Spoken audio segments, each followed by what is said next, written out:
Hi, welcome back guys. This is your sensei, back with another fanfiction.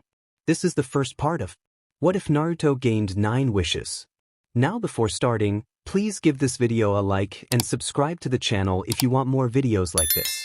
Now let's get into the fanfic. Naruto ran as fast as he could, tears streaming down his face, sobs escaping him every few seconds. All he'd ever wanted was to be respected, to become Hokage, and to be acknowledged by the villagers, but it seemed that it just wasn't meant to be. Stupid Konoha, stupid villagers. After everything I went through to get that guy back, this is how they repay me? He raged as he jumped from tree to tree, going deeper into the forest, away from Konoha.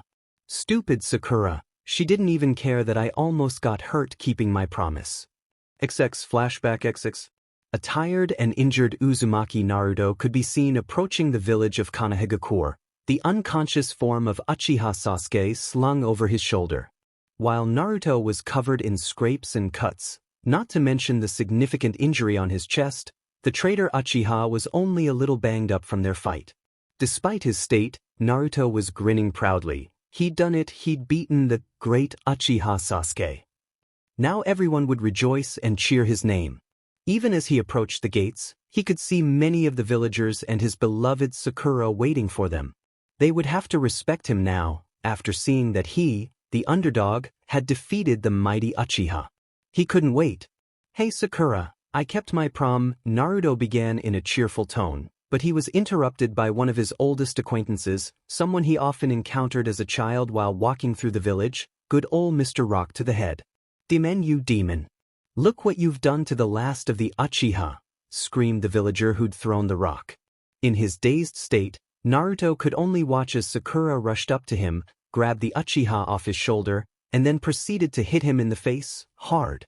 "Stupid Naruto, I asked you to bring him back to me, not try to hurt him. I guess you really are a demon. Why can't you just go away and leave us all in peace?" she shouted, holding Sasuke tightly and rushing toward the hospital. Naruto could feel the tears welling up in his eyes as he surveyed the angry crowd before him. He recognized many faces, like Kakashi and the other Jonin senseis who had returned from their missions while the retrieval team was gone, Ino, Tenten, and even Hinata. All of them were among the crowd that was shouting for his punishment, drawing their weapons now that Sakura and Sasuke were no longer in the line of fire. This was the scene that greeted and enraged Tsunade and Jiraiya. "What is going on here?" screamed the furious Hokage, her fist clenching in anger. Kakashi appeared to be the only one brave enough to answer her. "Kage-sama, that Naruto has seriously injured Sasuke, his teammate. Clearly, this is proof that the Kyuubi is in control. He needs to be held accountable for his actions." Hearing this from his own sensei felt like a dagger to Naruto's heart. First Sakura and now Kakashi. I thought we were a team, a family, but it looks like even they think I'm a demon. Yeah, he needs to learn his place. How dare he hurt Sasuke? Ino screeched, regaining her confidence after hearing Kakashi. This only incited the crowd further, and they began shouting once more. "Yeah, punish the demon. Let's teach him a lesson. He needs to know his place." With each shouted line, Naruto felt more and more pain pierce through his chest, as if his heart was being torn apart. He just couldn't take it anymore. "Enough!" Tsunade shouted, flaring her chakra and silencing the crowd. "The Uchiha was a traitor. He betrayed us to join Orochimaru. Naruto was well within his rights to use force. If I were in his place, I would have just saved everyone the trouble and dealt with him then and there." Turning to Naruto, she smiled and continued, "Come on, Naruto, let's get you to the hospital and have that wound looked at." "No," the smaller blonde replied, eyes burning with defiance. "What?" Tsunade asked in surprise, completely caught off guard by his response. "I said no. I'm done. I quit. After everything I've done for this village, after 13 years of trying to overcome their losses, they still see me as the Kyuubi. I don't care anymore. I quit." Naruto shouted, throwing a final glare at the crowd, a glare filled with enough hurt and anger to make a few stumble back. He turned around and ran off. Turning to the crowd, Tsunade gave them a fierce look and whispered just loud enough for them to hear, "I hope you're all happy now." The crowd shrank back under her glare, and she snorted in disgust before turning to Jiraiya. Follow after him, make sure he's okay, and bring him back when he's calmed down. Sure thing, Tsunade, Jiraiya replied, grinning confidently. With that, they both jumped away, one toward the village and the other into the forest. There was a moment of silence before the crowd broke out in cheers, some dancing excitedly while others jumped for joy. Hooray! The demon is finally gone, we're safe again, they cheered, smiling happily. No. Immediately, the cheering stopped as they all turned to see who spoke. It was Kakashi. What do you mean, Kakashi? The demon's finally gone, asked one of the Chunin. Didn't you hear the Hokage? Jiraiya is just going to bring him back unless we do something about it, Kakashi growled, turning and stalking toward the hospital. One of his students was injured, after all. In the wake of Kakashi's comment, 4 of the elite Jonin exchanged glances and nodded, taking off into the forest in search of Naruto. XX Flashback and XX. Landing on a thin branch several miles from the village, Naruto sat down to take a break and wait for his wounds to heal. After all, it was quite difficult to run with a serious injury. The moment he relaxed, he felt a tug at the back of his mind and found himself slipping into unconsciousness. Within the seal, a few minutes ago, the Kyuubi no Kitsune, sensing his host's emotions, was extremely curious. Not because he could sense the emotions, but because he could feel high levels of anger and hate. Considering just who his host was, this was a bit of a shock. His curiosity getting the better of him, Kyuubi allowed a tendril of his chakra to leak out of the seal, enabling him to tap into and view his host's memories of the last 30 minutes. As he finished viewing the memories, Kyuubi couldn't help but smirk in satisfaction. How very interesting. Perhaps I can use this to my advantage. Oh yes, the time of my ascension approaches. Perhaps the young one will be willing to make a deal now that he is no longer bound to that pathetic hovel. The demon chuckled, devious plans. Flashing through his mind one after another. With a plan in mind, one that he knew his host would find hard to refuse, Kyuubi sent out a second tendril to connect with Naruto's senses, allowing him to view the world through his host's eyes. As he noticed Naruto taking a break, the demon wrapped his chakra around Naruto's mind and tugged, pulling his host forcefully into the seal.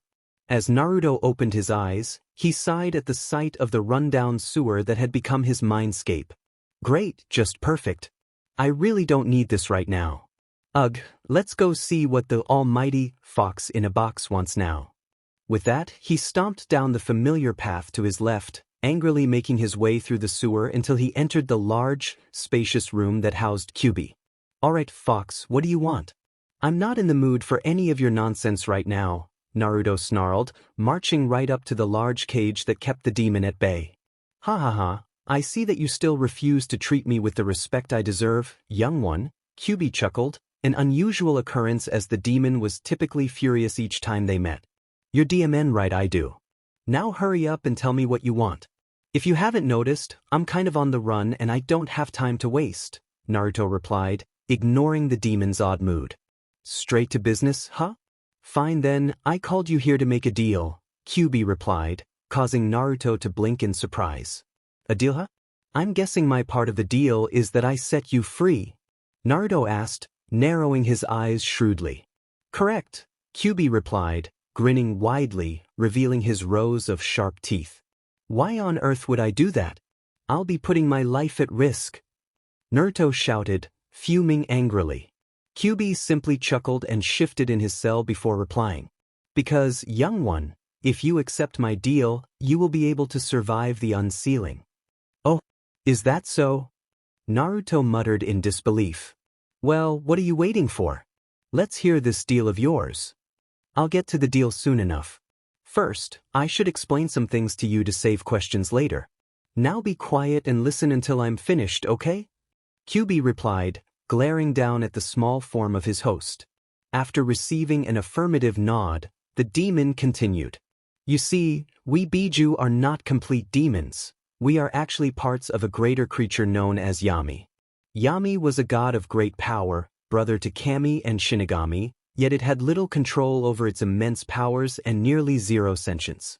It was nothing more than a crazed beast, hell-bent on destruction, and as the Lord of the Underworld, it had more than enough power to destroy all creation. Naruto listened with wide eyes, learning a piece of history that few mortals had ever encountered. Eventually, Yami was defeated by the combined efforts of Kami and Shinigami, who managed to break it into 10 individual beings. Those beings came to be known as the Biju.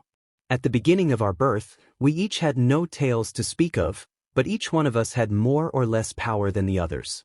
We were also considerably smaller than we are today, with myself as the second strongest and only as tall as a young child, whereas Shikaku was the weakest and the smallest. We spent a millennium together, the 10 of us wandering the world and simply surviving. Eventually, my older brother, Kyuubi as he was later called, grew his first tail, while the rest of us remained tailless. With his first tail, Kyuubi grew in power, knowledge, and size, establishing his role as the leader of our small family.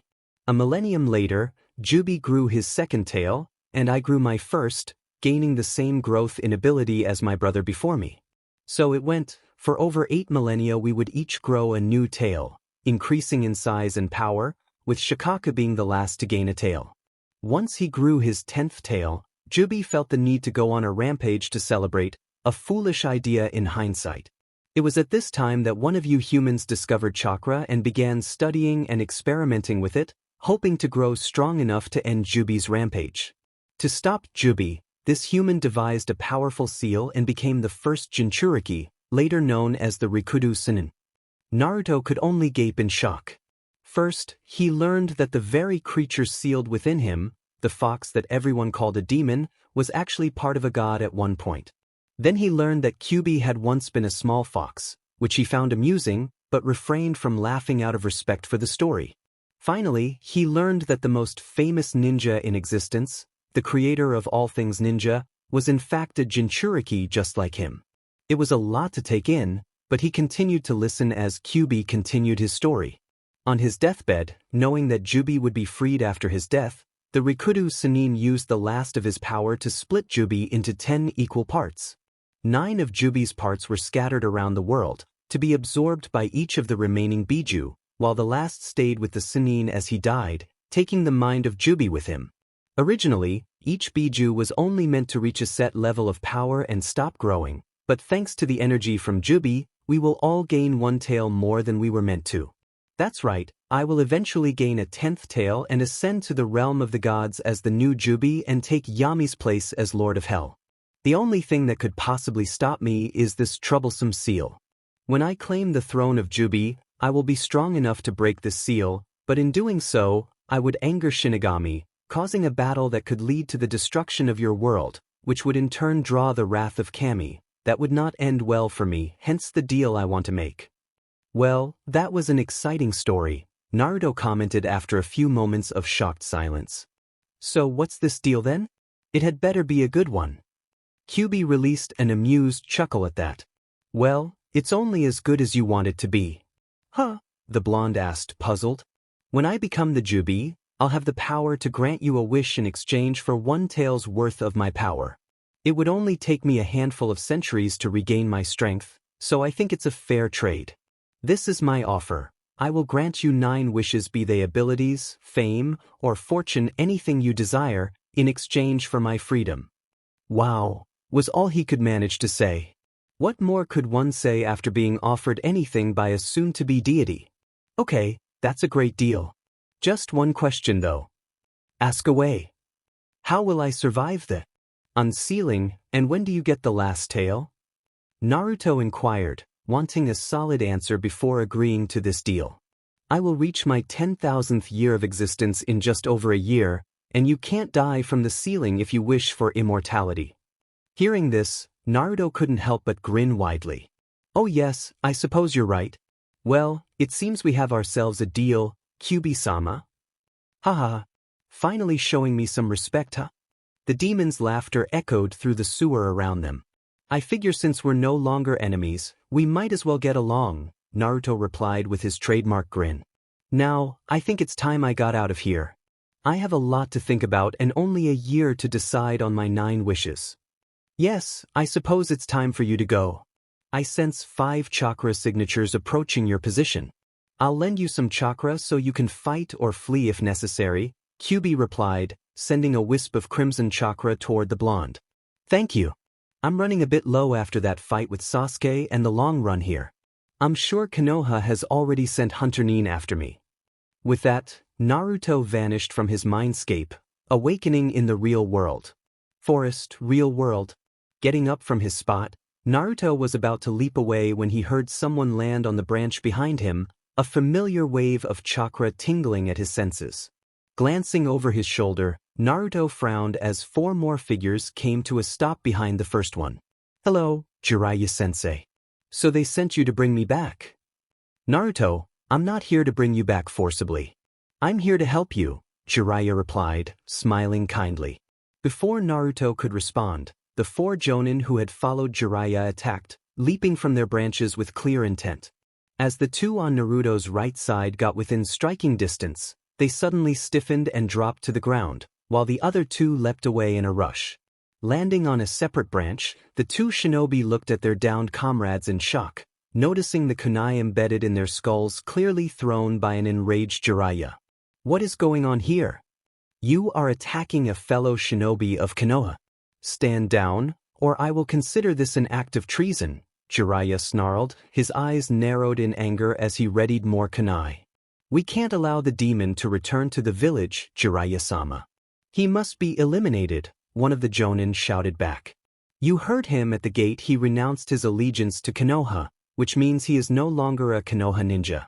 If you continue to interfere, we will be forced to take action against you. Jiraiya blinked. Naruto blinked. They both broke out in laughter. Shut up. What's so funny?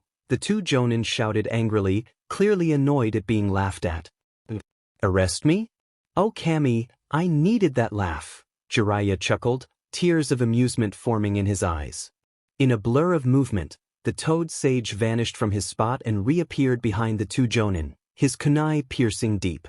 Both Jonin dropped to the ground, ignored by their killer as he wiped his blades clean and tucked them away, turning to his young apprentice with a wide smile. Right then, overconfident fools aside, I'm here to escort you back to the village, Naruto. I'm not going back, Ero-sennin, Naruto replied, his eyes glowing with determination as he tapped into Kyuubi's power. I hate it there. Everyone but you, Tsunade-chan, and the Ichirakus hates me. Do you think I didn't hear them cheering after I left? No, I won't go back, and if I ever set foot in that village again, it will be to bring it to its knees. If you leave now, you'll be branded a missing nin, Jiraiya countered, hoping his apprentice would see reason. You still have the Akatsuki after you. You'll be much safer in Konoha, Naruto. It doesn't matter. They probably already marked me as a missing nin, and I'd be safer with the Akatsuki than I would in Konoha, Naruto replied, turning his back on his sensei. You know that's not true, Naruto. Tsunade wouldn't let them do that, Jiraiya replied, frowning as he noticed his words were no longer reaching the young teen. I can't let you leave, Naruto. You're going back even if I have to use force. It's for your own safety. He didn't want to force Naruto back, but Jiraiya knew he had no choice. He couldn't let his apprentice leave like this, it just wasn't safe. With both the Hunter Nin and the Akatsuki after him, an untrained shinobi like Naruto wouldn't last long. The only question was which group would reach him first. So, this is how it's going to be, huh, sensei? Naruto asked, his shoulders slumping in defeat.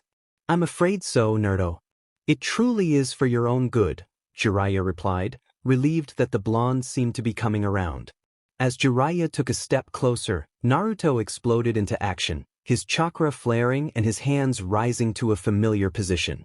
Caught off guard by his apprentice's sudden move, Jiraiya was unable to stop Naruto from drawing on the chakra provided by the fox and casting his signature jutsu. Shadow Clone Technique. Hidden within the smoke of the appearing clones, Naruto began running as fast as he could, putting as much distance between himself and his formidable sensei. As the smoke cleared, Jiraiya could only watch in shock at the sight before him, his vision filled with an endless sea of orange. He knew Naruto could create many clones, but this was beyond anything he had seen. There had to be over 3,000 of them, all running in different directions.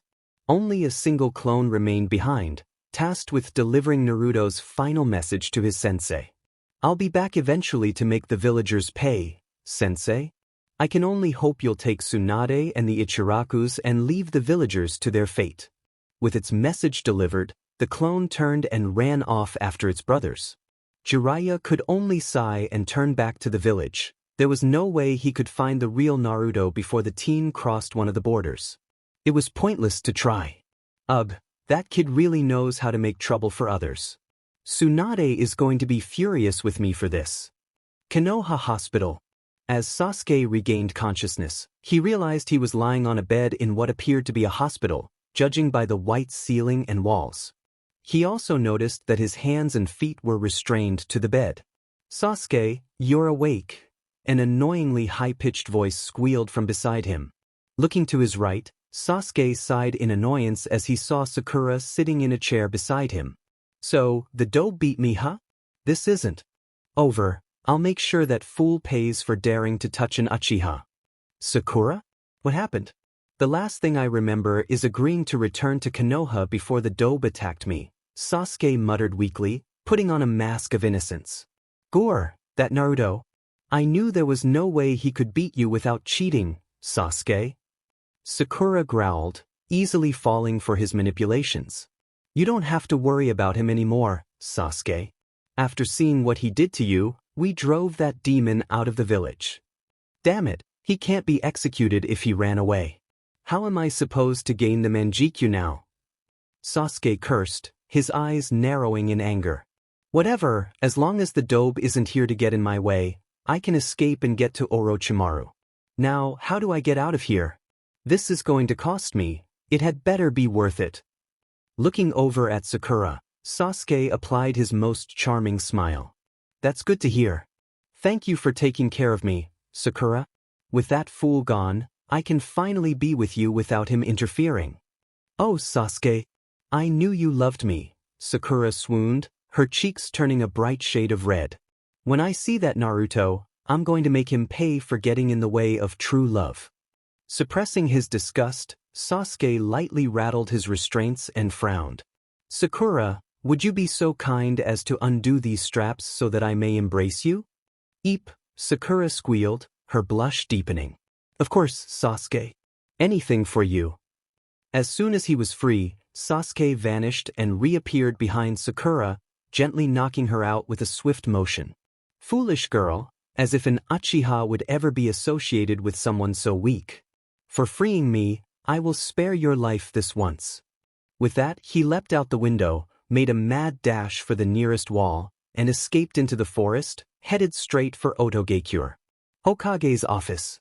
Tsunade sat at her desk, waiting for Jiraiya to return with Naruto, her hands tightly gripping her sake bottle. Please come back safe, no? I'm sure we can make the village see you as the hero you are. They just need more time. Her thoughts were interrupted by Jiraiya's arrival via the window, alone. Where's Naruto? Did he head to the hospital or his house? Where is he, pervert? I'm sorry, Tsunade, I couldn't bring him back. He managed to escape from me, Jiraiya replied solemnly, ready to leap away at the first sign of a thrown punch. What? Tsunade shrieked, her voice filled with anger that made Jiraiya genuinely fear for his life. You're a Sannin. How did a beaten-up and exhausted genin manage to escape from you? Shaking like a leaf in the wind, Jiraiya managed to respond, unknowingly providing one of the few correct answers that saved him from being punched out of the village. I tried to bring him back, but we were attacked by 4 jonin who had followed me from the village. That didn't help sway him, and when I went to grab him, he created more shadow clones than should be humanly possible and managed to run away. After a few calming breaths, Tsunade glanced up at him, her eyes burning with suppressed rage. And the jonin that attacked him? I took care of them. But I suppose we can only hope that he comes back on his own. At least this day can't get any worse, Tsunade sighed, dropping into her seat. It was at that moment a chunin burst into the office. Hokage, Uchiha Sasuke has escaped from the hospital. Great, just great. How was he able to get out of the restraints? She growled, already suspecting how the Uchiha had escaped. It appears he was freed by Haruno Sakura, the chunin explained, quailing under the vengeful glare of his Hokage. Of course he was. Send out as many teams as you can to find him, Tsunade ordered, sensing the ANBU within the office vanish in search of the Uchiha. Oh, and have Haruno Sakura taken to Ibiki. Maybe he can find out why she felt the need to release a known traitor just an hour after his capture. Yes, Hokage, the Chunin saluted, running off to complete his duties. Tsunade sighed once more and slouched in her seat, pulling out a full bottle of sake and 2 cups. Sit down and tell me exactly what happened with Naruto. Jiraiya flopped down into one of the other chairs in the room, but before he could begin his tale, the office doors were thrown wide open, and in walked Danzo and his advisors, Homura Mitokado and Koharu Uchiha. Great, what do you 3 want? Tsunade snapped, completely out of patience at this point. Danzo answered, we are here to inform you of the council's decision regarding the rank and bounty of the traitor, Hokage. Oh, is that so? What has the Uchiha been marked as? Tsunade asked, raising an eyebrow in question. You misunderstand, Hokage.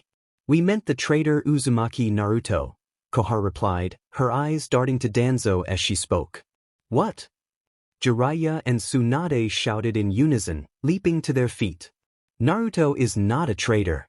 If anyone deserves to be put in the bingo book, it's the Uchiha, Jiraiya snarled, his fingers clenching in anger. The boy left the village without permission. That makes him a missing nin, and he will be treated as such. Uchiha Sasuke, on the other hand, had been misled by the cursed seal and needed to be retrieved. They couldn't afford to lose the Sharingan, Danzo argued. Recalling something from his earlier battle, Jiraiya smirked, much to Danzo's annoyance. Uzumaki Naruto resigned as a shinobi before leaving the village, so he is no longer a Konoha ninja, and we can't place him in the bingo book. Tsunade smirked at this, but their hopes were soon dashed as Danzo grinned and handed them a signed form. According to the law, he is still in service to Konoha, as the paperwork for retirement has yet to be filed.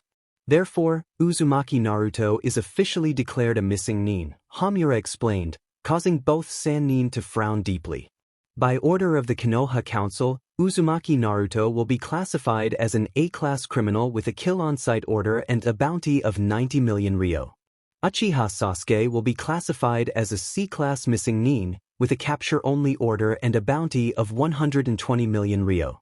That is all. Good day, Hokage-sama. With that, the 3 turned and left, their goals accomplished. As soon as the 3 elders were gone, Tsunade slumped back into her chair, angrily crushing the sake bottle in her hand. The next day, Naruto awoke to the sounds of birds in the morning, a strange event since he was usually roused by the loud beeping of his alarm clock. Taking a few seconds to gather his thoughts, the blonde teen leapt to his feet and prepared to set out. He was currently in a cave on the border of Fire Country and River Country, a cave he had found before passing out from chakra exhaustion. Well, I'm finally free of Konoha. It feels so good not to worry about what people think of me anymore or trying to gain their acceptance. Naruto mused as he set out, strolling through the forest in thought. Where should I go now? I can't go to Suna, they're allies with Konoha, and I can't go to Wave either. That would be the first place they would look for me. A rustle in the bushes drew him from his thoughts, and a kunai found its way to his hand in an instant.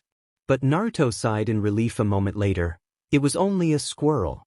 His heart still racing, the blonde sheathed his weapon and resumed walking, lost in thought once more. I need to go somewhere they would never think to check, somewhere I can lay low to avoid Akatsuki and Hunter Nin. It also needs to be a place where I can do some research on what I want from the Kyuubi. The blonde frowned, racking his brains for any sort of idea. Wait, I've got it. That's the last place anyone would think to look for me. With a mischievous grin on his face, Naruto leapt into the treetops and set out, a clear destination in mind. 10 months later, the last 10 months had been quite good to Naruto. He had managed to avoid both the Akatsuki and Hunter Nin by doing the one thing no one would expect of him. He laid low and became a civilian. After easily defeating a band of bandits for money, he applied a transformation and bribed his way into Kurama, the capital city of Fire Country and home to the Fire Lord. Once in the city, he immediately changed his appearance the old-fashioned way, with makeup and dye. His spiky blonde hair was dyed a dark red, a pair of black contact lenses hid his distinct eyes, and makeup covered his whisker marks. With civilian clothing, he was completely unrecognizable. Once his disguise was in place, Naruto set about his two final tasks: finding a job and a place to live. He had chosen to live in Kurama for one reason. It was said to house the biggest library in all the elemental countries, containing information on almost everything known to mankind, as well as books saved from the days before the Great Demon Wars. Through some clever lies and a simple genjutsu taught to him by the Kyuubi, Naruto managed to secure a job at the National Library and was allowed to rent the attic space to serve as a security guard at night. It was the best he could hope for. From then on, his days were spent reading as much as he could while working, and he would spend his nights sleeping while an army of shadow clones read all they could. Naruto couldn't help but grimace every time he remembered how he had discovered the shadow clone's memory transfer. Flashback. He had just arrived at a cave on the border of fire and river country, tired, sore, and extremely exhausted from running away from Jiraiya. This cave was a welcome sight. Choosing to stop there for the night, he sent out a mental command for his clones to dispel. As soon as they all dispelled, he passed out from the immense pain, his brain throbbing from the flood of memories flowing into his mind. He woke up the next day after spending all night listening to Kyuubi berate him for his foolishness. It was thanks to the demon that he was able to survive the information overload from the dispersed clones and not end up incapacitated. He still had a painful headache for days, but he was excited about his new training method. Flashback. And studying at night with clones was the only ninja activity Naruto participated in. He didn't want to risk being discovered, no matter how unlikely that was, so he did his best to appear as a normal civilian teen. It took him over 6 months to finish everything of interest in the library. There were still thousands of books he hadn't even touched yet, but everything he found intriguing was already read. Even with the help of his clones, there were too many books to read and far too much information to absorb. Regardless, he was now one of the most knowledgeable people in the country. He read about everything that caught his interest, ranging from a wide variety of subjects, whether fact or fiction. Not many people would suspect it, but reading was one of Naruto's favorite pastimes. He was first introduced to books at age 5 by the Sandaime Hokage. Ever since that day, he loved to read any book he could get his hands on, though his access was limited since he was never allowed in the library. Anything he read came from the Hokage. However, now that he had one of the greatest libraries at his disposal, he absorbed all the knowledge he could and read every book he could find. While going through a few of the ancient, preserved texts, he discovered something called manga, ancient comics depicting fictional stories written by long-dead authors. These were the most interesting and entertaining to him, as many of these manga provided him with all sorts of ideas to explore with his nine-tailed beast. He could become one of the most powerful ninjas to ever exist, and with what he had learned from the Kyuubi, it would be that much easier. XX Flashback XX. While his body was currently deep asleep, Naruto was still awake within his mindscape, going through a few of the memorized mangas and deciding what he wanted from the Kyuubi. At that moment, the demon glanced over at what his host was reading and noticed something intriguing. Interesting, I wonder how you humans were able to chronicle the multiverse, the Kyuubi mused. The multi-what? Naruto asked in confusion, not recognizing the term. The multiverse. It is a place made up of endless portals, each leading to a separate world and dimension. Those books you are reading seem to tell stories of what happens in a few of these realms. Really? That's quite interesting.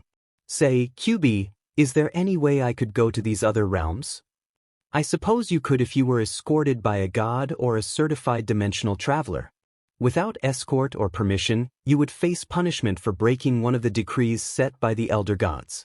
If you like, I can escort you through some of these realms after I ascend, but only 3 or 4, as I'll need to rest to regain my energy. Yes, I think I would like that. There are some abilities from these books that I want. Getting them straight from the source would be most beneficial. With that, he returned to his reading, excitedly making plans for the future. XX Flashback and XX. -3 months. Later. It was finally time. All around the elemental countries, Many of the Biju were getting in contact with their hosts and explaining what would be happening soon and why they would be gaining a new tail. With the approaching event, Naruto had made his way back to the cave on the border. He had quit his job 5 days ago and spent the last 4 days traveling to this cave, a long trip, as he had to travel at civilian speeds to avoid suspicion.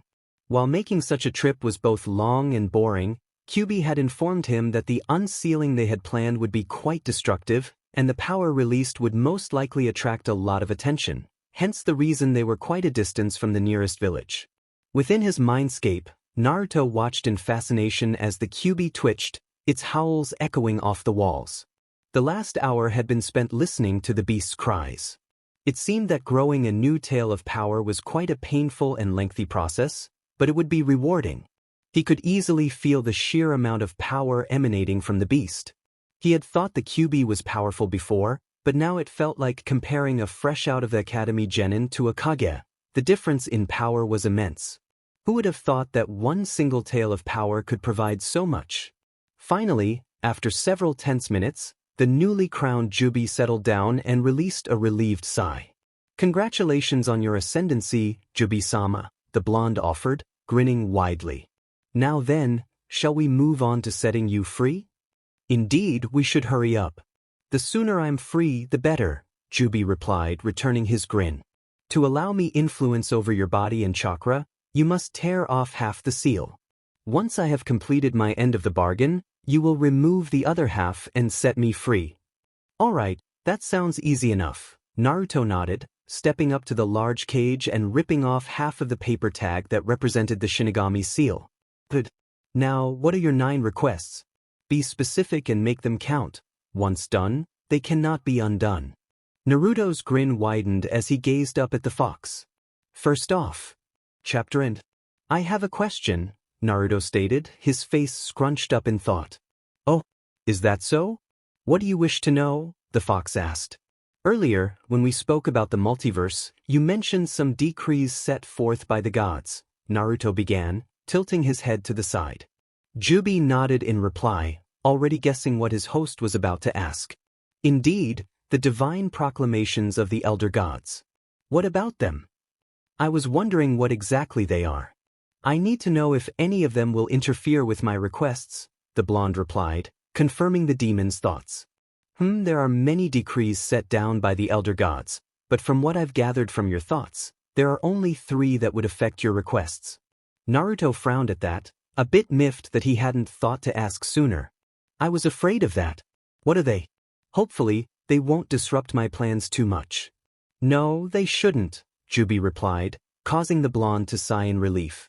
"The first one I should mention is that no mortal born is permitted to gain true immortality." "Huh?"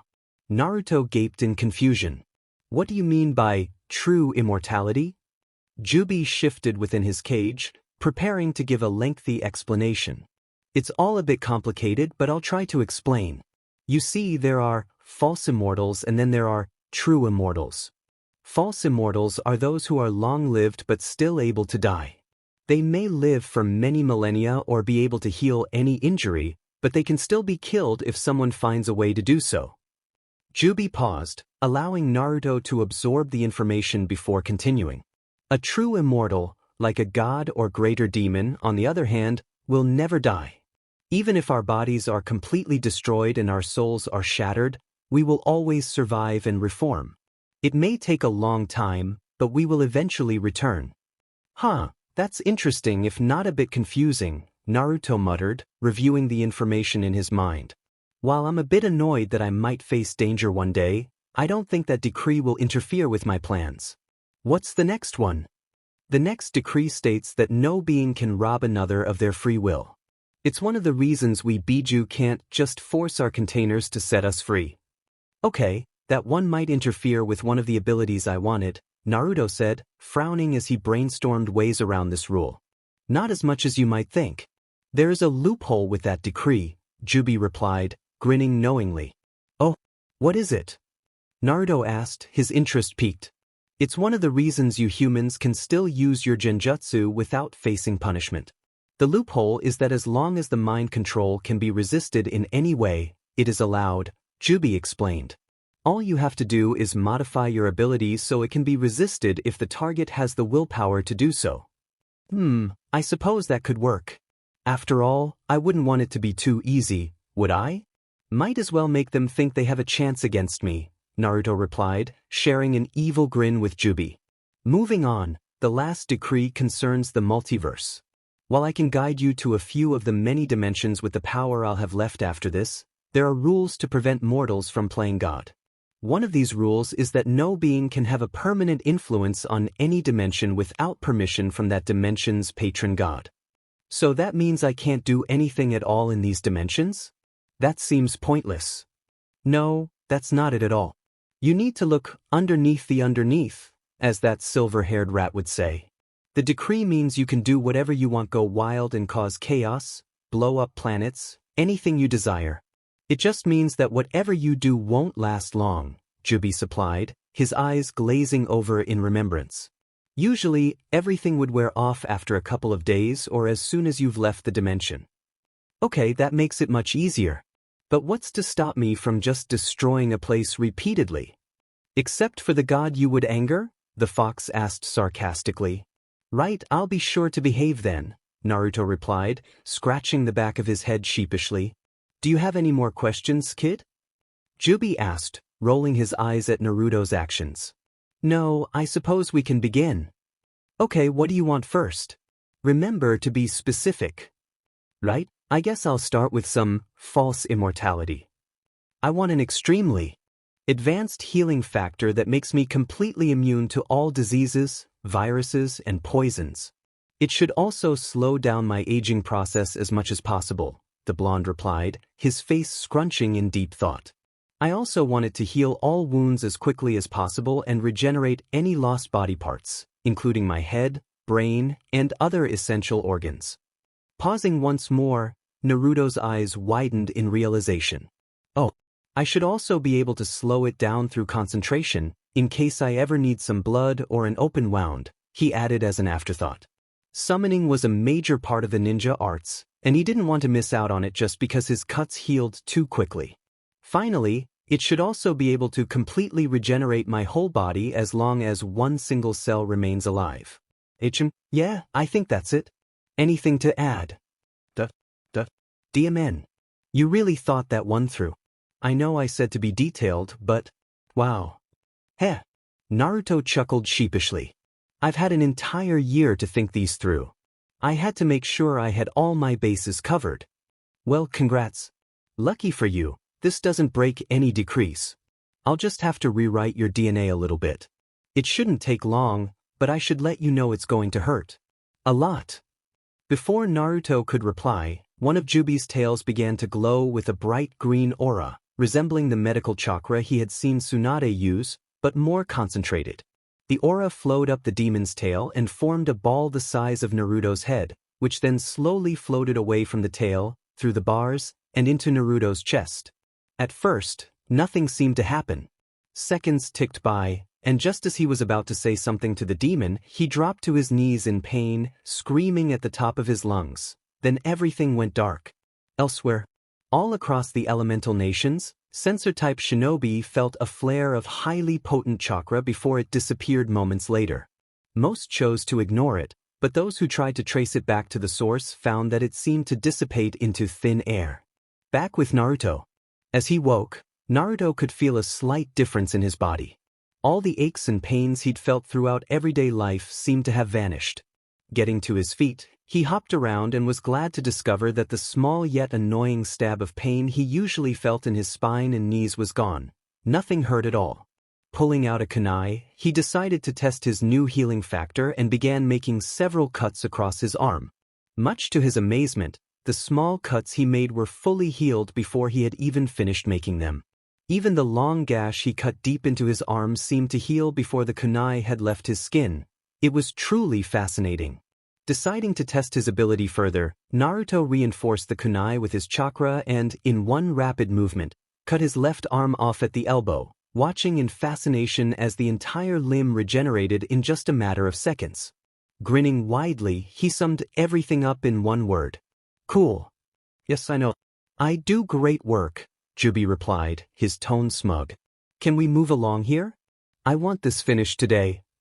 Oops, sorry, I was distracted. You have to admit this is a bit exciting, Naruto chuckled. Sitting down once more, Naruto returned to his mindscape, appearing before Jubi's cage in the blink of an eye. Yeah, let's hurry up and get this done.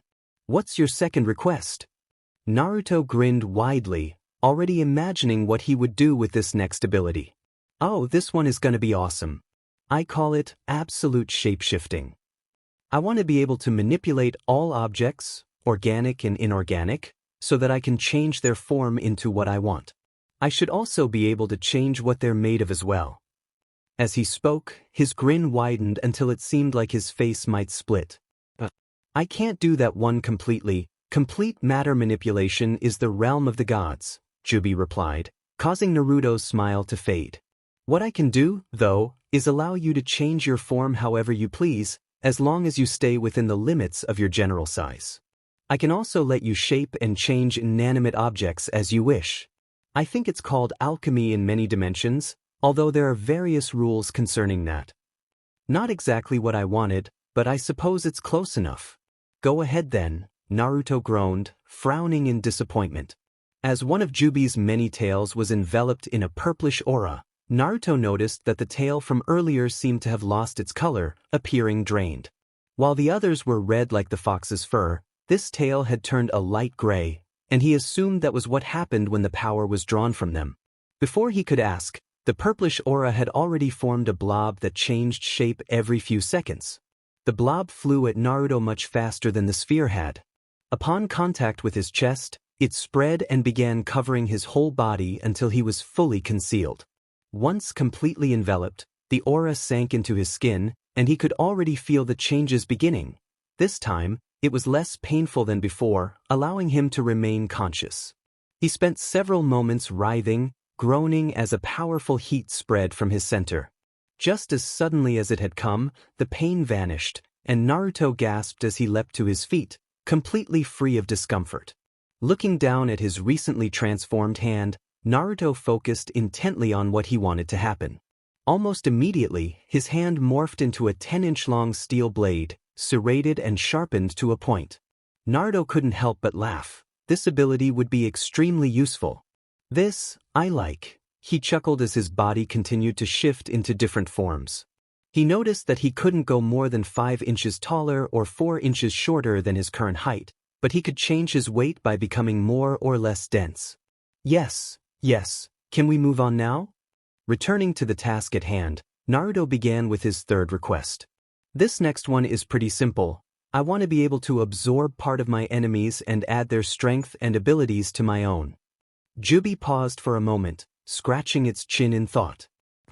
I can do that one, but I'll have to split it up. If you want physical changes, you'll need to absorb part of their physical body. For powers and abilities, you'll have to absorb their spiritual energy, the demon replied, its tail swinging lazily behind it. Okay, that's fine with me. But can you make it so I get their memories as well? Naruto asked quickly, eager to continue.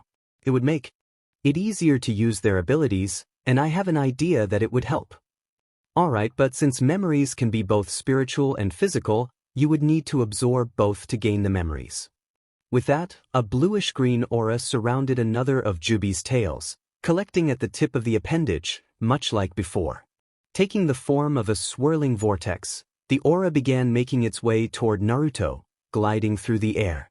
As it approached, he felt a slight tug from the vortex, a strange pull trying to draw him in. Soon, the vortex entered his body, and he felt a surge of energy as the skin on his hands twisted. A glance down confirmed his assumptions. He now had a spiraling green vortex, roughly the size of a small marble, carved into each of his palms. Those vortexes can be used to absorb both energy and physical materials. Just will them to activate, and they will begin to draw in what you want, Jubi explained, interrupting his thoughts. They can only hold so much energy at a time, and they can't absorb physical materials larger than they are, so be careful. Absorb too much, and they'll shut down for a while.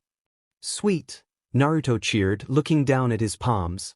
He practiced turning the vortexes on and off, noticing that they released a weak form of suction, meaning he needed to be close to or directly touching his target to use them effectively. Alright, moving on to request number 4. Naruto chirped, his hands flashing green as his vortexes activated and deactivated repeatedly. I want full control over all elements. No, that would be intruding on the realm of the gods again, Kyuubi stated. Darn it, Naruto cursed. Why hadn't the demon informed him of this earlier? It would have saved a lot of time. I can give you limited control over one element, Kyuubi countered. Limited in that you can control what it does, but you can't create it from nothing. That's not counting what you can do with chakra. However, elemental jutsu are a much lesser form of full manipulation. Naruto sighed in annoyance. He would have preferred more power over the elements, especially since he knew zero elemental jutsu, which was a major part of shinobi life. Fine, I suppose that's better than nothing, he replied, pausing to consider which element he wanted. Give me control over electricity. That means all forms of electricity, from static to full bolts of lightning. Oh, can I inquire as to why you chose that particular element? I would have expected you to go for fire, knowing your penchant for explosions, Kyuubi asked, chuckling to itself. Naruto grinned as he replied, well, I have quite a few reasons, but the major one is that I want to see the look on that guy Sasuke's face when his technique turns on him. That caused the demon to break out in laughter, its grin matching that of its host. Ah yes, that would be quite hilarious. Very well, electricity it is. With that, one of the demon's tails began to glow a bright yellow, the light flowing to the tip and taking the form of a lightning bolt. Faster than he could follow, the bolt streaked across the mindscape and struck Naruto in the chest, causing him to stumble back a step. Strangely enough, he felt absolutely no pain this time, though he could hear what sounded like locks clicking together in his mind. There was a sudden flash of light nearby, drawing his attention and causing him to turn around. As he glanced over, Naruto noticed a difference in his mindscape. There seemed to be a few new pipes around the place. Whereas before there were only blue and red pipes, signifying his and the demon's separate chakra systems, there were now yellow pipes all along the walls. I would suggest you only practice this ability outside your mindscape. Who knows what sort of damage you could cause to your nerves in here.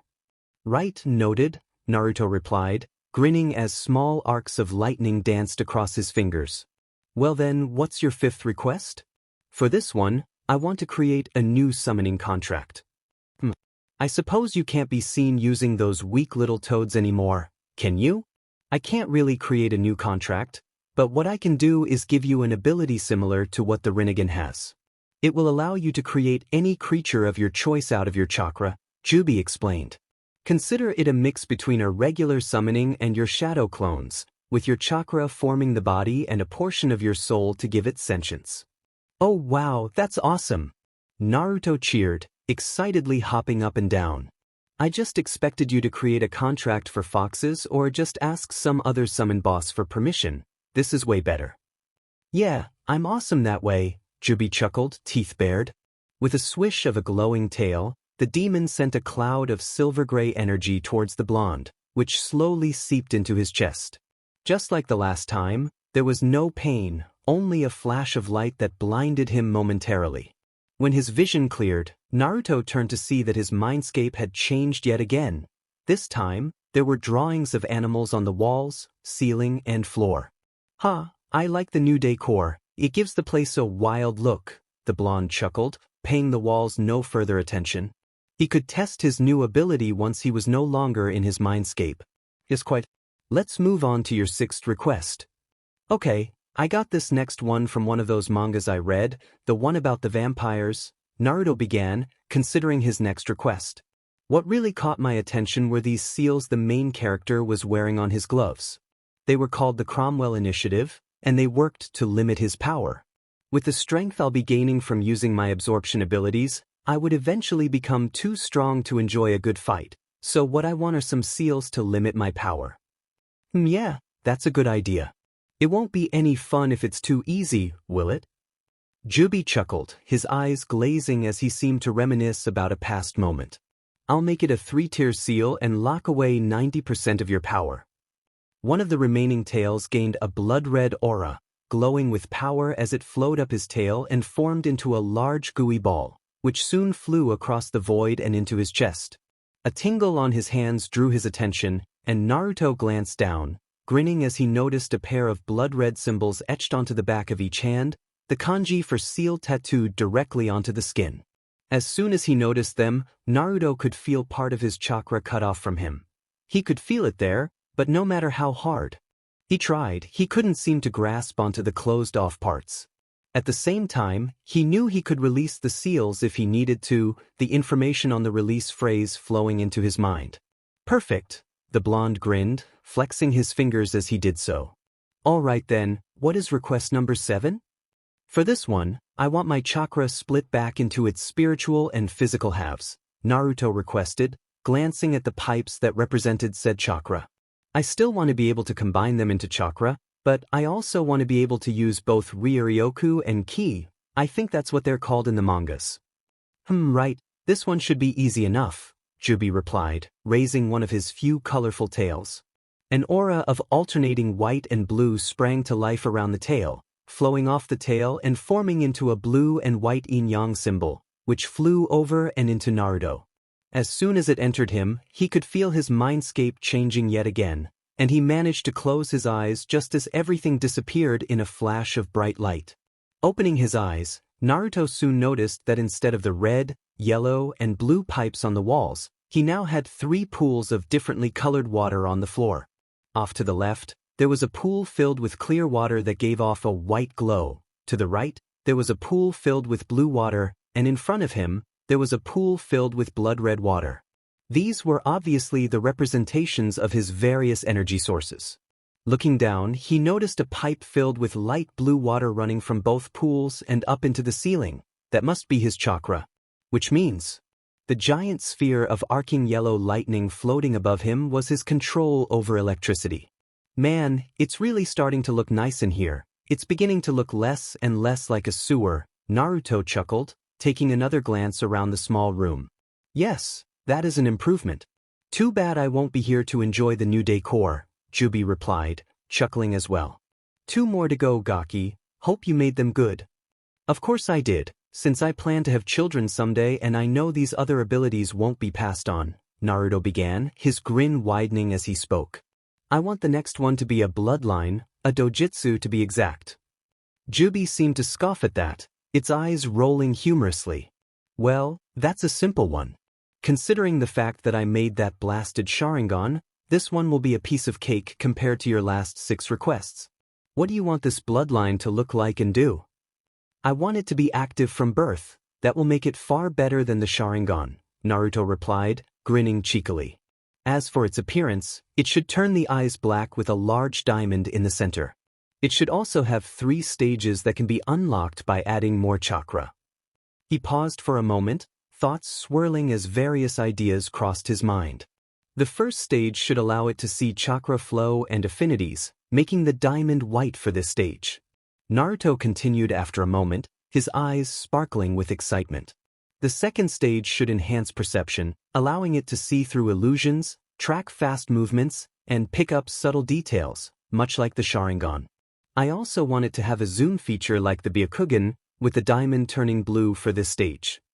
He paused again to gather his thoughts, the demon waiting patiently as its host contemplated. Lastly, the third stage should allow you to completely hypnotize someone through eye contact, as long as you have more willpower than they do. For this stage, the diamond should turn red. Naruto finished at last. The abilities of the dojutsu he envisioned were quite similar to the Sharingan, with a few key differences that would allow him to prove himself superior to the Uchiha and his brother. He couldn't wait to try it out. Quite the bloodline you've created, similar to the Sharingan and Byakugan yet more powerful just to spite them. I like it, Kyuubi chuckled, its eyes glinting with amusement. For the 8th time that day, one of the demon's tails was surrounded by an aura of power, this time in black. The aura flowed off the tail, across the mindscape, and directly into Naruto's eyes, fading away. This time he felt pain, a horrible, unimaginable pain, leaving him with no choice but to pass out. After the first chakra flare, every censornin in their respective hidden villages quickly reported to their Kage, and teams were swiftly assembled to search for the source. After the fifth flare, many teams returned to their villages, informing their kages that the signal was coming from the border of the fire and river countries. As Suna, Konoha, and AIM sent their own teams to investigate, the other villages chose to back off, avoiding being caught in enemy territory. AIM after the third chakra flare. Pain, Godkage of AIM and false leader of the Akatsuki, frowned as he glanced around at the transparent forms of his fellow Akatsuki members. I have been sensing large flares of chakra coming from the border of river and fire country. The chakra is well concealed and disappears quickly, making it difficult to trace and identify, difficult but not impossible. Pain announced, his low tone echoing around the silent cavern. Soon after the third flare, I was able to pinpoint the general location of the flare and identify the source. He paused for a moment, taking in the annoyed and expectant stares of his subordinates. None of them spoke up, knowing to remain silent when their leader was speaking. Pain did not react well to disrespect or interruption. The chakra signature is quite similar to that of the Kyuubi. Any differences in the signature can likely be attributed to the demon's host. Pain continued, his Rinnegan eyes glowing in the dark. Seeing as the vessel is no longer protected by his village, we shouldn't have too much trouble capturing him. I don't know how he was able to stay hidden all this time, but now that we know where he is, I want him captured as soon as possible. This received a few grins from the more bloodthirsty members of the organization. Itachi Kisame, he is your target, and you are closest to his location. Do not allow him to escape again. Pain finished, his orders ringing with finality. Hi, Leader Sama, the two missing nin replied, their forms slowly fading away. Looking at the rest, Pain continued in a more even tone. The rest of you will continue gathering resources. You will be called in when the Kyuubi vessel is captured. Your various talents will be required to keep him contained while I make adjustments to the Geto Mazo. Hi, Leader Sama. Suna, after the second flare. Sabaku no Gara, vessel of the Ichibi no Shikaku and Kazekage of Tsunade, was sitting in his office looking over paperwork when he felt the first flare. He had just been made Kazekage the previous week and already had a considerable amount of paperwork to review, most importantly the newest treaty sent over by Konoha, a simple reaffirmation of their current agreement. After receiving reports about what happened to his first friend, Gara had wanted to immediately cancel Suna's alliance with Konoha, but it was only due to the council's insistence on the importance of the alliance that the treaty remained valid. Still, relations between the two villages had been quite strained. After the first flare, he immediately sent a chunin to call his brother, sister, and their sensei Baki. After the second flare, he got up and walked to the window, realizing why the chakra felt so familiar to him. The moment he recognized who was releasing the chakra flares, he wanted to rush to the source, but he had to wait for his team. It wouldn't do well to worry Temari. So he stood and waited, his gaze focused in the direction the chakra was coming from. Uzumaki. Konoha, after the first flare. Tsunade, Godame Hokage of Amegakure, was seated behind her desk shortly after the first flare. Assembled before her were the remnants of Team 7, as well as Teams 8, Guy, and 10, along with Jiraiya. A while ago, some of our sensors reported a chakra surge coming from our border with river. The chakra was reported to be similar to that of the Kyuubi, Tsunade explained, catching the frowns that marred most of their faces. You are all assigned to investigate the source. If it is Naruto, you are ordered to bring him back alive. Jiraiya, you're in charge, I'll join you once I can. Kakashi stepped forward to speak, his mask scrunched up in a clear frown. Hokage-sama, he is an A-rank criminal, we shouldn't bring him back alive. Kakashi was instantly silenced by a wave of killer intent, Tsunade and Jiraiya pinning him with matching glares. You have your orders, Kakashi, Tsunade growled, her eyes narrowed in anger. Leave. Now. Hi, Hokage-sama. Eighth flare, border of fire and river country. 3 different teams were steadily approaching the location of the chakra flares, blurring through the trees as they rushed toward their target, hoping to be the first ones there. Inside the seal, Naruto had just woken up. He could still feel a twinge of pain at the back of his eyes, but it was nothing he couldn't handle. His healing factor was already working to mend any damage. Channeling a small amount of chakra to his eyes, Naruto grinned as the first level of his bloodline activated, a pair of white diamonds reflected in the nearby pool of water. "Oh, this is awesome," he said, carefully inspecting all 3 levels of his dojutsu. "I think I'll call it the Ujagen." "The King's Eye? Why would you call it that?" Kyuubi asked, eyes scrunched in curiosity. "Why not the Diamond Eye?" "Because, with the 3rd stage, you'll be able to give commands that must be followed, much like a king," Naruto replied, scoffing at Kyuubi's suggestion. "Besides, Ujagen sounds way more impressive than Daigen." "That makes sense, I guess," Kyuubi grumbled, frowning at his wasted suggestion. "Hurry up so we can finish. I can sense multiple chakra signatures approaching our position." "I suppose we should hurry then," Naruto frowned, unable to sense said signatures. "Moving on to the last ability, I want you to increase my extrasensory perception, allowing me to use telepathy, telekinesis, and all other sorts of psychic abilities." Alright, that seems within reason," Kyuubi agreed after a moment's pause. "While those are abilities usually reserved for the gods, there are a few watered-down versions granted to mortals. They will be limited in range and power but should serve you well." Naruto grinned as the demon raised his 9th tail, a shining golden aura springing to life around the appendage, illuminating the mindscape with its radiance. The aura took the form of a large hand and darted across the mindscape, gently touching his head and slowly seeping into his skin. Within seconds, the aura was gone, completely absorbed into his skull and settling around his brain. There was a tingle at the front of his skull, then nothing. "Is that it?" Naruto asked, his expression blank. "What?" Kyuubi asked, raising a single brow in question. "I don't know," Naruto shrugged.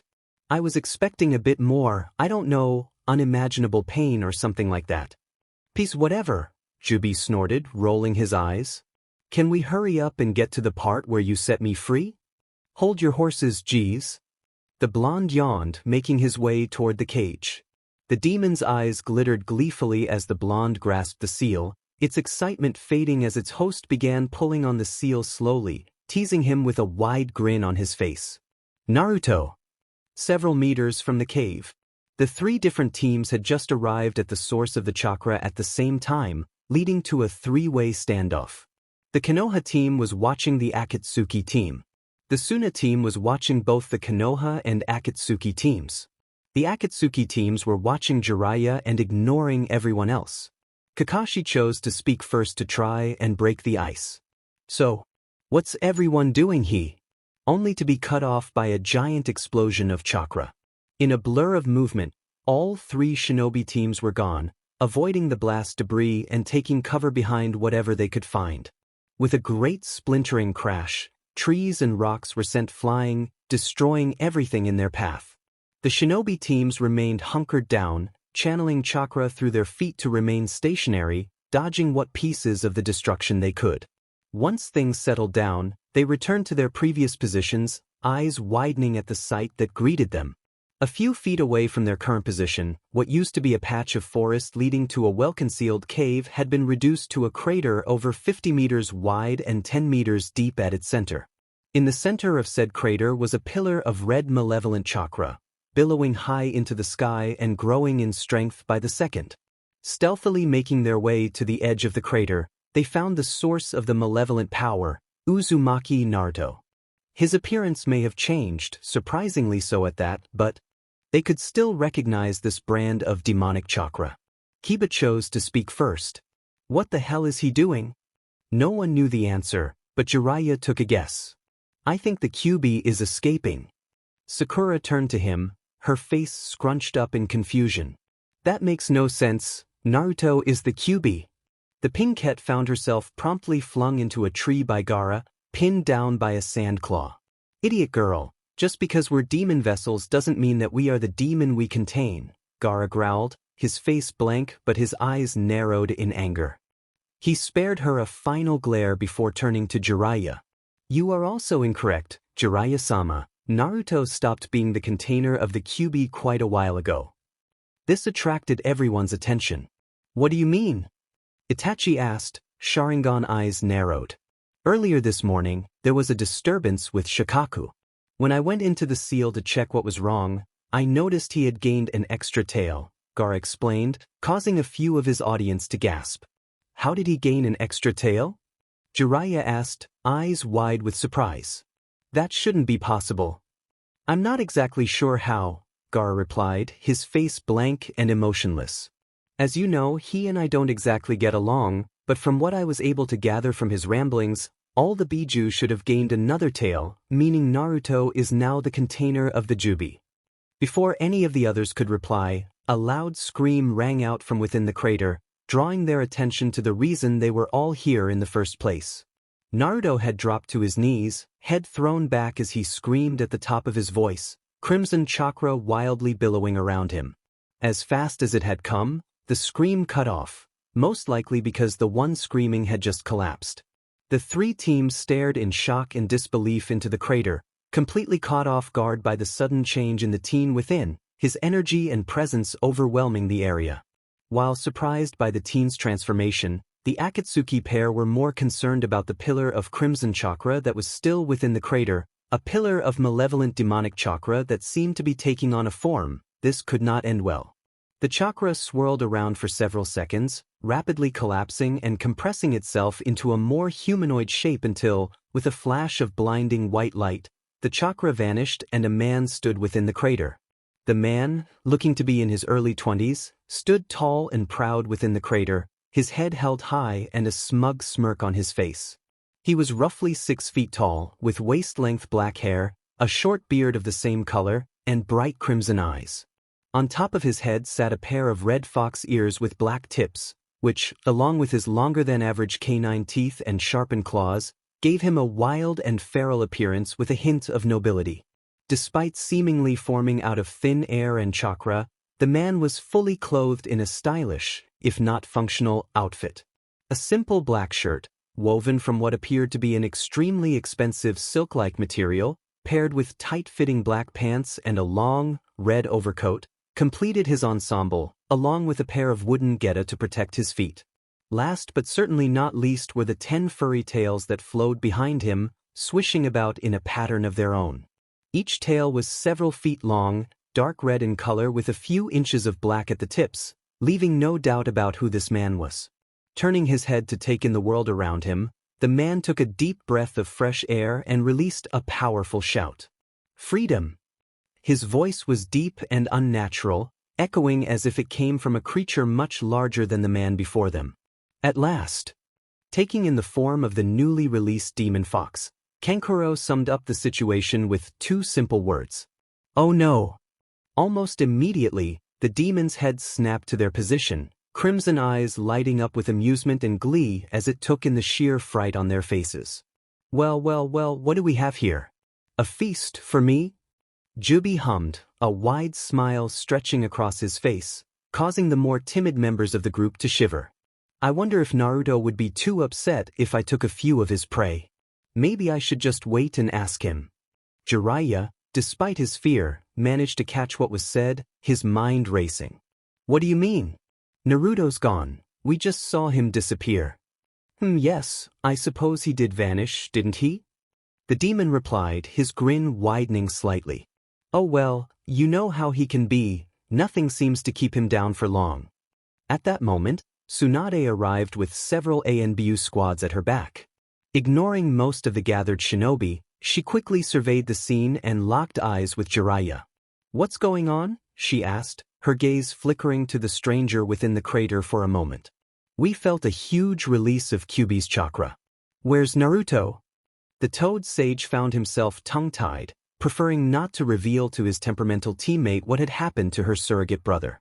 Luckily, Kiba came to his rescue. He's here and there and there and there. Kiba, a few of his fellow genin exclaimed. What?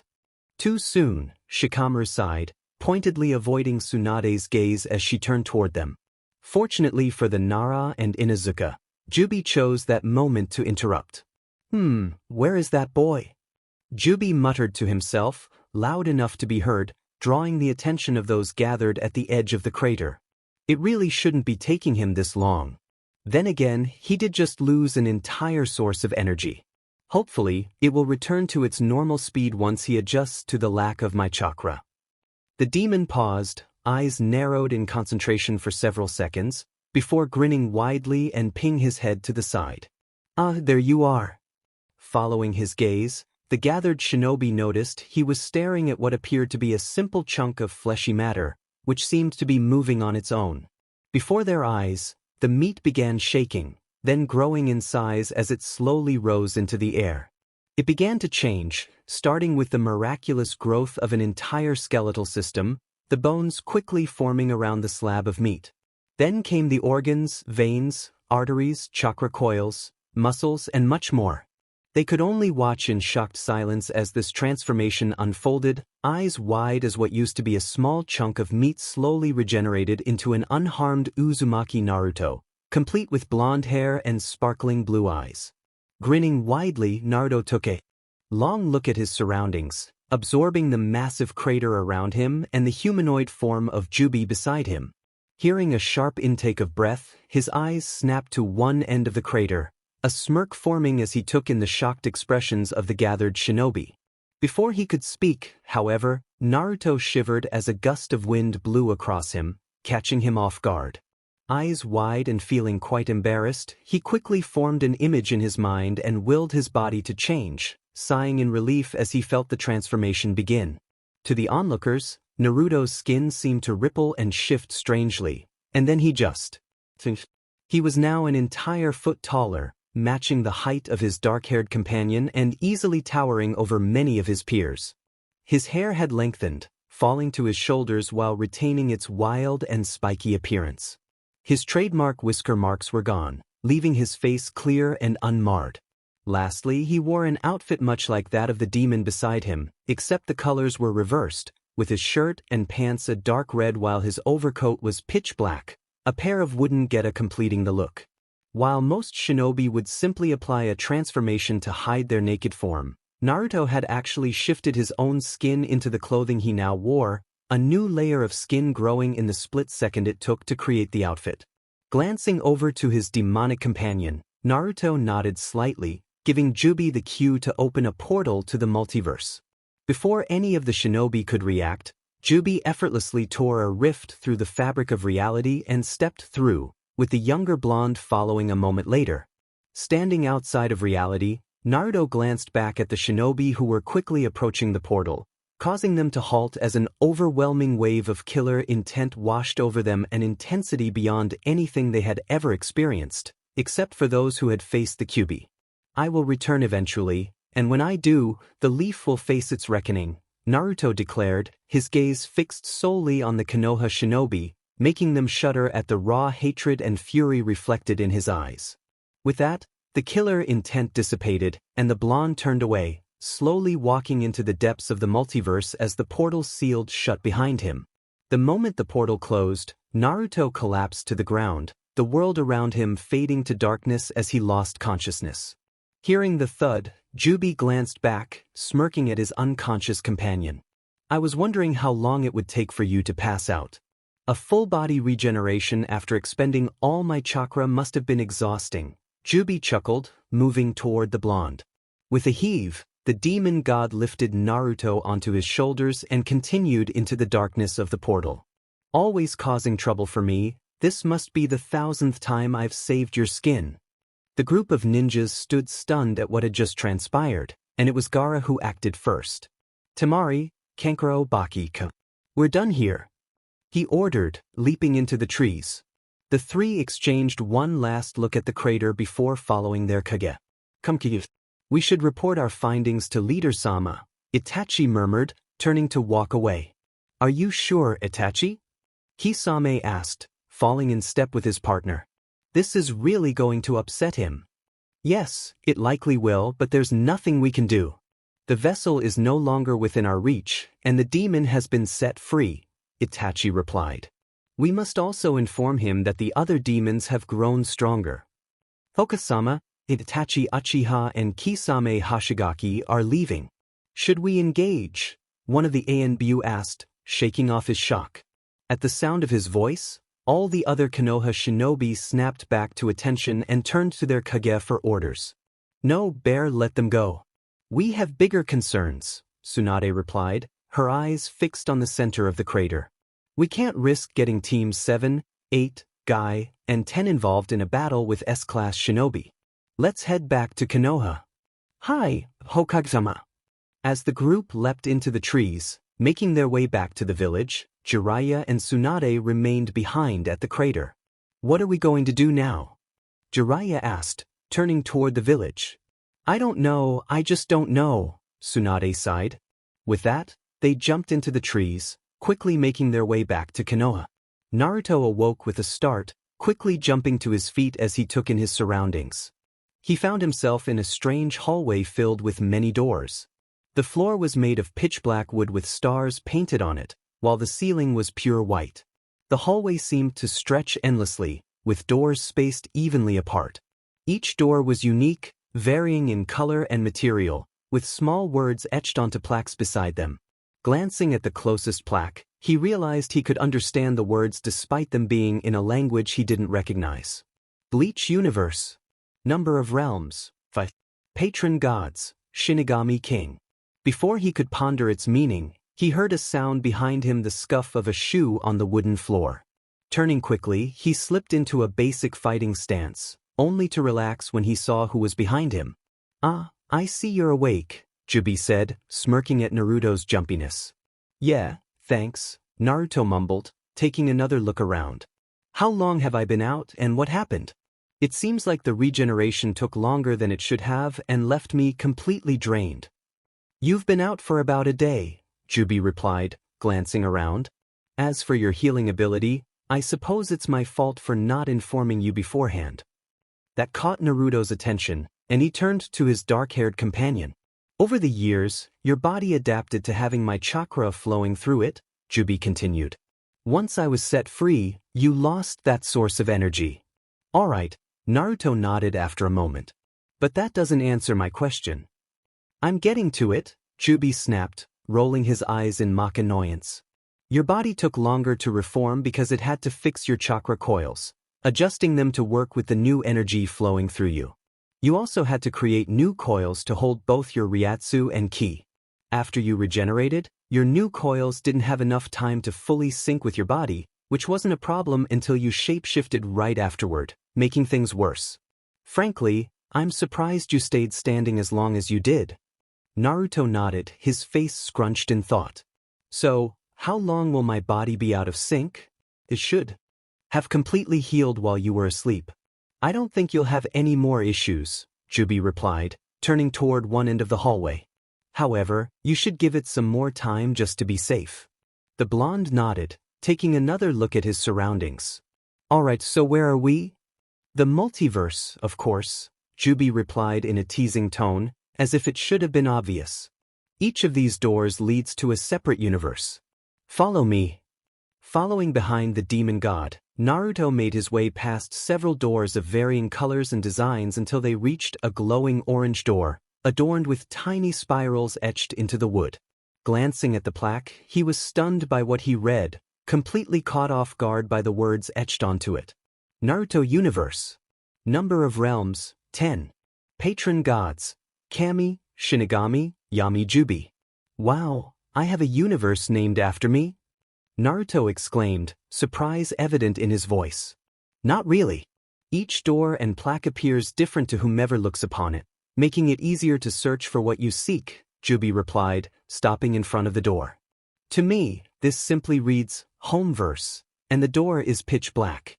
To you, it says something else, and the door is a different color. Come on, we need to hurry. I have a lot to explain and not much time, he said, opening the door and stepping through, with Naruto following closely behind.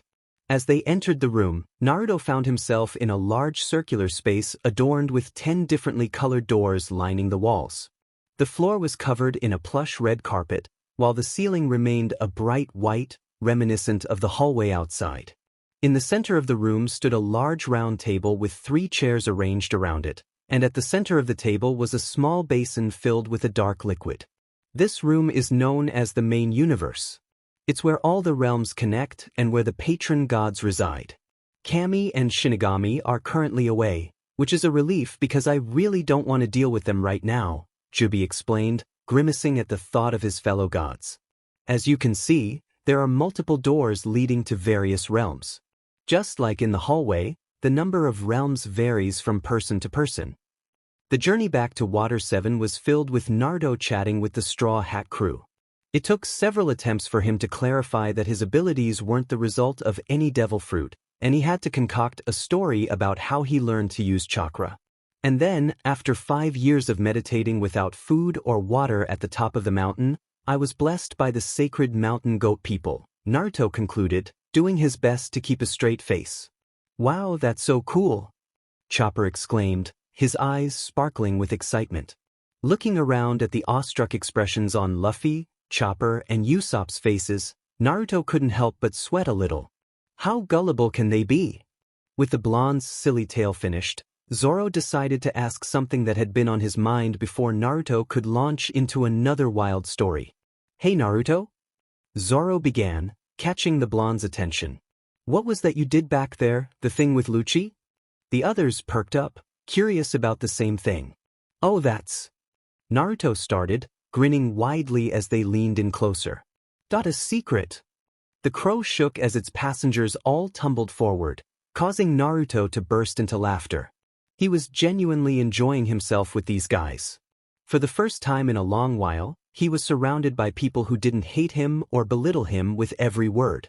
It was a refreshing change of pace. The flight continued with Naruto and the Straw Hats exchanging stories. Even though he had read about most of their adventures, it was still entertaining to hear them talk. They landed on Water 7 an hour later, and Naruto dropped his passengers and the ship off on Crap Island before dispelling his summon. Well, it's been fun guys, but I have somewhere else to be.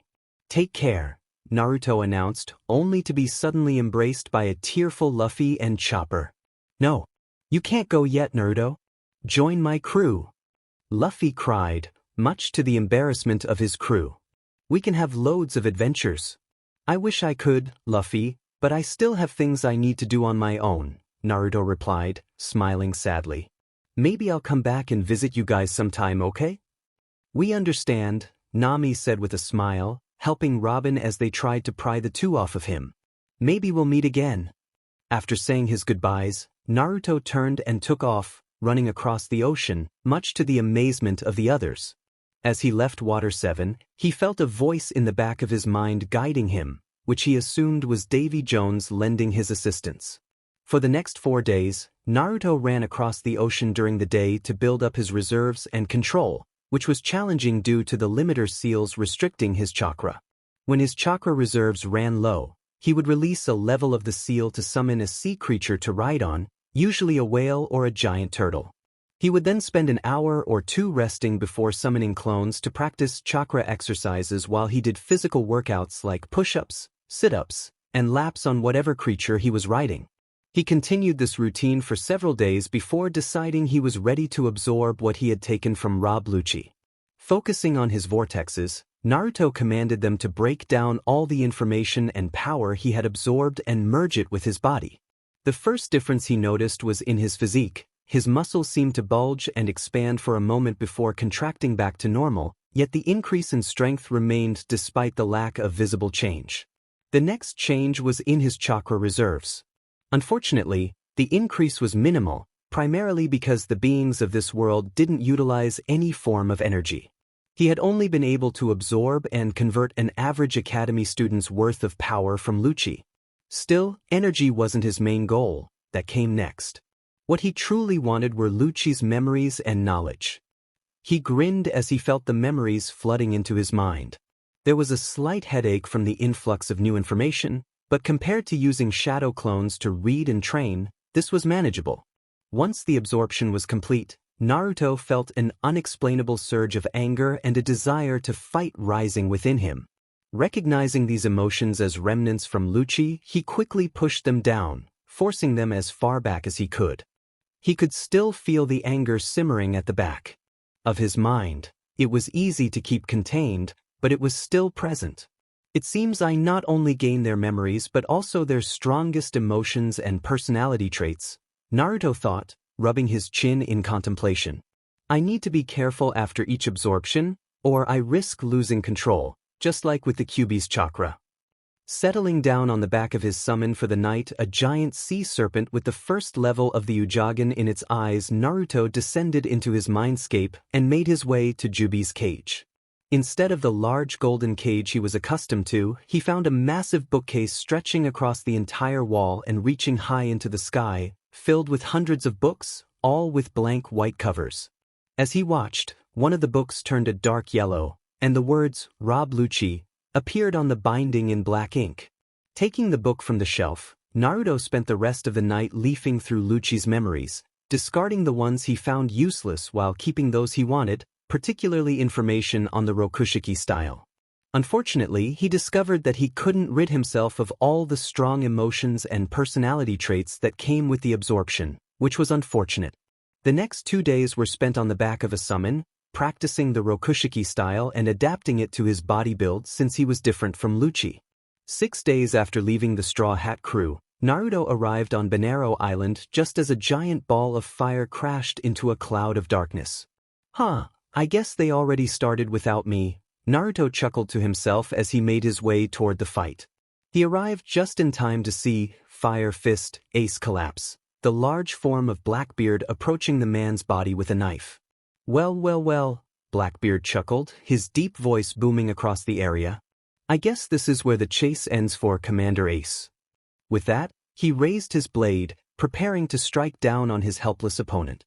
Storm Leg, a voice called out, resonating with power. A crescent-shaped blade of air flew toward Blackbeard, striking him squarely in the back and sending him crashing several meters away with a painful thud.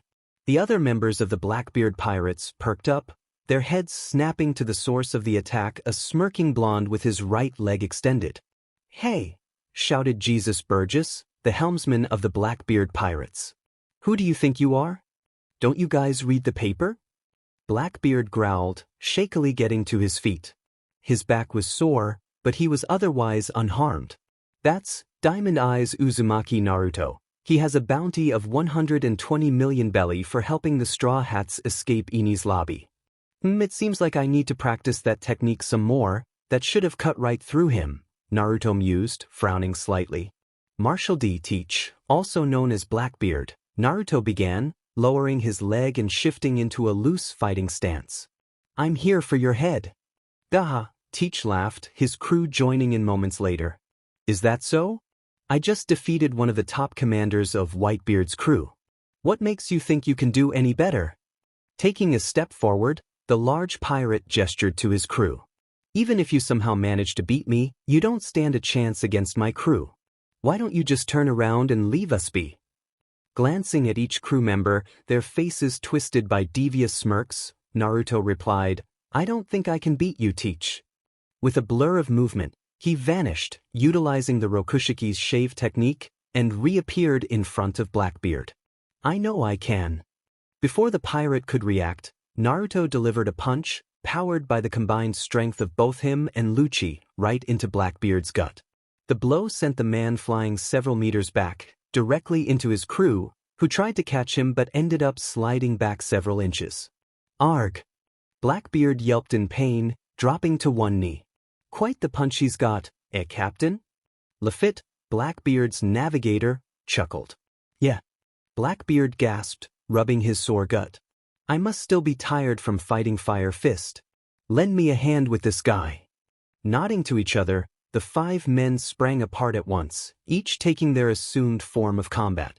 Lafitte sprouted long, white angelic wings and took off into the air, his cane in one hand and a pistol in the other. Jesus Burgess and Blackbeard pulled out a pair of pistols each, while Doc Q hefted his scythe, and Van Augur jumped to the top of a nearby pile of rubble, taking careful aim with his rifle.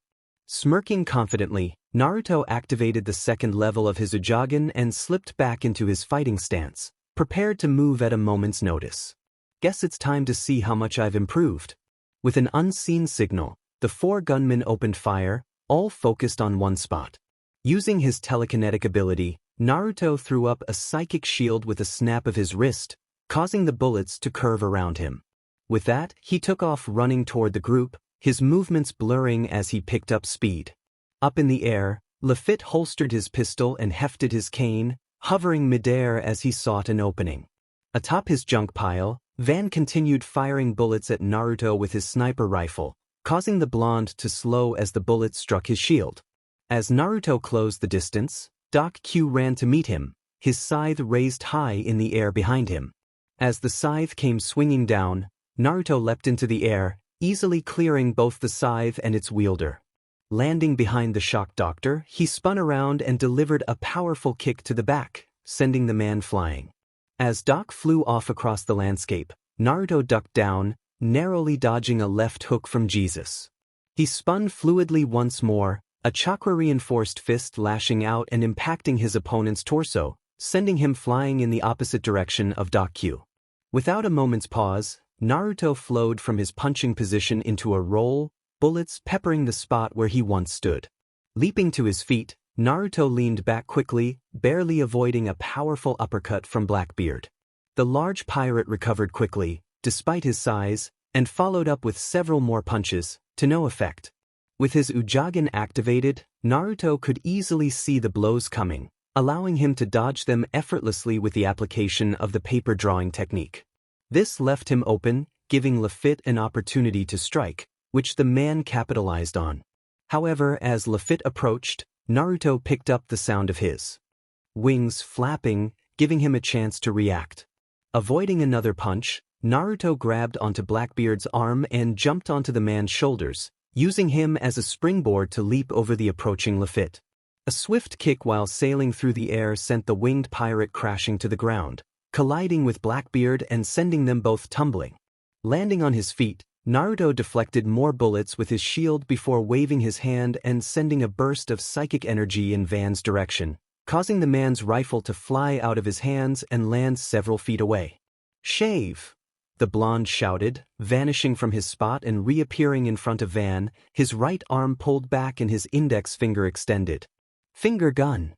With lightning-fast movements, he jabbed his finger into Van's left shoulder joint, causing the sniper to gasp in pain, his arm hanging limply at his side. Naruto couldn't help but grin. He could sense Lucci's growing bloodlust as the fight continued, and he found himself enjoying the thrill of it. Leaping off the mountain of rubble, Naruto surveyed the chaos he had caused, a wide grin spreading across his face. Doc Q and Jesus were just recovering from his powerful blows, while Lafitte and Teach were also making their way toward them. Van would likely be out of the fight without his other arm, so Naruto dropped his shield. Unfortunately, he sensed a presence beside him at that exact moment, just as he was no longer protected. Turning quickly, his eyes widened as he was unexpectedly kicked by Doc's horse. Flying across the battlefield, Naruto grunted as he came to a stop at Doc's feet. The man wasted no time in swinging his scythe down toward Naruto's chest. Rolling to the side, Naruto narrowly avoided a potentially devastating strike, though he felt the impact as he lost his left arm in the process. The rest of the Blackbeard crew smirked, their confidence bolstered by landing such a critical blow on a formidable opponent. Sneering at the kneeling blonde, who was looking at the spot where his arm had been, Blackbeard spoke. "Well, I'll congratulate you for lasting this long against us, kid, but you've lost. You won't last long without your arm." Staring back at the large pirate, Naruto pet his head to the side as if contemplating the idea, his face blank for several seconds before he broke into a wide grin. "Nope." Standing up, the blonde stopped concentrating on slowing his healing and allowed his healing factor to do its job, laughing inwardly at the shocked expressions on his opponent's faces as his arm regrew in a matter of seconds. "What the hell?" Jesus exclaimed, eyes wide in disbelief. "What kind of devil fruit power is that?" "None," Naruto replied, flexing and testing his new arm. "This is all me." "That's impossible," Doc shouted, his eyes narrowing in thought. "Believe what you want. Are we going to fight or what?" Naruto asked, rolling his arm. "Time to end this, guys. Get over here," Blackbeard ordered, hiding his shock behind a mask of anger. The rest of his crew dashed over to his position, falling in behind him as a pitch-black aura began to surround their captain. Holding his hand toward Naruto, Blackbeard drew on his powers and focused. Black Spiral. Feeling a powerful tug on his body, Naruto suddenly found himself flying toward Blackbeard, pulled along by an invisible force. In a blur of movement, Jesus dashed past his captain, his fist plowing into Naruto's face and smashing him into the ground, creating a large crater around his body. Grinning victoriously, Blackbeard stalked over to the blonde and lifted him by the throat, his chest rising and falling with laughter. "My fruit gives me control over darkness and gravity," the pirate began, a black aura rising around his hand. "It also allows me to nullify all other fruit abilities with a single touch. I don't know what fruit you ate, but let's see how you heal without it." Nodding to Doc, who raised his scythe, and Lafitte, who unsheathed a blade from his cane, Blackbeard held Naruto up. They struck together, aiming to incapacitate him, but the blonde grinned at Blackbeard the entire time. Before they could even lower their weapons, all of Naruto's limbs regrew, his clothing included, much to the shock of the Blackbeard crew. Laughing at the look on their faces, Naruto grinned as he spoke. "You can't beat me, Blackbeard. You may as well just give up, this is getting boring." The crew stumbled back, looking at him with wide, fearful eyes. What are you?" Van stuttered, his horse sharing the same shocked expression. Changing his eyes to their final form, a red diamond on a black background, Naruto replied, "Me? I'm complicated." Focusing on another of his powers, Naruto narrowed his eyes and concentrated, reaching out to disrupt the electrical signals passing through his opponent's bodies. "Kneel!" As soon as he gave the command, he shut down their motor skills, causing them all to fall to their knees. This was mostly for the shock and awe factor, a spike of Lucci's bloodlust adding excitement to the moment. He could see the fear in their eyes, he could even sense it rolling off them. "Time to end this, Teach," Naruto chuckled, grabbing two of his discarded limbs off the ground.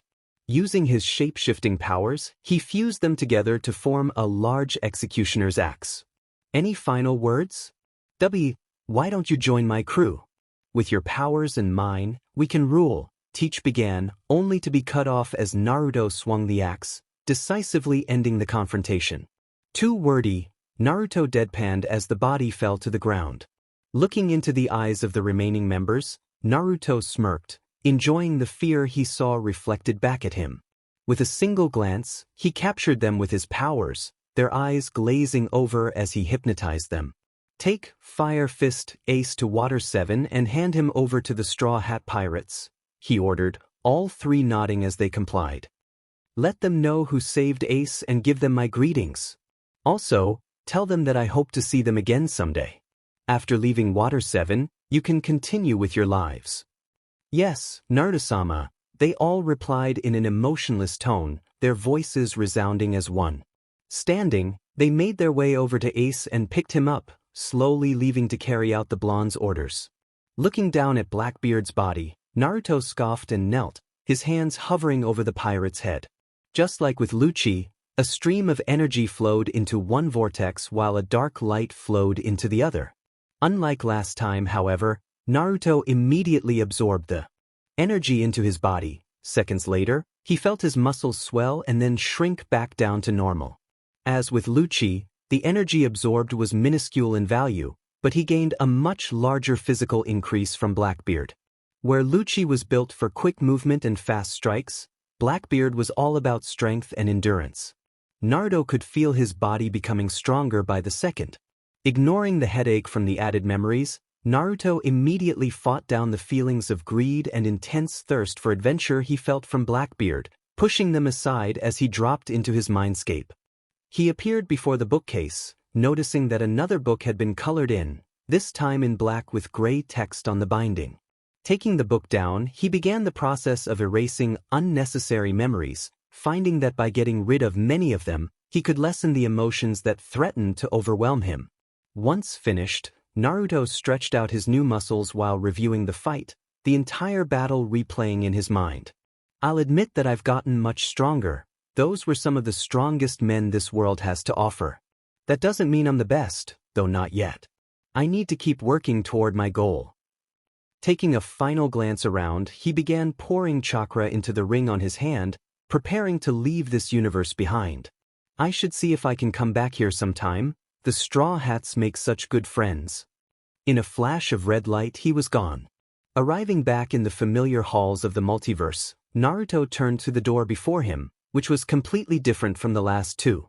While the last two doors were made of wood, this one appeared to be made of two large stone tablets with a mural engraved onto their surface. Embedded in the center of each door was a small red stone, roughly the size of an apple, with what seemed to be countless faces writhing within it. That definitely sent a shiver up his spine. Now that's just creepy. I wonder what world this is. Looking at the plaque, the blonde smirked as he read it. Full Metal Alchemist Universe. Number of realms, 2506. This caused him to whistle. Wow, that's a lot of separate worlds. I wonder why there are so many. Patron gods, Truth, Ishvala, Leto. Alright, time to go in, Naruto decided, reaching over and grabbing the door. Maybe if I ask nicely, I can get what I need without having to visit a bunch of realms. In one quick movement, he opened the door and stepped inside, prepared for anything. Within the room, Naruto was met with nothing, absolutely nothing at all. All around him, as far as his eyes could see, there was an endless white expanse. No doors, no people, nothing at all. Oh, this is boring, he deadpanned. I quite agree. The voice came from directly behind him, causing Naruto to spin around and slip into a defensive stance. Instead of seeing the doorway he just entered from, he was met with the same white expanse extending behind him, except there were three figures standing before him. Who are you? He asked, keeping his tone polite as he reminded himself that these were gods. I am Ishvala, god of creation, spoke the figure on the right. He was a man in his mid-30s, taller than Naruto by a good 3 inches, with a skinny but muscular frame. His bright red eyes and dark brown skin made his neck-length silver hair stand out. He wore a plain black, high-collared, long-sleeve shirt, baggy black pants, and sandals. Over his shirt, he wore a yellow sash with 3 black lines running vertically around it. I am Leto, the sun god. The second figure, now identified as Leto, replied. This one was an old man, but while his face was wrinkled, he had the body of a weightlifter, thick and muscular. He stood almost 7 feet tall, with pitch-black eyes and a fair complexion. His head was entirely bald, adorned with a long black beard and a spiky metal circlet. He wore a simple gray sleeveless robe, bound at the waist by a golden braid of rope, and brown sandals. In his left hand he held a large wooden staff topped with a yellow metal sun. With his height and stern look, he made quite an imposing figure. And I am Truth, guardian of the gate, the final figure commented. Truth was the most peculiar of the trio, entirely white with no distinct features, just a plain white form. He would have blended into the background had it not been for the small black aura that encircled him, giving him shape. He stood about 4 feet tall, and upon closer inspection, one could just barely make out a large gleaming smile on his face. It's an honor to meet you. I am Uzumaki Naruto, he greeted with a bow, remembering to be polite. What is it you seek within our realm, Uzumaki Naruto? Ishvala asked, his face twisted in disdain. I come seeking information on alchemy, Lord Ishvala, Naruto replied, remaining bowed. Truth's smile seemed to grow even larger while Leto frowned and Ishvala scoffed. Another one of yours, Truth, Ishvala grunted, turning to walk away with Leto. Glancing over at Truth, Naruto gave him a questioning look. They're just upset that everyone who comes through here always seems to be after information on alchemy, Truth explained, his grin never fading. Since that's my domain, I get to handle them all. Ah. Naruto replied, still not fully understanding. Tell me, Uzumaki Naruto, Truth continued, tilting his head to the side. Why do you seek this information? From what I can tell, the people of your realm are unable to use alchemy. I don't seek information on alchemy per se, Naruto replied, carefully choosing his words. You see, I have an ability that allows me to manipulate my form and physical makeup. What I seek is information on the atomic and molecular structure of all objects. Without that information, I'm limited in what materials I can shift my body into. My realm is less advanced than yours, so any information there on the subject is limited.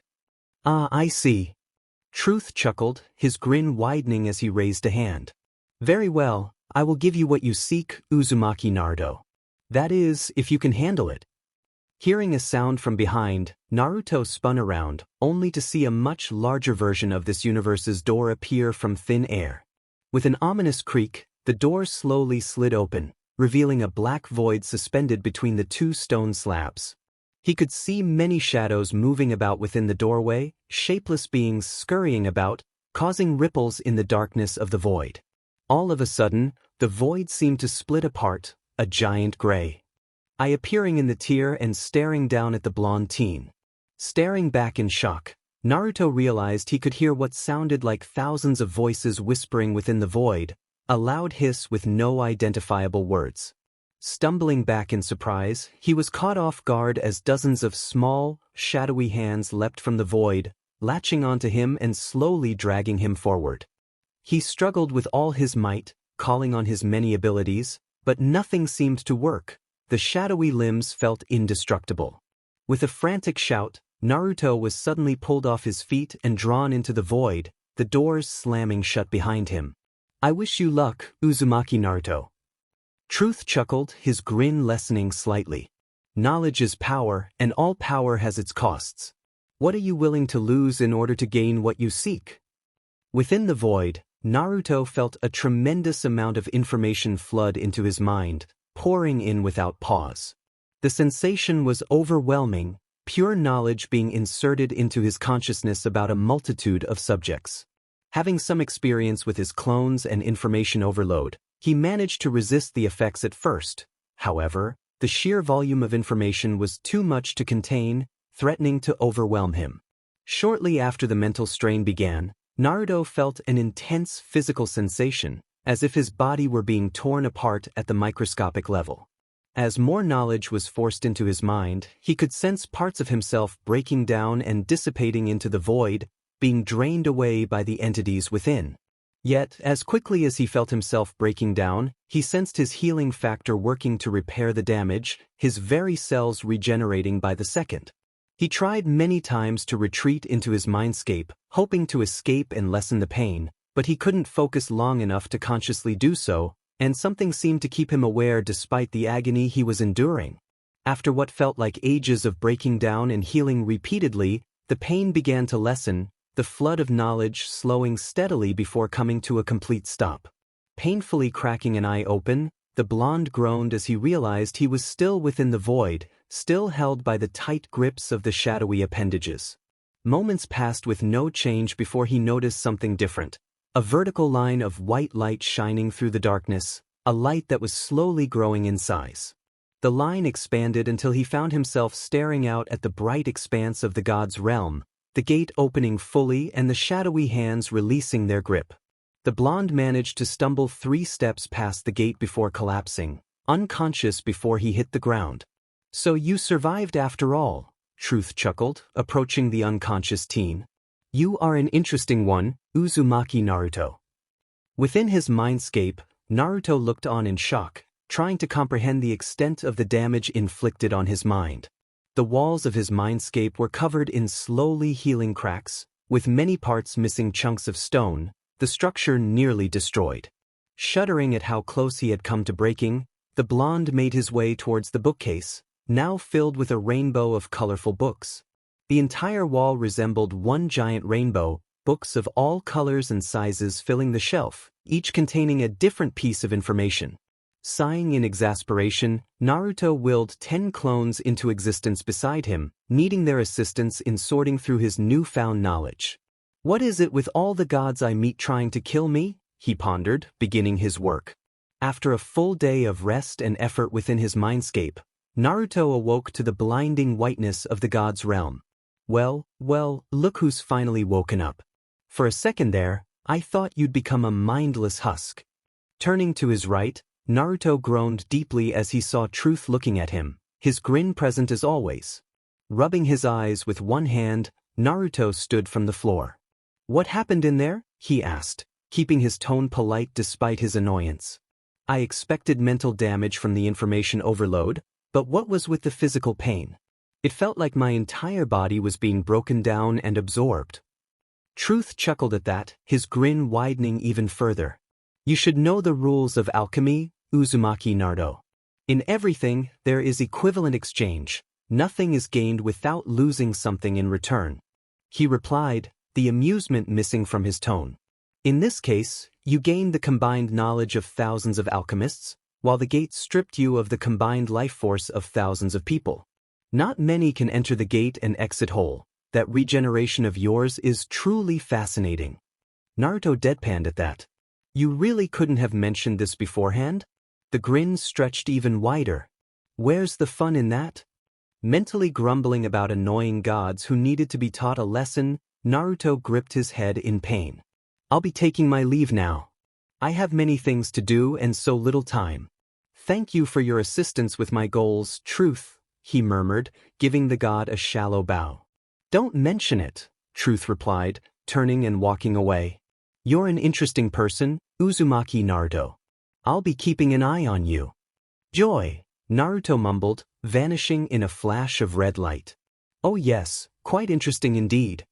With a flash of red light, Naruto reappeared in the familiar hallway of the multiverse, standing before yet another door, one that was completely different from all previous doors. Instead of metal or wood, this door seemed to be made of a yellow-orange substance, completely transparent, although he could only see darkness on the other side. This is amber, Naruto realized, his mind automatically providing him with a name for the material he was observing, one he had never encountered before.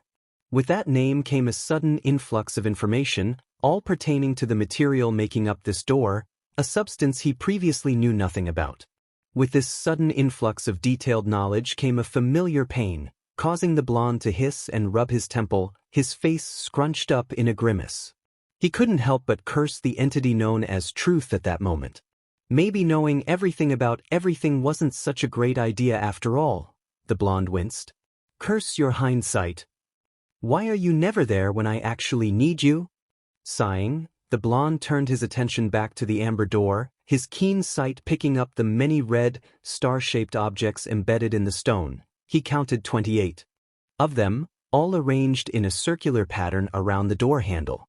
Already having some inkling of where this door led, Naruto glanced at the plaque, grinning as his assumption was confirmed. Dragon Ball Universe. Number of realms, 26. Patron gods, Shenron, Black Smoke Shenron, Ultimate Shenron, Purunga. The Dragon Ball Universe, huh? Naruto mused with a wide grin. That's awesome. I'll finally be able to do something with all this ki. He had tried many times to practice with both his ki and Ryoryoku, attempting to control the two energies and perform techniques with them. Unfortunately, he was never good with chakra control and jutsu creation. He soon found that without the proper knowledge, ki and Ryoryoku were quite difficult to manipulate, much more so than chakra. In fact, using hand signs did absolutely nothing to control these two energies. He would need the proper methods used in the universes where these energies originated. Still grinning widely, the blonde grasped the door handle and pulled open the large amber slab, stepping through the doorway without hesitation. The room he entered was designed to resemble a vast cave. The floor and walls were made of a dark, rocky substance, while the ceiling extended upwards indefinitely, seemingly having no end at all. All he could see when looking up was complete darkness. Upon closer inspection, Naruto noticed large claw marks covering most of the floor and walls, some appearing to have been made by a claw many times his size. At the other end of the room, directly across from the door he had entered through, there were multiple doors lined up next to each other, 26 in total, if he counted correctly. Hearing something scraping on the ground to his left, Naruto turned quickly and found himself staring into the large crimson eye of a massive serpentine dragon. The creature was covered from head to toe in large green scales, with only its yellow-brown underbelly exposed, though that part also appeared to be just as tough as the protective scales. Trailing from the dragon's head down to its tail were light green spikes, which, coupled with its razor-sharp teeth and large red eyes, gave it a truly fearsome appearance. Both ninja and dragon stared at each other in silence, one glaring fiercely and the other trembling slightly. Naruto gulped, his heart pounding, as the mighty beast leaned forward until it was only a few centimeters away from him. Luckily for the blonde shinobi, the dragon simply took a long sniff before backing off, causing Naruto to sigh in relief. With an amused snort, flames leaping from its nostrils, the dragon backed away, its body slowly slithering upwards and away, revealing that it had emerged from the darkness above, a portion of its tremendous bulk remaining hidden in the shadows. Looking up once more, Naruto nearly jumped when he spotted 3 more sets of glowing eyes observing him, their owners fully concealed in the darkness above. Under the scrutiny of these 4 mighty beasts, Naruto did the only thing he could think of. He gulped and bowed low. "Hello," the blonde squeaked, his eyes returning to the soul dragon whose body he could see. While he considered himself quite powerful, Naruto was no fool. Drawing the ire of a god was one thing, but angering a dragon god was quite another. In response, the dragon snorted once again before retreating back into the darkness of the cave ceiling, its eyes dimming and closing as it did so, the other 3 following suit. "Okay," Naruto muttered, scratching his head in confusion. "I'll take that as a sign to move on." Despite his seemingly calm exterior, the blonde was anything but. That thing was huge. Naruto shouted mentally, his eyes wide. It was at least 3 times the size of Kyuubi and Gamabunta. Taking a deep breath to calm his racing heart, Naruto slowly made his way over to a green door, the closest to his position, careful not to draw any more attention from the great beasts above. Looking at the plaque, he frowned as he read the words carved into its surface. Dragon Ball Realm number 18. Divergence point. Goku and Vegeta failed to defeat Majin Buu, resulting in the destruction of many worlds. With a frown on his face, the blonde opened the door and stepped through, only to find himself standing in an enormous room. The first thing he noticed was the huge mahogany desk in front of him, behind which sat a massive red man with long black hair, beady black eyes, and a shaggy black beard. The man was dressed in a purple business suit with a white shirt and orange tie. On top of his head was a purple helmet with 2 horns on the sides. He was as large as Gamabunta, even while sitting, and was staring directly at Naruto. Naruto paled as he realized just who was glaring down at him. King Yema, the judge of the dead. "Who are you?" Yema growled, his deep voice booming throughout the room. "Only the dead should be able to enter this place." "Greetings, Yema-sama," Naruto replied with a bow, his tone as polite as possible. "My name is Uzumaki Naruto, and I came here seeking 2 souls." "Is that so?" Yema asked, raising an eyebrow curiously. "Who do you seek and why?" "It's my duty to guard the afterlife, and I can't just let anyone stroll around like they own the place." Naruto could almost swear he heard the large ogre mumble something that sounded like "immense" under his breath. Choosing to ignore it, he decided to answer Yema's question. "I'm not here to cause any trouble or to free anyone, Yema-sama," Naruto replied, remaining bowed. "I just happen to know that you have Frieza and Vegeta here, and I want to fight them." At the mention of the 2 names, Yema's eyes widened comically. "You have some kind of death wish, boy? Those are 2 of the strongest beings I've locked up in hell." "Yes, I know," Naruto replied, his eyes glinting with determination. "I still want to fight them." Yema snorted before pointing to the door to his left. "Whatever, just another soul for me to judge later. Go through that door and jump off the path. It will take you straight into the underworld. You'll need to ask around to find those 2, though." "Thank you, Yema," Naruto replied, running towards the door. Yeah, don't mention it. Just try not to bother me when you get there," Yema called after the blonde as he vanished. Exiting the check-in station, Naruto found himself on Snake Way, a long pathway floating above a sea of golden clouds. He walked to the edge of the pathway and frowned, his view completely obscured by the clouds. Below. Taking a few steps back, Naruto concentrated, envisioning what he needed. With a crack, a pair of large avian wings sprouted from his back, their feathers glossy and black. Although he had no experience flying, the knowledge he had gained allowed him to shape the wings to be just right for his size. He also adjusted his bones to be lighter, making flight easier. After hopping up and down to loosen up, he gave a few test flaps, finding his wings in perfect working order. Ready to begin, he took a deep breath and leaped off the edge, his wings catching the wind and slowing his descent. Breaking through the cloud cover, Naruto found himself flying several hundred meters above the underworld, which looked nothing like he had imagined. Instead of fire and brimstone, he saw grassy areas, rocky terrain, and sparkling red pools of liquid. To him, it resembled the human realm, just with different colors and hues. As he looked around, he spotted several white clouds floating a few feet above the ground below. He recognized these as souls from the manga he had read. While most appeared as small white clouds, a few souls retained their original forms, though they were rare, mostly one for every dozen clouds. After flying for over half an hour, he finally found a soul he recognized, one who could help him locate his targets. Transforming his skin into a diamond-hard substance, Naruto retracted his wings and dropped down, hitting the ground with such force that it sent souls scattering and created a deep crater around him. "Hello, Captain Jinyu," Naruto greeted cheerfully, stepping out of the crater unharmed. "Who are you?" the soul asked, raising a brow in curiosity. "My name is Uzumaki Naruto, but that's not important," he replied, stopping a few meters from the purple-skinned being. "I'm looking for two souls in this realm, and you're going to tell me where they are." Jinyu sneered at Naruto's tone, his eyes glinting with arrogance. "Why would I tell you anything?" Jinyu asked, his tone dripping with disdain. Naruto narrowed his eyes, then smirked, confidence radiating from him. Making a cross seal with his hands, he focused on his chakra, feeling the raw power surge through him. Shadow clone technique. With a puff of smoke, 50 clones appeared around him, causing a few curious souls to back away, forming a large circle around the two. "You'll either help us willingly," Naruto spoke, 51 voices echoing as one, "or we'll make you." Jinyu smirked and slipped into an offensive stance, appearing completely at ease. Compared to the powers of the beings in this universe, the clone technique didn't seem all that impressive.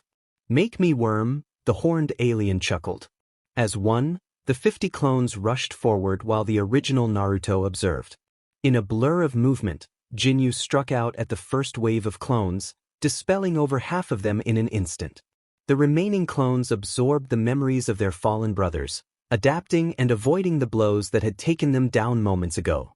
As more clones fell, the survivors grew stronger and faster, dodging and counterattacking with increasing ease. Despite this, Jinyu soon found himself standing alone, the last of the clones vanishing in a puff of smoke. "Is that the best you can do?" Jinyu taunted, smirking confidently. In response, Naruto crossed his fingers again and drew on his chakra, pouring it into the jutsu. Shadow clone technique. The look on Jinyu's face as over 500 Narutos appeared was priceless. Despite the overwhelming odds, Jinyu proved to be a formidable opponent, managing to take down several clones even as their numbers grew. However, he was just one against hundreds of skilled warriors, and soon he found himself overwhelmed, dozens of clones swarming and restraining him.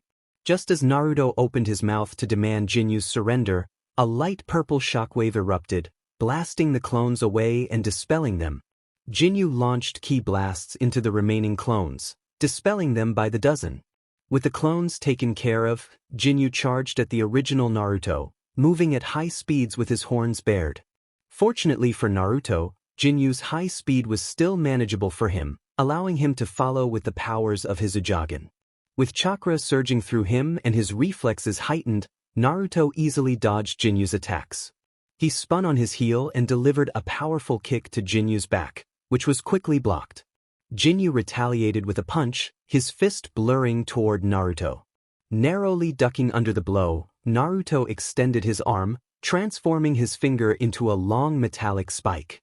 He aimed for Jinyu's chest, the tip glowing a pale blue. Finger gun. With a sharp sound, the spike pierced through Jinyu's battle armor and into his chest, narrowly missing his heart. The spirit gasped as a burst of air and chakra shot through him, traveling several meters before dissipating. Seizing the moment, Naruto withdrew his finger and lashed out with a kick, cracking Jinyu's armor and sending him flying. Landing several feet away, Jinyu shakily stood, shock evident on his face. His armor had a hole through the center, several cracks spreading across its surface from the blonde's kick. How did he break my armor so easily? Jinyu pondered in shock, his eyes wide with pain. It takes even Lord Frisia a few hits to damage it. Who is this boy? Deciding to play it safe, Jinyu kept his distance as he formulated his battle plans. He was clearly outmatched in close combat, especially with those clones taking advantage of the situation. He hasn't used any long-range ki techniques yet, Jinyu realized, reflecting on the quick battle with the blonde. I'll try to keep my distance and catch him off guard. If only I could use my body switch technique, but I don't even have a real body in this place. Ignoring his wounds, Jinyu began powering up his ki, a purplish-pink aura springing to life around him. Sensing his opponent's intent, Naruto dashed forward, planning to take advantage of the few seconds it would take for Jinyu to power up. However, Jinyu was ready far quicker than the blonde expected, his aura dimming as he prepared to strike. Milky Cannon! Jinyu shouted, extending his arms with palms facing forward, both hands glowing with a white and purple aura. With a loud boom, a beam of pinkish energy shot toward Naruto, moving too quickly to dodge and striking him square in the chest, resulting in a massive explosion at the center. The explosion lasted only a moment before fading, leaving a large crater and a dust cloud in its wake, with a group of floating souls lying unconscious at its edge.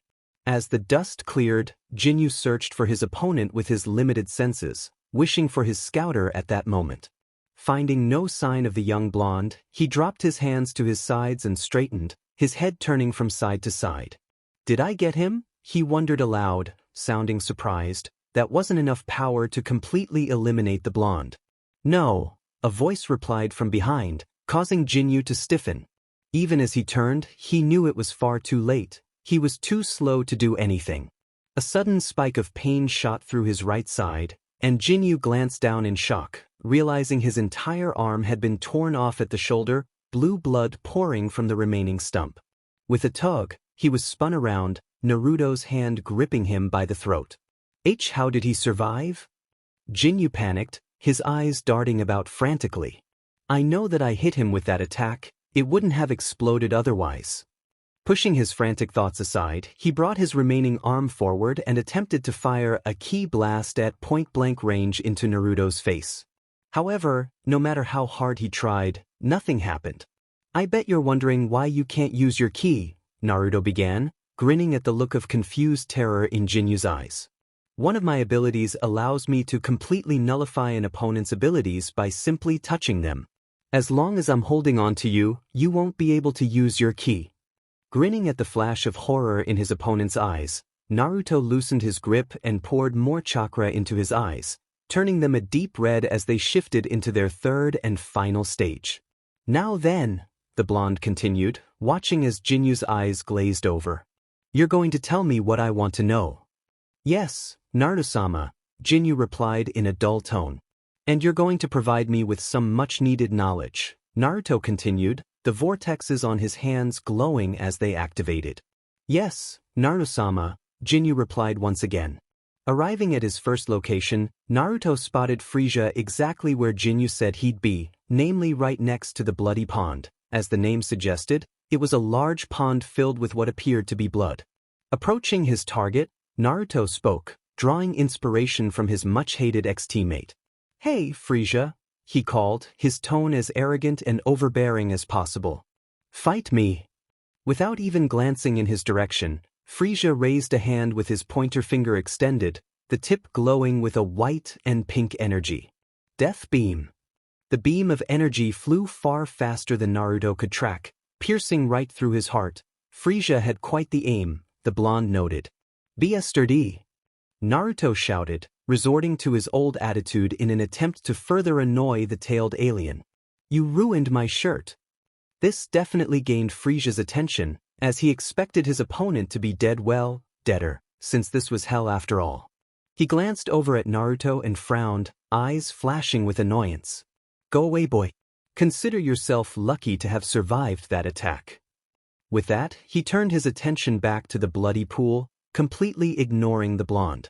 Naruto stood there, grinding his teeth in annoyance, He could feel Lucci's anger threatening to break free of his mental restraints. How dare this arrogant prick just brush me off like that? Naruto growled mentally, eyes flashing red as he activated his dojutsu. Gah, he reminds me of that Uchiha JRK.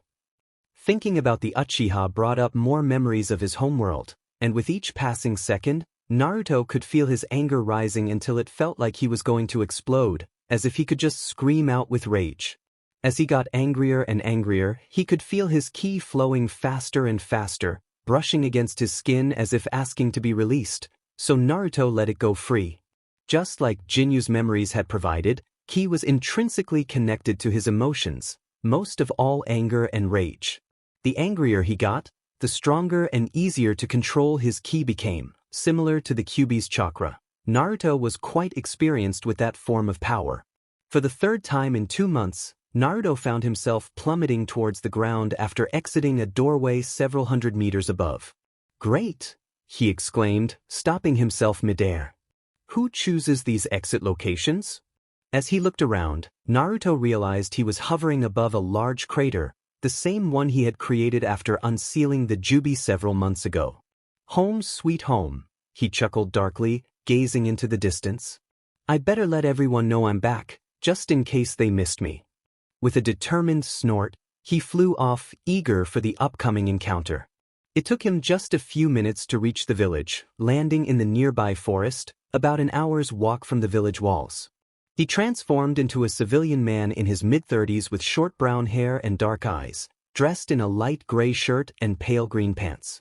His sword, usually kept at his waist, had transformed into a gleaming silver necklace with a miniature version of the weapon attached. While his limiter seals and vortexes were repositioned to his chest, he had learned long ago that they didn't disappear when he shifted, only their positions changed. Suppressing his energy levels to match those of an average civilian, he made his way toward the village, cheerfully skipping along. It felt wonderful to be back in his own realm. He arrived at Konoha's gates an hour later, the area empty except for 2 gate guards, a pair of chunin always on duty.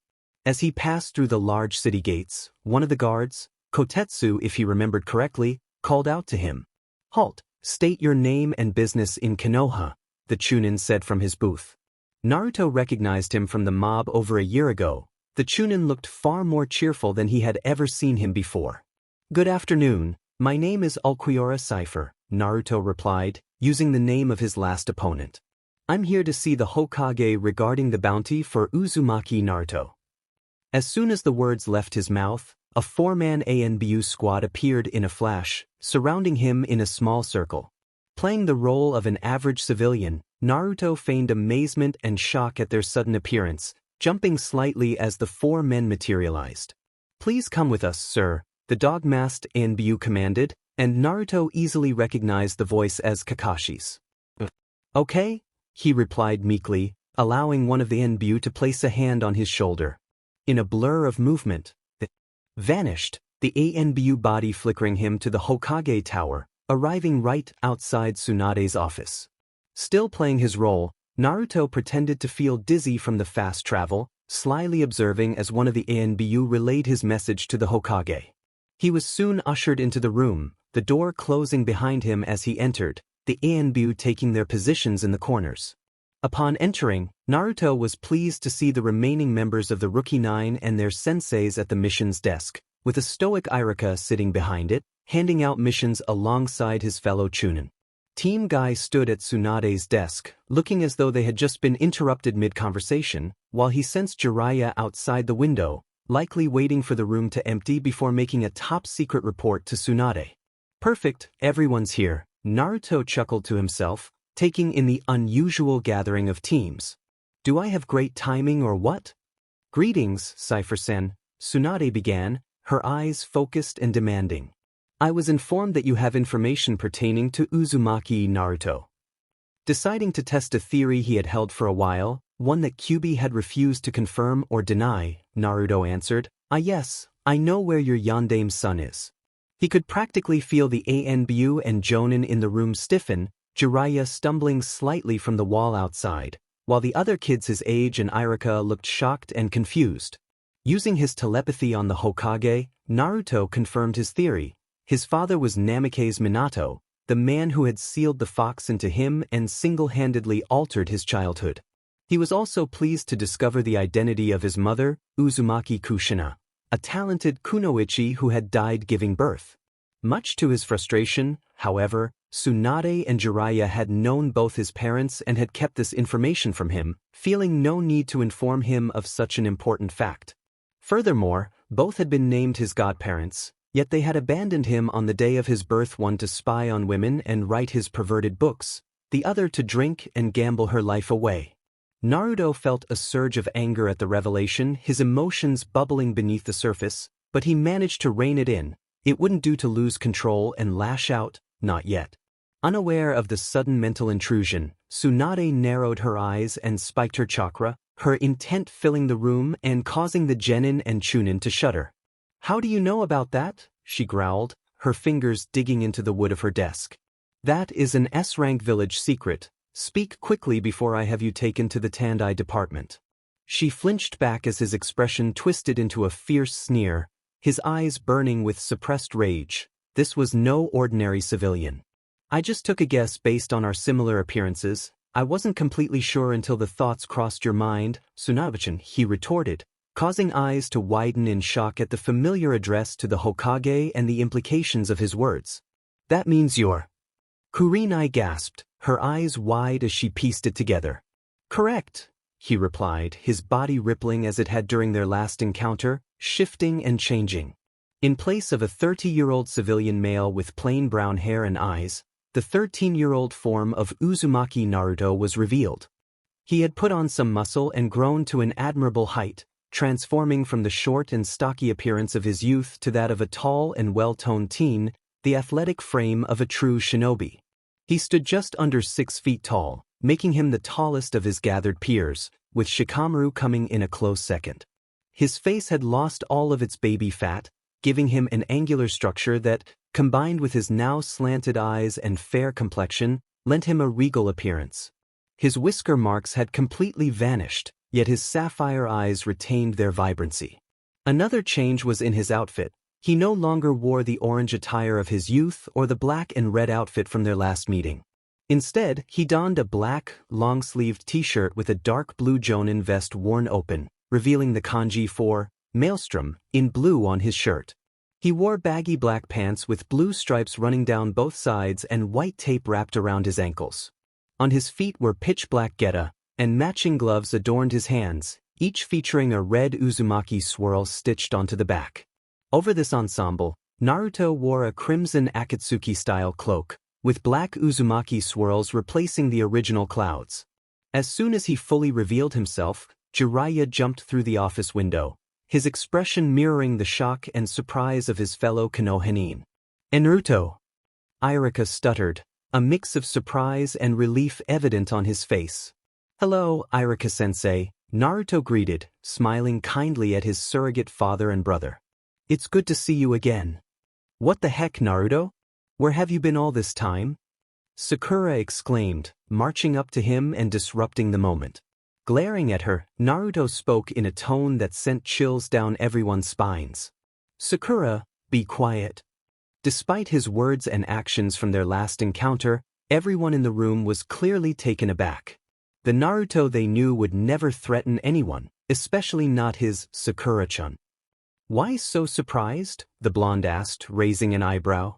"You all seem to forget that I am still your enemy." With those words, the Anbu finally reacted, surrounding him with their kunai drawn. "What are you doing?" Tsunade shouted, leaping to her feet in anger. "Stand down." "With all due respect, Hokage-sama," Kakashi began, narrowing his uncovered eye at his former student. "He is still an A-class missing nin, one who has just threatened a Konohanin and stated clearly that he is our enemy."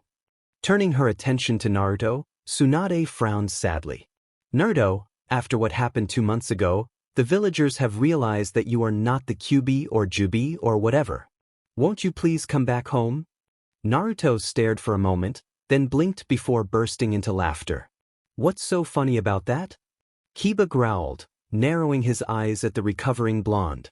"Now that we know you're not a demon, you can come back." "What's funny, Inuzuka?" is that you all think I'll simply forgive you and return as if everything is alright, Naruto ranted, his eyes glowing with anger. It took over 13 years to figure out I'm not a demon? Well, it's far too late now. I swore an oath of revenge, and I won't stop until this village is in ruins. His gaze snapped at Jiraiya and Tsunade, causing them to flinch at the intensity of his emotions. And don't think I'm going to let you two off the hook either. You were my godparents, yet you abandoned me for your own selfish reasons. He snarled, causing their eyes to widen. Don't deny it, I can see it clearly in your minds. This revelation shocked the more observant members of his audience. Since when could the blonde read minds? Sakura, in her typical fashion, chose that moment to interject. Naruto, quit trying to be cool. As if you could destroy the village. You couldn't even beat Sasuke without cheating. Stop acting. Before she could finish, Naruto moved faster than anyone could react, appearing in front of her and grabbing her chin, lifting her effortlessly off the ground. Didn't I tell you to be quiet? He growled, a wave of his hand knocking away the retaliatory kunai from the NB. You must really have a death wish, Haruno. She glared back, speaking through clenched teeth. Go ahead, I dare you. You won't hurt me, I'm your precious Sakura. With a swift motion, he released her, and she fell to the floor, gasping in pain. The others gasped, shocked at the sight. As soon as she was clear of danger, the ANBU struck, each drawing their standard issue tanto, aiming to incapacitate him quickly. No! Jiraiya, Irika, and Tsunade cried out, their eyes wide with fear. Naruto glanced down at the weapons piercing his body, then looked up at the gathered ninja with an expression of boredom. Now then, I bet you're all wondering why I'm here today, he said, ignoring the blades that had pierced his skin. He had shifted his organs out of the way the moment the weapons touched him. Compared to the beings he had faced, these ANBU were moving slowly. How are you still alive? Ino shrieked, her mouth agape in shock. That's for me to know and for you to never find out, Naruto replied, his eyes reflecting his boredom. Troublesome blonde, Shikamaru sighed, equally unimpressed. He's always healed quickly, Ino. Based on what we saw 2 months ago, it's clear his healing abilities have reached extraordinary levels. I'm neither confirming nor denying that, Naruto replied, earning a smirk from the Nara air. Now, can we get back to the topic at hand? Fine, Naruto. Why have you returned here? Kakashi asked, tugging on his blade, an action that hardly fazed the blonde. I have 3 reasons, Naruto said, pulling the weapons from his body and tossing them back to their owners. The first is to deliver a few messages. What messages? The Suma asked, lighting a cigarette. Well, as we speak, I have a few clones running around the village, looking for the few people I care about. I need to inform them that I'm back and that they are free to leave the village without fear of being hunted down by me, Naruto said, his eyes flickering over the other shinobi. That includes you, Shino, Shikamaru, Choji. You and your clans have never treated me badly. Noted, Shino replied with a nod. This also includes you, Irika-sensei, Lee, Niji, Naruto continued, giving them each a glance. As for the rest of you, Naruto chuckled, taking in the looks on their faces. Well, try not to get into too much trouble. He almost laughed at their expressions, a mix of disbelief, anger, and fear. It was quite amusing. The second reason I'm here is to claim my inheritance, the blonde continued, smirking. My clones have already entered the Namake's estate and are currently securing every valuable item. Everything that is rightfully mine will be taken. That caused jaws to drop, shock spreading through the gathered shinobi. I wonder how much I can get for the Rasengan or the Hiraishin in Kumo, Naruto pondered aloud, smirking. Or maybe IW would be interested in a little trade. You can't do that. Kakashi shouted, his voice filled with frustration. You can't stop me, Naruto retorted, chuckling. We may not be able to kill you, but we can still capture you, Naruto, Tsunade added, stepping in to prevent a fight. You can't take on all of us as well as the other ninja in the village. As much as I care for you, I have my duty as Hokage. A duty you wouldn't have if it hadn't been for me, Naruto replied, rolling his eyes in annoyance. But that's not important. I don't need to fight you. In fact, I've already left the tower. All eyes widened in shock as every shinobi realized they had been speaking to a clone the entire time, a clone that had somehow survived a critical attack. With Naruto's disappearance, the various shinobi rushed out of the door or flickered out of the tower, leaving a distraught Sakura alone in the room. Outside, they found Naruto surrounded by 10 ANBU squads as well as a few Jonin and Chunin, with various villagers watching from a distance. Give up, no. You can't win, Tsunade called out, leaping onto a nearby rooftop. Surrender now, and we'll be lenient on your punishment. Naruto smirked and released one level of his limiter seals, his power swirling around him. You're forgetting the third reason I returned, he replied, his eyes glinting mischievously. You never said what it was, Dobe. Kiba yelled from below, eager for the impending confrontation. Ah, so I didn't, Naruto chuckled, scratching his chin sheepishly. Well, the third reason I returned was to make a point. As he finished speaking, the blonde unleashed the unsealed portion of his power across the village, which had varying effects on the citizens. All civilians were knocked to the ground in fear while the genin and chunin were forced to one knee, pressed down by an invisible weight. The weaker jonin found themselves frozen in place, unable to move or think clearly, while the stronger jonin and above felt only a light pressure. What is this? Many thought, shocked by the sudden force. It feels like killing intent, but it's different. How strong have you become, Naruto? Jiraiya wondered, struggling under the sudden pressure. Don't underestimate me, the blonde said, his eyes glinting with intensity. I'm no longer the weak fool you used to know. Look around, Tsunade. Your soldiers can barely handle a fraction of my power. This caused many eyes to widen, with many wondering just how strong Naruto had become in just over a year. Now then, the blonde began, vanishing and reappearing atop the Hokage tower in a burst of speed, leaving everyone in shock at his sheer agility. I'll leave you all with a parting gift. He didn't even use any hand seals, Niji noted, his Byakugan activated and focused. That wasn't it. Body flicker. That was as fast as Sensei's improved version of the body flicker. How is that possible?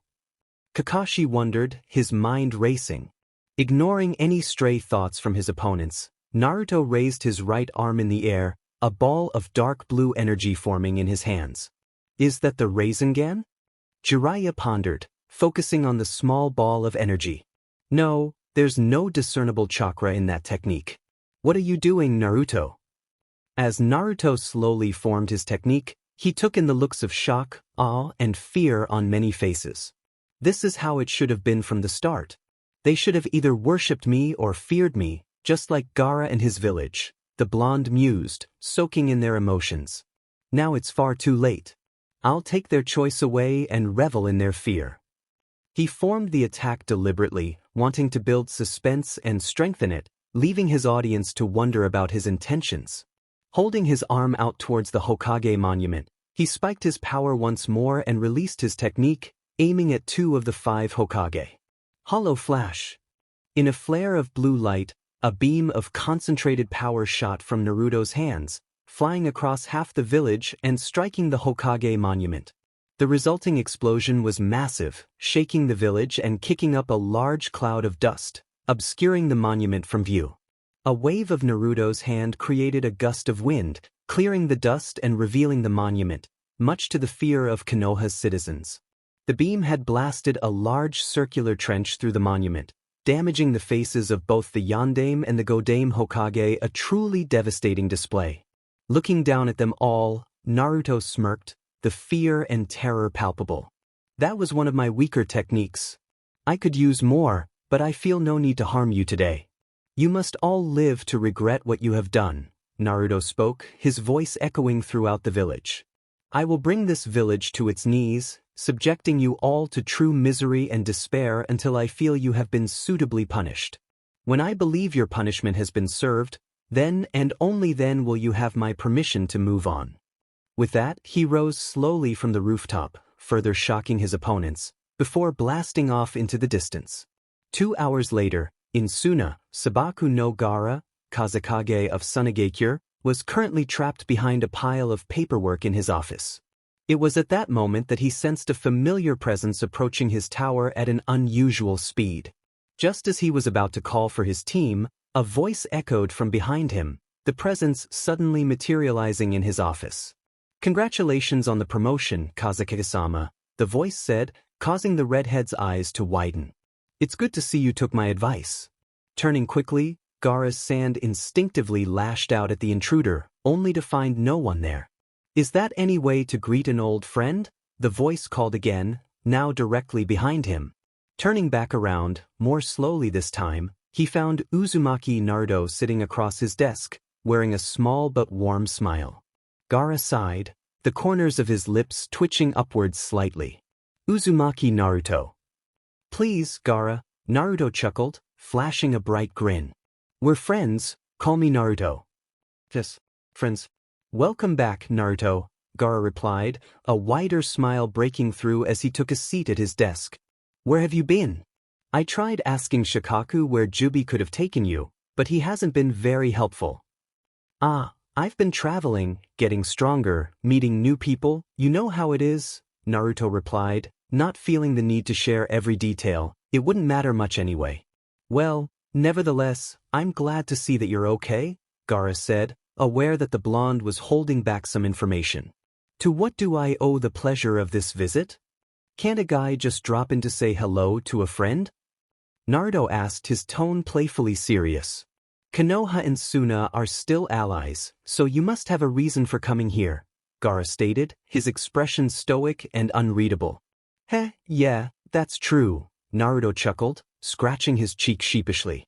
"I actually came here to talk to the Kazekage. I wasn't aware you were the Kage until I saw you behind the desk. Congratulations again." "Thank you. So, what is your business with me, Naruto-san?" Gaara asked, shifting into what Kankuro had dubbed Kage mode. "Just here to deliver a message, Kaze-sama," Naruto replied, his demeanor turning serious as he hopped off the desk. "Oh." Gaara raised an eyebrow. "And what might that be?" "I have declared Konoha my enemy. I have launched the first strike in the coming war, and I will destroy that village. There is no one who can stop me," Naruto stated, his eyes hard and determined. "My message to you is to stay out of the coming battle if you value the lives of your citizens. I don't need any backup, I simply need you to stay out of it." Gaara narrowed his eyes, clearly sensing the underlying threat in his friend's words. "Thank you for the warning." Naruto grinned, shifting from dangerously serious to cheerfully pleasant. "Don't mention it, it's what friends are for after all. You saved me from my darkness, Naruto. I will always support you," Gaara replied, a smile returning to his face. "I will need to talk to the council though. They are the reason the alliance still stands, and it will be difficult to convince them." "Ah well," Naruto chuckled again, scratching his head sheepishly. "You can't really convince them that one missing Nin is a better ally than a whole hidden village, can you?" "No, I cannot," Gaara sighed, pinching the bridge of his nose. "They would likely ask for my resignation if I were to push the issue." "Well then, don't tell them," Naruto concluded decisively. "From what Jiraiya told me over a year ago, the Akatsuki has decided to take a 3-year break, while Orochimaru needs 3 years between his body swap techniques. This gives me a year and a half of free time." Gaara raised an eyebrow, gesturing for Naruto to continue. "I will spend that time making a name for myself in the world, building a reputation and gaining powerful allies. And when the time comes, I'll handle the Akatsuki and Orochimaru," Naruto explained, grinning confidently. "That should give you more than enough of an argument to have them at least consider neutrality, if not a full alliance." It sounded like a solid plan to Gaara. He could support his friend without risking war with Konoha should Naruto fail. It was a bit cold, but he had a village to protect. "Very well," Gaara agreed with a nod. "Until then, you will remain an enemy of Suna." "Heh, that's just fine with me," Naruto replied, reaching into his coat and pulling out a tri-pronged kunai. "Before I go, though, I have something for you." Gaara took the kunai, his eyes widening as he recognized its significance. This was one of the most famous kunai in the world. "I recently retrieved my inheritance from Konoha," Naruto explained, causing Gaara to look up in shocked understanding. While I may not be able to perform the Flying Thunder God technique just yet, I've figured out how to make the seals that will send me a signal when activated. Should you ever require my assistance, just throw this kunai, and I'll come as fast as I can. It had taken him less than 30 minutes to review his father's technique notes and less than 10 to rework the signal seal and place it on one of the spare kunai.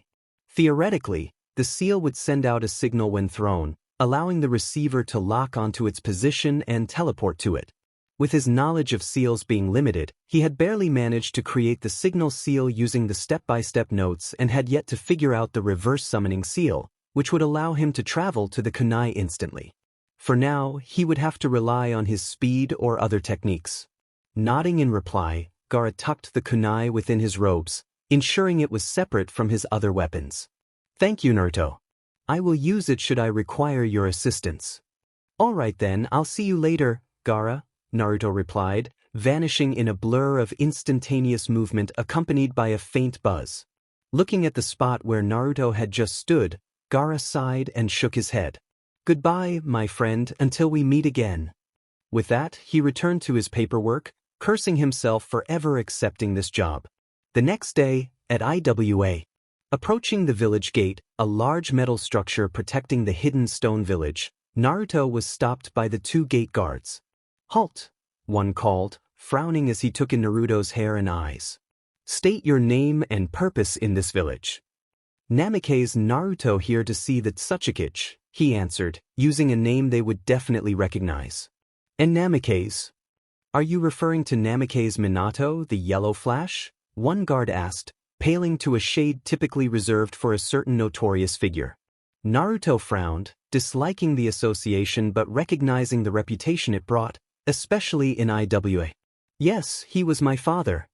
Dai Namake's, one of the guards yelled, both leaping over their booth and charging at him.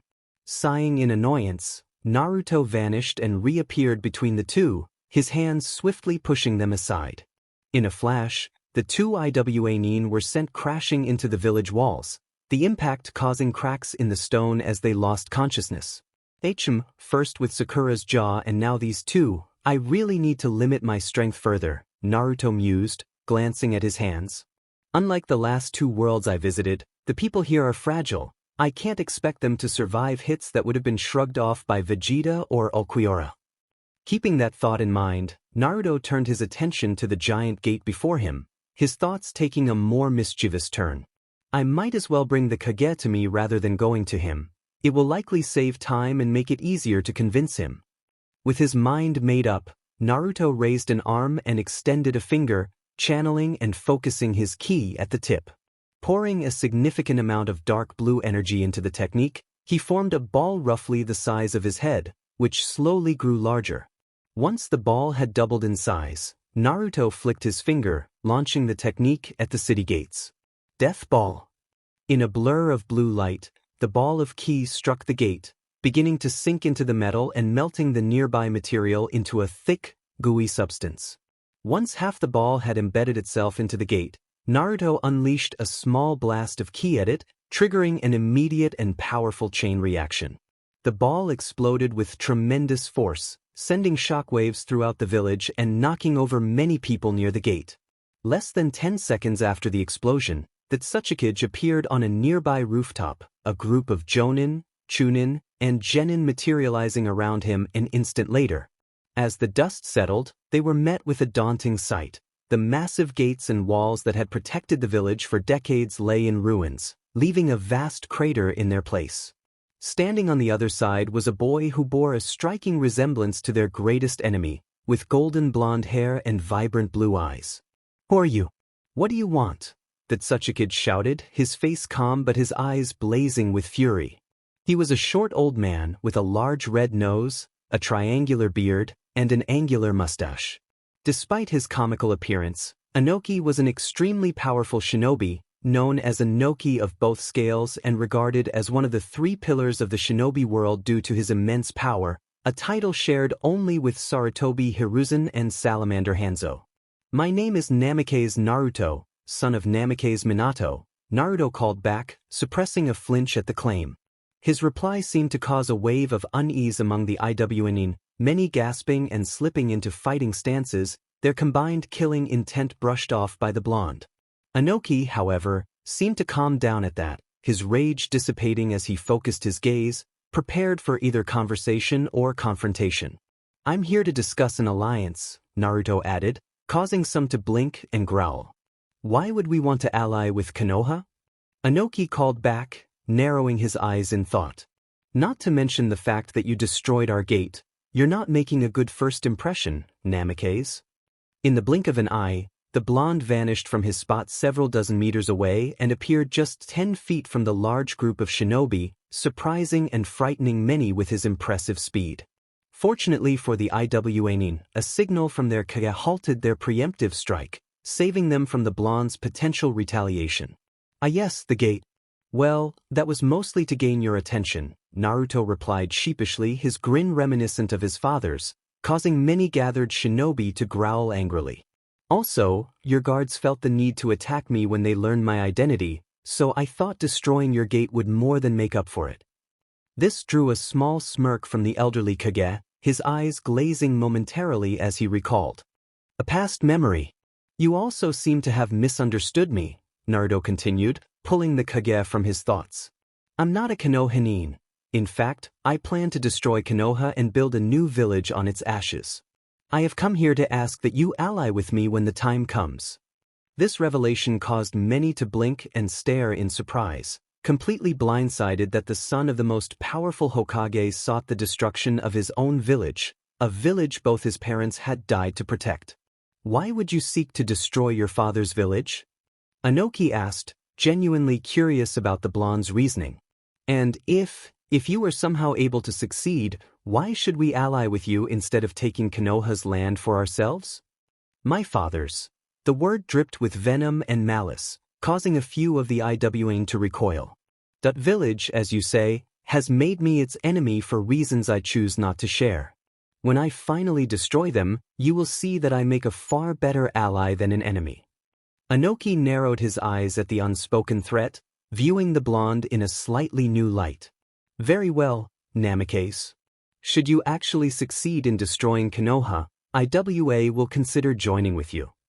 Many of the gathered nin began to protest, but a pointed look from their Kage, coupled with a surge of chakra laced with killing intent, silenced them.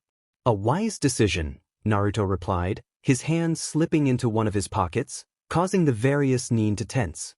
"I would like to offer this as an apology for your gate, as well as proof of my commitment to our future alliance." With that, he slowly withdrew his hand, causing the shinobi to relax as he held a simple sealing scroll, which he soon tossed to the elderly Kage. Inoki eyed the scroll cautiously before handing it to one of his jonin, following standard procedure when dealing with neutral and enemy shinobi. The jonin opened it and began to read. A few seconds passed before the man's eyes widened, his jaw dropping in disbelief. He stuttered, unable to finish his sentence due to his shock. "Get on with it, man." Inoki snapped, clearly annoyed by the suspense. "It's the instructions for the Rasengan, as well as the Yondame's speed training routine, Tsuchikage-sama," the man exclaimed, causing everyone present to mirror his astonishment. Snatching the scroll back, Inoki stared at it for a moment as his men celebrated behind him. He then turned his attention to the blonde, a wide smile spreading across his face. "I look forward to our future alliance, Namikaze-san," Inoki said, extending his hand. Naruto immediately took the man's hand, his grin widening as he shook hands with the powerful Kage. "Please, call me Naruto." Naruto spent a week in Iwa discussing terms with Inoki and the village council. During this time, he also provided guidance to many who attempted to learn the Rasengan, which made up over 80% of the active shinobi roster. By the end of the week, most Iwanin were on the second step of learning the technique, though progress was slow as many struggled with the first stage alone. Naruto reassured them, reminding them that Jiraiya had taken 3 months to master the technique and that the Iwanin lacked the advantage of shadow clones. They understood it would take time to fully master the Rasengan. Ultimately, the Tsuchikage and the council agreed to ally with Naruto. However, one stipulation was that the alliance would only take effect once Naruto had either destroyed Konoha or established his own village. In exchange, They would offer him sanctuary if he ever needed it. Beyond the legal details of the contract, IWA would assist in financing his village and provide several shinobi while it was still weak. Once the alliance was formalized and the village stabilized, they would transition to a system of tax-free trade, with IWA supplying ores and minerals while Naruto provided food and lumber, resources abundant in the Fire Country. To keep the alliance a secret and prevent a war between IWA and Konoha, it was decided that Naruto would be listed in Iwa's bingo book as a criminal and enemy of the state. On Naruto's suggestion, as he was growing bored with politics, he was set up to fight a battalion of IWA nin to determine his rank. This was a significant challenge, as the last person to take on a battalion of Iwa's best had been the Yondaime Hokage himself. This battle would allow Naruto to showcase his power and prove he had the strength to take down a hidden village. The battle was swift and intense, with Naruto skillfully overcoming his opponents in a matter of minutes. 500 of Iwa's best, including Inoki of both scales, were bested in a flash, demonstrating that the blonde lived up to his heritage and bold claims. In the end, he was marked as an SS rank threat with a flee on sight order, becoming only the second person in Iwa's history to receive such a ranking, the first being his father. With this display, the citizens of IWA couldn't help but believe in Naruto's chances. He could actually succeed in bringing down Konoha, leading to much celebration and revelry. 3 days later, in Konoha, Tsunade had spent nearly 2 weeks arguing with the village council and elders about the blonde's sudden appearance. The discussions revolved around Naruto, and it was only the revelation of his heritage and acknowledgement of his power that prevented the updating of his bingo book entry and the release of the Hunter nin, resulting in Tsunade's victory, much to the dismay of several council members. They could not place the son of their beloved Yondaime in the bingo books. What would IWA do with such information? They also couldn't send Hunter nin after him, as based on his recent display, he could likely defeat them in seconds without breaking a sweat. In the end, they decided to change his entry from an A-rank threat to be killed on sight to a B-rank threat to be captured on sight, hoping someone would be able to defeat and return the wayward Namikaze. However, that hope was dashed just days later. Tsunade found herself repeating the same actions she had for the past few days, holed up in her office, drinking sake, her thoughts consumed by her godson and her plans to gain his forgiveness. At that moment, Shizune burst in, looking flustered and shocked. "Suna-sama, you have to see this," Shizune exclaimed, waving a book around. "Go away, Shizune, I'm not in the mood for more paperwork," Tsunade replied, her head dropping to the desk with a tired groan. "It's about Naruto-kun," Shizune continued, undeterred. "He's in Iwa's bingo book." "What? Let me see," Tsunade shouted, jumping to her feet and snatching the book from her assistant, quickly flipping to the back pages. "It's on page 3, Shizune pointed out, shocking Tsunade further. Only the highest-ranked threats were placed at the front of the bingo books, and since pages 1 and 2 were simple introductory paragraphs. Flipping to the page, she was stunned to see an entry for Naruto, an image of the boy in the top left corner looking just as he had days ago. The entry below the picture did little to calm her racing heart. Name, Namikaze Naruto. So they know his real name, Tsunade thought, horrified that the information had leaked despite her efforts to keep it secret. Now the whole world knows your heritage, Naruto. That caused her eyes to widen even further. That can't just be because of his father's identity. Inoki is too clever and cunning to hold such a grudge. What have you done, Naruto? Description: age, roughly 13 to 14 years. Height, between 5 foot 6 inches and 5 foot 8 inches. Appearance, spiky blonde hair. Sapphire blue eyes. Usually adorned with a red cloak featuring black spirals, he wields a sword of unknown make and origin, its strangely shaped hilt strapped to his waist. Last affiliated village, the village hidden in the leaves. Rank before leaving village, genin. Reason for entry, charged with the destruction of the village gate. Charged with the defeat of 500 IWA nin of Chunin and above rank. Charged with the assault and attempted harm on Inoki of both scales, Sandaime Tsuchikage. He did what? Tsunade exclaimed, her eyes widening as she read the entry. How strong are you, Naruto? To not only overcome a battalion of IWing but to confront and survive a battle with Inoki, this is no small feat. Known abilities, extraordinary speed and strength.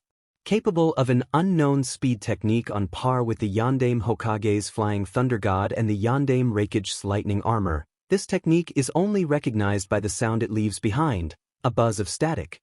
Excellent swordsmanship skills. Expert user of shadow clones. Capable of many powerful and seal-less jutsu. Recommended course of action. Flee on sight. Do not engage the target if you value your life. Below that was a chart estimating the blonde's abilities. The genjutsu portion had a question mark, while the taijutsu, kenjutsu, and ninjutsu portions were off the charts. This was truly an SS rank shinobi. Tsunade read and reread the entry many times before she turned to her desk, activating a seal and summoning one of Jiraiya's toads. The creature simply stared at her, awaiting its orders. Find Jiraiya, tell him to drop everything and locate Naruto. I want him protected from IW, Tsunade ordered, receiving a salute from the toad before it disappeared in a puff of smoke. Turning to Shizune, Tsunade made a difficult choice. She would have to update their bingo books as well, or else Konoha would look foolish due to their lack of information. Update our bingo books with the information supplied here, add anything we may know that they don't, and move him up to S rank with a capture-only reward. Hi, Tsunade-sama, Shizune replied, running off to complete her orders. With that finished, Tsunade sank back into her desk and poured another glass of sake, her thoughts revolving around a certain blonde. Please be safe and return to us, Naruto. Oto, training ground. Boom. Crash. Crack. Growling angrily, Uchiha Sasuke's eyes darted about the training ground, searching for something else to destroy in his rage. He had just viewed the latest editions of the various bingo books. Demenit. How did he get so strong? He's been gone all this time, and as soon as he pops up, he's this powerful? Sasuke ranted, kunai and shuriken flying as he vented his anger. No, this can't be the dead last. It must be power from his demon, that has to be it. Well, no matter, nothing can stand against the power of Sharingan. I will defeat Itachi, then I'm coming for you, Naruto. With Naruto hovering high in the air above a certain training ground, Naruto chuckled as he watched the destruction unfold. Sasuke was definitely upset today. He had flown straight to Rice Country after leaving Iwa, using his heightened sensing abilities to locate the Uchiha and his powerful mentor. Disguised as Kabuto, he had snuck into the base and presented Sasuke with a copy of Iwa's bingo book, enjoying the look on the other teen's face as he read the newest entry. That had been 10 minutes ago, and he had spent the rest of his time watching his former best friend vent his frustration, silently laughing from high above. That's it, Uchiha. Train as hard as you can, Naruto chuckled, his eyes sparkling mischievously. The stronger you are, the harder you'll fall. Sending one last glance at the ground, he spotted Orochimaru exiting the underground village entrance. The Sannin glanced up suspiciously just as Naruto vanished in a blur of movement and sound. Soon, Snake. Just you wait. 3 weeks after leaving Iwa, Naruto found himself traveling and training, incorporating his stolen and recovered inheritance into his vast repertoire. With just over a year to accomplish his goals, Naruto decided to travel on foot rather than flying, allowing him more time to train during his journey. During the 3-week walk to Kumo, he divided his time between walking and training, walking during the day while his clones trained and spending his nights incorporating their knowledge. Despite his power and extensive repertoire of techniques, he was still lacking in jutsu, and the few he did know were nearly mastered. He aimed to expand his jutsu repertoire. While in Iwa, he had been gifted a scroll filled with minor earth manipulation exercises as well as a few C to a rank jutsu. He also took the opportunity to raid Oto's library while in Kabuto's form, claiming a scroll on fire manipulation and several high-level gen and ninjutsu scrolls. He even managed to copy some of Orochimaru's personal jutsu. As for his inheritance, his father's belongings contained several scrolls on wind and lightning manipulation, as well as several high-level jutsu, mostly aligned with the Yondaime's elemental affinity. His mother's belongings were fewer in number, but he managed to collect a few scrolls on water manipulation and some basic jutsu, basic but rare, as they were Uzumaki clan techniques. After close to 5 weeks of walking and training, he finally found himself within reach of Lightning Country, the journey taking far longer than he had expected. With the assistance of a few hundred clones, he quickly mastered wind and lightning manipulation, an easy task due to his wind affinity and control over electricity. He also managed to master most of the wind and lightning jutsu, his superb control allowing him to recreate Kakashi's 1,000 birds and lightning cutter techniques, an accomplishment that made him cackle in glee as he imagined the looks on his former sensei and teammates' faces when they learned of this. As for the fire, water, and earth elements, his manipulation abilities were adequate at best, requiring further training to fully master. He ensured he mastered at least 5 techniques of each element, giving him some variety and elemental firepower. The last of his training centered on Orochimaru's jutsu stash, although he chose to discard many of the jutsu due to them being inhumane or too evil for his taste, which included over 80% of the stolen scrolls. The few he kept had been mastered or reworked as much as he could manage, increasing his variety and power. The first technique was the Hidden Shadow Snake Hands, a technique that allowed the user to launch small summoned snakes from their sleeves or wrists, depending on their mastery of the technique. Lacking the snake summoning contract, he had remade the jutsu using his shape-shifting ability, transforming it into a powerful technique with many applications. Instead of launching snakes from his sleeves, he would unleash child-sized, shadowy black hands with razor-sharp claws that would grasp at his foe, attempting to overpower them. He had drawn inspiration from his experience with the gate, recalling how terrifying those little hands could be, a lesson learned through unfortunate first-hand experience. In honor of the original technique and to evoke the look of horror on Orochimaru's face, he named the technique Hidden Shadow Claws. The second technique was called Many Hidden Shadow Snake Hands, allowing the user to launch a greater number of larger snakes, a more powerful version of the Hidden Shadow Snake Hands. After mastering the jutsu, he reworked it into his clawed version and named it Multiple Hidden Shadow Claws, increasing both the number and size of the shadowy claws. The remaining techniques followed a similar pattern, utilizing snakes for various purposes, including attacking enemies and healing the user. Some techniques, like the gathering of the snakes, body shedding, and formation of 10,000 snakes, he kept for their shock value, even if he had no immediate use for them. Aside from training and walking, he spent much of his travel time dismantling bandit camps, rescuing villages, and fending off bounty hunters, employing his new techniques in the process. The bounty hunters had come as a surprise. He hadn't expected anyone to try to take down such a powerful target, but his name had spread far and wide, and many sought the reward on his head. Fortunately, after defeating a camp of 300 bandits with a powerful technique and then easily handling the bounty hunters who thought to attack him while he was weakened, he had proven that he deserved his fearsome reputation, and only the strongest of hunters dared to challenge him now. An hour's walk from the border of Bear and Lightning countries, passing through the border town of Kamakabu, Naruto sensed a familiar chakra signature approaching. Choosing not to meet the owner in the village, he dashed into the forest, quickly appearing in a clearing several miles outside the village. He only had to wait a few minutes before the chakra signature reached him, the owner moving at speeds comparable to his own, at least while he was still sealed. Eyes locked on the figure, Naruto frowned, hoping for a peaceful day. "What do you want, Jiraiya?" Naruto asked, bracing himself for what would likely be an intense encounter. "Naruto, I've been searching for you all over the continent," Jiraiya said, sighing but smiling cheerfully despite the look on his former apprentice's face. "Tsunade sent me to protect you from IWA and to bring you back to Konoha where you'll be safe." Naruto chuckled at that, amused by Tsunade's offer.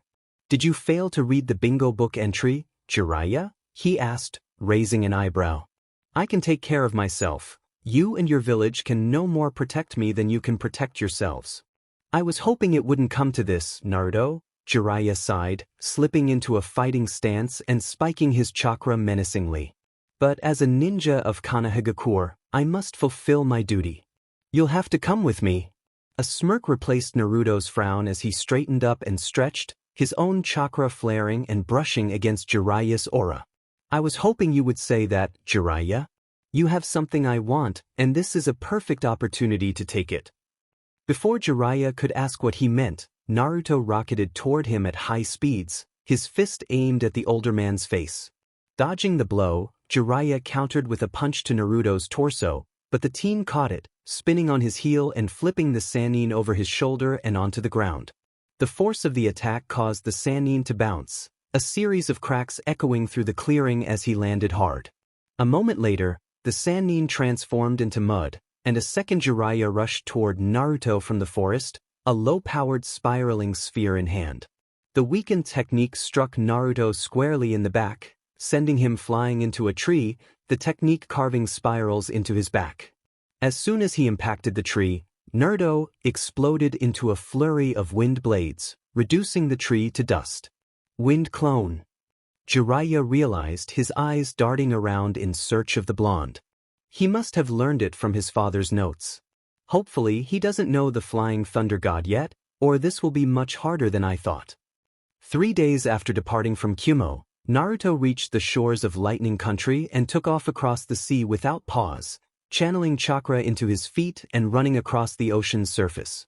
By his calculations, it would take roughly a full day of running to reach Water Country, which is why he decided to pause on one of the small, outlying islands to practice his new jutsu, specifically, the ones he had copied from Jiraiya's mind and a few left over from Orochimaru's collection, techniques he had been unable to use without the proper knowledge. The increase in chakra and strength he had gained from Jiraiya was incredible, showcasing the Toad Sannin's true power. Jiraiya must have really been holding back during their battle. In terms of techniques, Jiraiya didn't possess anything he didn't already know, as most of his elemental techniques had been included in the Yondaime scrolls. He chose to keep Jiraiya's Needle Jizo and Needle Hell techniques, as well as the Sannin's variations of the spiraling sphere. He had also attempted to master Jiraiya's Sage techniques but found them impossible to master without help from the toads and their special oil, a realization that came after he had to endure several mishaps. With the Sannin's techniques out of the way, he shifted his focus to the real reason he had absorbed Jiraiya's knowledge, sealing techniques. Jiraiya's insights into the art of seals had been invaluable, allowing him to easily understand and grasp the more complicated parts of his father's notes, enabling him to finally complete the Flying Thunder God. He had even managed to improve the jutsu by using his shape-shifting abilities to create a small stamp of the seal at the tip of his finger, allowing him to place physical seals with a single touch. These seals would enable him to teleport directly to his opponents and confront them head-on. The knowledge he gained about sealing techniques also helped him understand Orochimaru's notes on cursed seals and the impure world reincarnation, allowing him to incorporate both techniques into his skill set. After mastering the technique, he quickly opened a black cavity back to Kyuubi and provided each of his new friends with a Flying Thunder God kunai, enabling them to call on him whenever they needed assistance. That had been a wise decision on his part. It had proven to be well worth the effort. Flashback. Yujito stood outside Naruto's room with her hand raised, ready to knock on the door. She had received a message to meet him but found herself hesitating at the last moment. Come on, Yujito, it's just Naruto. I'm sure there's a perfectly reasonable explanation for why he wants to meet you. Late at night. In his room, she thought, her cheeks warming at the implications. Hurry up and knock, kitten. We both know you like him. I would think you'd jump at this chance. Sanbai purred from the back of her mind, the demon's chakra tingling within her. I don't like him like that, Nico-chan. We're just friends, she replied, her cheeks flushed. I'm sure there's another reason he called me here. You forget that I know your deepest desires, kitten, Sanbai countered, her chakra flowing faster within her host's body. I've noticed how you watch him when you two spar. Yujito's heated response was interrupted as the door opened, revealing Naruto standing there with a smile. Hello, Yujin, he greeted, seemingly unaware that he had sensed her presence outside for several minutes. Why don't you come in? As she passed by him to enter the room, Yujito felt warmth spreading through her body, her throat tightening and her heart racing as more of Sanbai's chakras surged within her. What are you doing, Nico? She asked weakly, her breath coming in small gasps. It's not me, it's his chakra. He's not restraining it like he usually does, and the air is practically saturated with it, Sanbai explained, panting in sync with her host. My chakra is reacting to his strength and power, stirring our primal instincts. How do I stop it? Yujito asked, stumbling into the room. You can't, and why would you want to? Nico giggled, sounding exhilarated. He's the perfect match for us, kitten strong and capable. Claim him before anyone else can. As this conversation unfolded, Naruto was explaining the flying thunder god kunai to Yujito, oblivious to her inner turmoil. After finishing his explanation, he noticed the distant look in her eyes and gently shook her shoulder. Are you okay, Yujito-chan? He asked with concern, considering using his mental abilities to check on her health, though he usually preferred not to invade his friends' minds. The touch sent a jolt through Yujito's body, drawing out more of Sanbai's chakra and awakening her instincts. Before Naruto could react, she found herself leaning in, their lips meeting in an unexpected kiss. That night marked a turning point for both of them, as they shared an intense connection that left them both breathless. When he awoke the next morning, he felt exhausted but strangely fulfilled, the remnants of their night together lingering in the air. Once she woke, Yujito apologized profusely, explaining the cause of her actions and pleading for his forgiveness. After several moments of heartfelt apologies, she confessed her feelings for him, a crush that had blossomed from witnessing his strength and spending time together. While Naruto himself was still sorting through his feelings, having only flirted mildly, he promised to visit her occasionally and agreed to postpone any relationship until he had completed his mission in Konoha. Flashback and, with his friends in Kumo equipped with their own flying thunder god kunai, he planned to visit Gaara and his allies in Iwa to provide them with their own kunai. But first, he needed to complete his mission in Kiri. As he moved through the water country undisturbed, Naruto arrived in Kiri to find it transformed into a battleground, with houses ablaze and debris scattered across the streets. He sensed many civilians cowering in their homes, men, women, and children hiding from the chaos engulfing their village. Navigating through the village, Naruto tracked down a barely conscious shinobi. Kneeling beside the injured man, he closed his eyes and focused, using his telepathy to delve into the shinobi's mind and access his recent memories. Through the man's thoughts, Naruto learned that he was part of a rebellion aimed at overthrowing the tyrannical Mizukage and ending his persecution of bloodline users.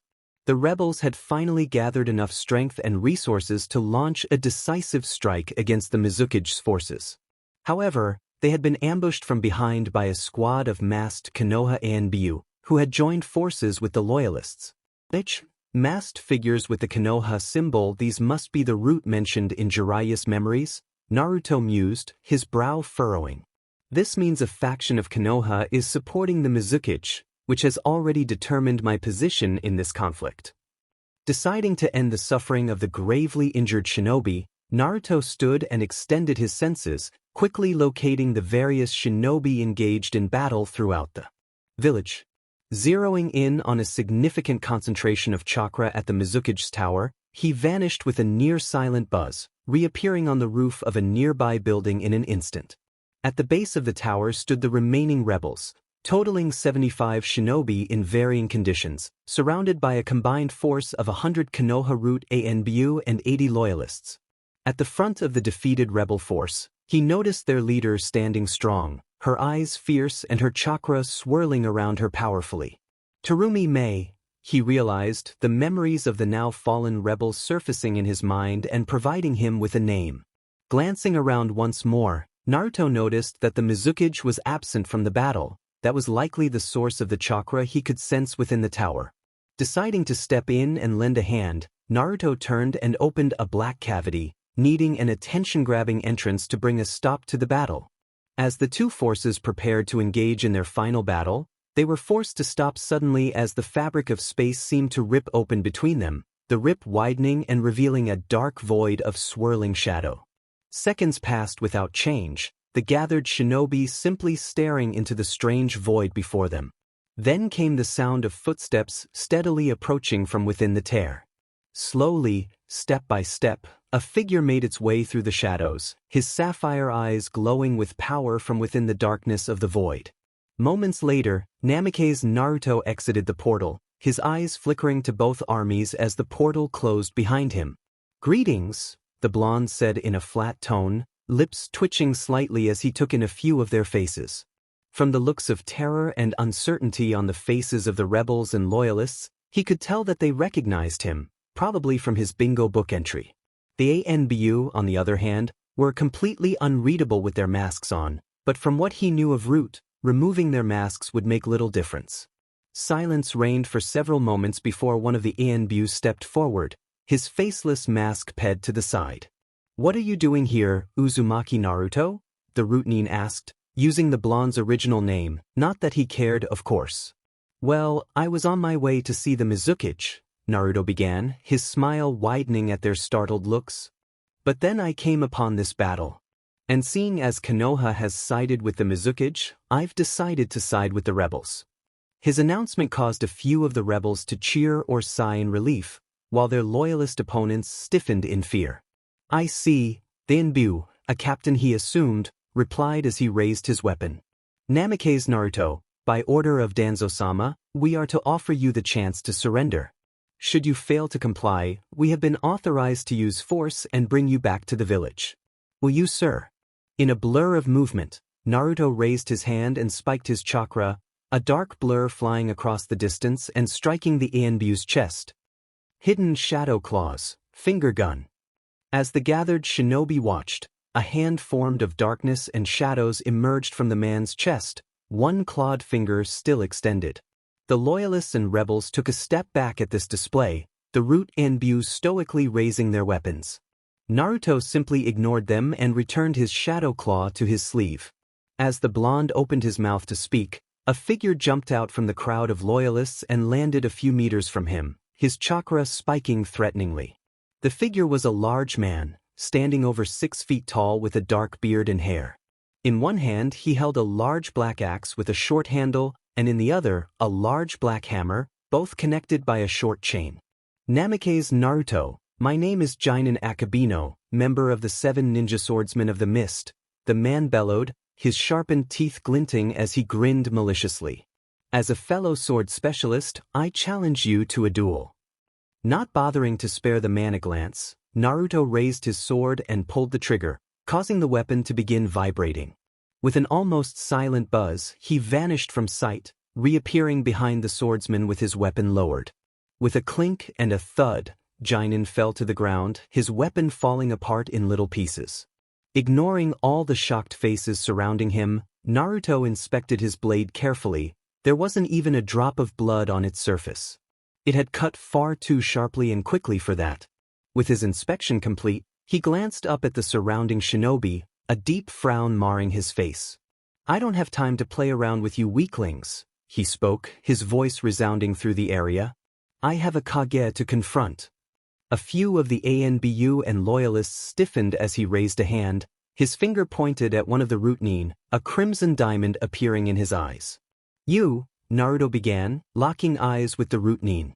"Return to Konoha and inform your master that I will be coming for him soon, then you are to leave." With a reverent bow, much to the surprise of his fellow Enbu, the Rootnin vanished across the rooftops. Turning his gaze on the rest of his opponents, Naruto looked each one in the eye and took command of their minds, his Ujagen and mental abilities strained to their limits as he took control of all 177 shinobi. "As for the rest of you," he shouted, his voice firm and commanding, "I order you to end this conflict." As one, each shinobi raised their respective weapons, Tanto for the Rootnin and Kunai for the loyalists, yes, Naruto-sama, and turned them upon themselves. The rebels could only stare dumbly for a moment, eyes wide with shock, before they began cheering. "Everyone calm down," Mei shouted, bringing her forces to a calm silence.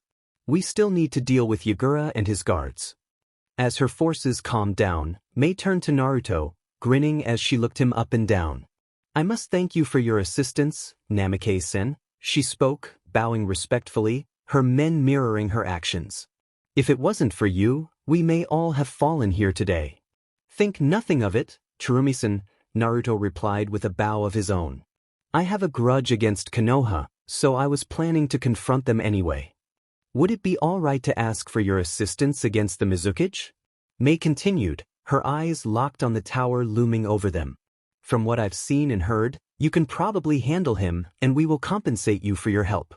Naruto paused for a moment. He had planned on confronting the Mizukage regardless, but having the rebel forces owe him one would be quite the bonus. I might as well, he spoke after a moment, causing his new allies to sigh in relief.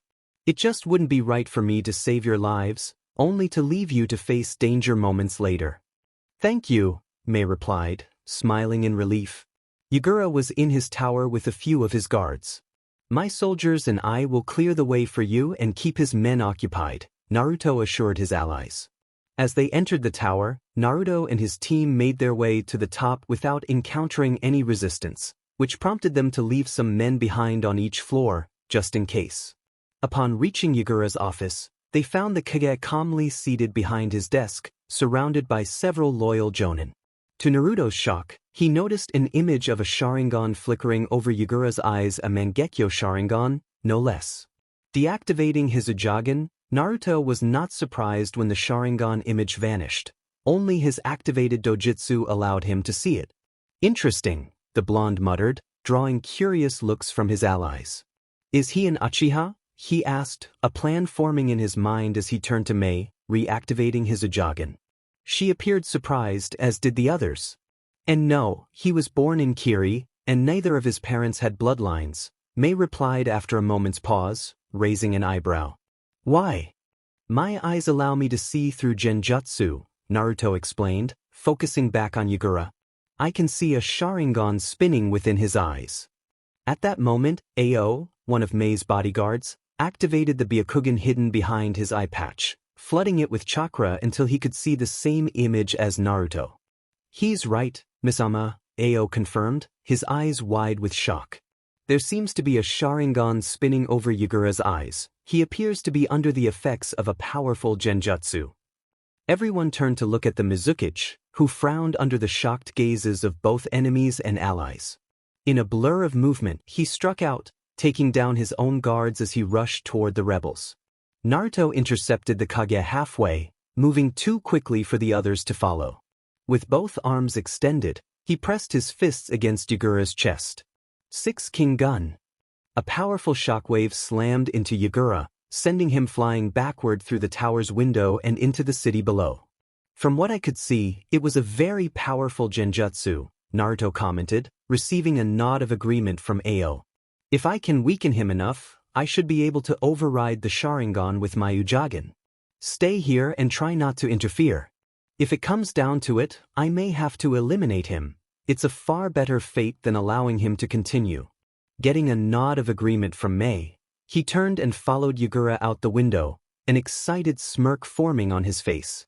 Turning to her men, Mei took in their concerned expressions before speaking. We'll let him handle Yugura. Hopefully, the illusion can be broken, she began, gaining their attention. All of you should split up and spread the word about this. Ao and Chojuro, I want the two of you to stay here and help me search the office. There may be a clue about who put that illusion on Yugura and how long it has been active. Nodding in reply, they set off to complete her orders, the one-eyed shinobi and a young teen remaining behind. Landing at the base of the tower, Naruto noticed that Yugura was already waiting for him, his face blank of emotion and the Sharingan in his eyes spinning hypnotically. Why do you side with the rebels, Namikaze? Yugura asked in a monotone voice. My reasons are my own. I won't explain myself to a puppet, Naruto replied, brandishing his blade. Very well, Yugura muttered, slicing his thumb and swiping the blood across his arm. A puff of smoke erupted from Yugura's arm, and when it cleared, he wielded a large hook-ended staff, one end larger than the other, with a green and yellow flower attached to the larger hook. Rushing toward Naruto, Yugura swung the larger hook at the blonde's neck, spinning and swinging the smaller hook at his leg when the first strike was dodged.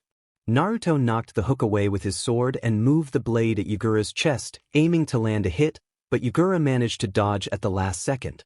They exchanged blows for several minutes, neither managing to land a hit despite their expert skills.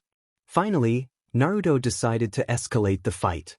In a blur of movement, he vanished and reappeared behind Yugura, pulling his sword trigger and swinging at the man's back. Somehow, Yugura managed to position his staff behind him, blocking the blow against all odds. The blade stopped for a moment, the chakra-reinforced metal of the staff holding it at bay, before it cleaved through the staff and continued on its path. Unfortunately, that split second was enough for Yugura to leap away just in time. Looking down at his destroyed weapon, Yugura frowned before throwing both halves of the staff at Naruto, his hands already forming a set of hand seals. As Yugura stopped at the ram seal, Naruto noticed that the flower on the larger half of the staff was glowing, a series of seals spreading from it to the rest of the staff. Before Naruto could dodge, the flower and staff exploded, the powerful blast shaking the Kage Tower and many surrounding buildings, startling their inhabitants. That explosion had the power of at least 100 explosive tags, Yugura mused, an almost invisible smirk forming on his face. There's no way he survived that. "Ah, but I did," came a voice from behind him. As Yugura turned, he was met with the sight of Naruto's descending blade, narrowly missing his head and slicing his left arm off at the shoulder. "Arg!" he screamed in pain, gripping his wound with his other hand as he leapt away, anger flashing across his face. "You'll pay for that." Before Naruto could respond, he was pushed back by an explosion of demonic chakra from Yugura, the Kage's wounds beginning to close as he drew on his demon's power. Not good. It looks like he's going to unleash his demon inside the village, Naruto realized, various plans racing through his mind. As he watched, Yugura was quickly enveloped in a cloak of ocean blue chakra, the demon's power surfacing to empower its host. With another surge of energy, the cloak began drawing in water from their surroundings, clearing the mist as the water vapor was drained away. As more and more water was drawn in, Yugura's cloak continued to grow in size, the demonic chakra intensifying in strength and potency. As Yugura's cloak and form doubled in size, a tail of water and chakra formed behind him, a second tail beginning to emerge as the Kage continued to expand. This continued for several seconds, immense amounts of water and chakra surrounding the Kage, until the large, watery form of the four-tailed giant turtle towered above the Kage, with Yugura at its center, shielded from harm. The beast reared back its head and let out a thunderous roar, its tails thrashing about and causing destruction in the village, toppling homes and sending innocent bystanders fleeing in terror. "That idiot!" Naruto exclaimed, frustration etched on his face as he heard the cries of the villagers. "He'll destroy the whole village at this rate." He dashed toward the beast, narrowly avoiding a descending foot, and channeled a tremendous amount of ki into his fist, amplifying his strength. Pulling his fist back, he struck the Yambi's leg, only to find his arm sinking into it without resistance. Pain shot through Naruto's arm as he withdrew it, realizing it had been severely damaged by the corrosive liquid that made up the demon's form. Noticing that his healing was slower than usual, he swiftly severed his arm at the shoulder and regenerated a new one.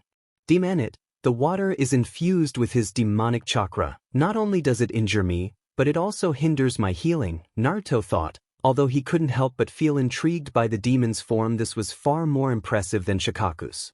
"Before I do anything else, I need to get him out of the village. The villagers won't appreciate it if I let him destroy their home." With a burst of speed, he appeared behind the beast and released his limiter seals, his chakra flaring and drawing the demon's attention away from the tower it was about to demolish. Combining Ryoryoku with the ki in his hands to form chakra, Naruto pulled back both fists and punched forward, focusing on precision. Multiple hidden shadow claws. From within the blonde sleeve, 4 massive shadow hands emerged, gripping the Yanbi's tails tightly, counteracting the corrosive liquid with raw chakra. "Ra!" Naruto shouted, straining as he lifted the massive demon from the ground. Ninja and civilians, innocent bystanders who could only watch the chaos unfold, gaped in shock as the enormous demon was hoisted above the village and swung around in circles. Once he had built enough momentum, Naruto released his grip, sending the beast soaring over the village walls, creating massive waves as it crashed down into the sea. The towering walls were the only barrier preventing the village from being inundated by the resulting tidal wave. With that accomplished, he tore open a black cavity and stepped through, teleporting himself several hundred feet above the ocean's surface, the massive demon floating on its back below him. As the Yanbi sensed his presence, Naruto channeled chakra into his fists and readied them once more, forming two pairs of parallel fists with his massive shadow hands. Taking a deep, calming breath, he launched both fists forward, focusing all his energy into the technique. Ultimate Radius, 6 King Gun. With a powerful explosion, the shockwave from the technique shattered the demon's form and parted the sea below, causing Yagura to plummet to the ocean floor. Moments passed before the technique ceased, the water rushing in to fill the crater formed by Naruto's attack. After a few minutes, Yagura resurfaced, bruised and battered but still alive. He had been shielded by the Yanbi's form, but the shockwave had still reached him. Dazed, Yagura's eyes widened as he saw Naruto descending toward him, a confident smirk on the blonde's face. Face twisted with fury, Yagura drew on the Yanbi's chakra, trading power for speed to form a small four-tailed chakra cloak around himself. Raising his tails above his head, he began gathering chakra at the tips, orbs of black and white energy forming and coalescing into a spherical shape. In an instant, the Kage had created a black and white ball of condensed chakra, aimed directly at his blonde opponent. Tailed Beast Ball. Without even glancing at the attack, Naruto surrounded his hand with dense chakra and swatted the ball away. The tailed beast ball soared into the distance, landing in the sea and creating a massive dome of energy as it exploded, vaporizing the water and forming a large crater that quickly refilled. Naruto took a moment to relish the look of shock on Yagura's face, but his satisfaction turned to annoyance as the Kage turned and dove beneath the surface, swimming away as fast as he could. Gritting his teeth, Naruto began forming hand seals, tracking the Kage's form with his hand. Lightning Release, Lightning Ball. With a crackle of electricity, a ball of lightning formed in Naruto's hand, hovering momentarily before he launched it toward the ocean. Using his mastery over the lightning element, Naruto guided the ball to home in on Yagura's fleeing form, dropping it into the water and causing it to explode in a surge of electricity. He could almost hear Yagura's cry as the Kage was jolted by the lightning, his chakra protecting him from fatal harm but the shock overwhelming his senses and causing him to sink. Landing on the ocean surface several meters above the sinking Kage, Naruto cut his thumb and began forming seals. Summoning Technique, Mare Creature. A puff of smoke erupted beneath the water, a massive shadow shooting out of the cloud and speeding toward Yagura. Moments later, Yagura was lifted from the depths and snared within the tentacles of Naruto's summon. The summon was a colossal sea creature, roughly half the size of Gamabunta, with the head of an octopus and the body of a man, complete with webbed hands and feet. It was covered from head to toe in green fish scales, with a pair of large bat wings extending from its back and 6 clawed fingers on each hand. Behold Yagura, the unrivaled master of the sea, the Cthulhu, Naruto announced, approaching the exhausted Mizukichi. He raised his hand to place a chakra-blocking seal on Yagura's forehead, just in case the Kage was pretending. Stay still, Yagura. I will either free you or be forced to stop you. You would do well to cooperate. Staring into the Sharingan-covered eyes of his opponent, Naruto began asserting his will on Yagura's mind, diving deep into the Kage's consciousness to break the genjutsu. The illusion was powerful, taking several minutes and a significant portion of Naruto's chakra to dispel. However, he succeeded, and as the genjutsu shattered, he felt himself being drawn into Yagura's mind, his own. Consciousness pulled into the darker recesses of Yagura's psyche. He found himself in a dark void, an area devoid of light, sound, and even thought this part of Yagura's mind was completely empty. Despite the unexpected journey into Yagura's subconscious, Naruto calmly glanced around and spotted another figure in the void with him. A man wearing an orange spiral mask and an Akatsuki cloak stood directly across from him. Uchiha Madara, Naruto muttered, nodding to the figure. Namikaze Uzumaki Naruto, I suppose the Kyuubi told you all about me, Madara said, continuing after receiving a nod from the blonde. I'll bet it also gave you those nifty little eyes of yours, just like it did for the Uchiha of the past. Another nod followed. You and your kin have been quite a thorn in my side for a long time now, boy. First, your mother and father managed to stop my pet from destroying Konoha, then you somehow freed the beast, forcing me to change all my plans. Madara's Sharingan glinted, conveying the anger coursing through him. Now, you've cut the strings to my puppet. You are becoming quite an annoyance. Thank you, Naruto smiled, further irritating the Uchiha. I should eliminate you where you stand and be done with you once and for all, Madara growled, a smoky gray aura beginning to surround him. Don't bother bluffing, old man. I know where we are. This is simply a part of Yagura's mind forged by the connection of our dojutsu. You can't harm me here, just as I can't harm you, Naruto replied, dismissing the man's threat with a wave of his hand. I also know you can't stop me from removing your influence from this mind. Your eyes may be powerful, but mine were made for the sole purpose of manipulating the minds of others. You can't win here. That may be true, but hear this, Namikaze, Madara snarled as his form began to fade away. One day we will meet in battle, and when that day comes, I will defeat you. As Madara faded from the void, Naruto felt himself being pulled back into his own body, the darkness of the void replaced by Yagura's pupilless pink eyes. Where am I? Yagura asked weakly, his eyes darting about in confusion. What's going on? You're a few miles outside of Kiri, Mizuki-sama, Naruto answered, drawing the Kage's attention. You have been under the effects of a powerful genjutsu for quite some time. I managed to free you, but I had to weaken you to do so. Everything will be explained back in the village. Receiving a hesitant nod from the weakened Kage, Naruto helped Yagura break free from the Cthulhu's grasp and onto its head, the creature taking off toward Kiri at high speeds. Konoha. 3 hours after waking from a healing coma, Jiraiya found himself summoned to the council chambers, where the council required a retelling of his battle with Naruto. But then I woke up here, and you know the rest, Jiraiya finished, prompting the council to break into whispers. Hokage-sama, we need to increase the boy's bounty and mark him as a kill or flee on sight, one of the civilian counselors spoke, his fellow counselors voicing their support. He has shown no desire to return to Konoha. We need to mark him accurately. Silence! Tsunade shouted, cutting through the murmurs. I'm afraid you're correct, Counselor Tori. I had hoped to bring Naruto back and show him that the village could be worth his forgiveness, but this attack on Jiraiya cannot be ignored. She sighed as they nodded in agreement, knowing she didn't want to take the step, but Naruto had left them little choice. Naruto will be raised to an SS rank threat with a flee on sight order, Tsunade continued, her heart heavy. It was her duty as Hokage to protect the village. We will also mark him to be eliminated on sight if possible. He is a threat that needs to be addressed. With the council in agreement, she prepared to end the meeting, only for the chamber doors to be thrown open. A lone Root Anbu entered the room at a fast pace. What is the meaning of this, Danzo? Tsunade asked, her eyes narrowed in suspicion and anger. She was well aware of Danzo's private ANBU force. It was a secret everyone knew but rarely mentioned. The Root were little threat to Konoha and had been a great help in difficult times. I assure you, Hokage, I am as surprised by this as you are, Danzo replied, his single eye narrowing dangerously as he turned to the invading MB. What are you doing here?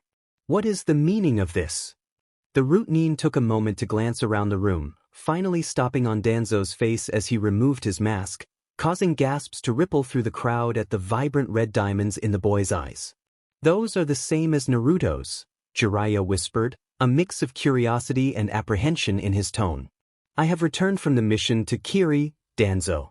I am the only survivor, and I bring you a message from Namikaze Naruto, the Root Nin spoke, his tone devoid of emotion.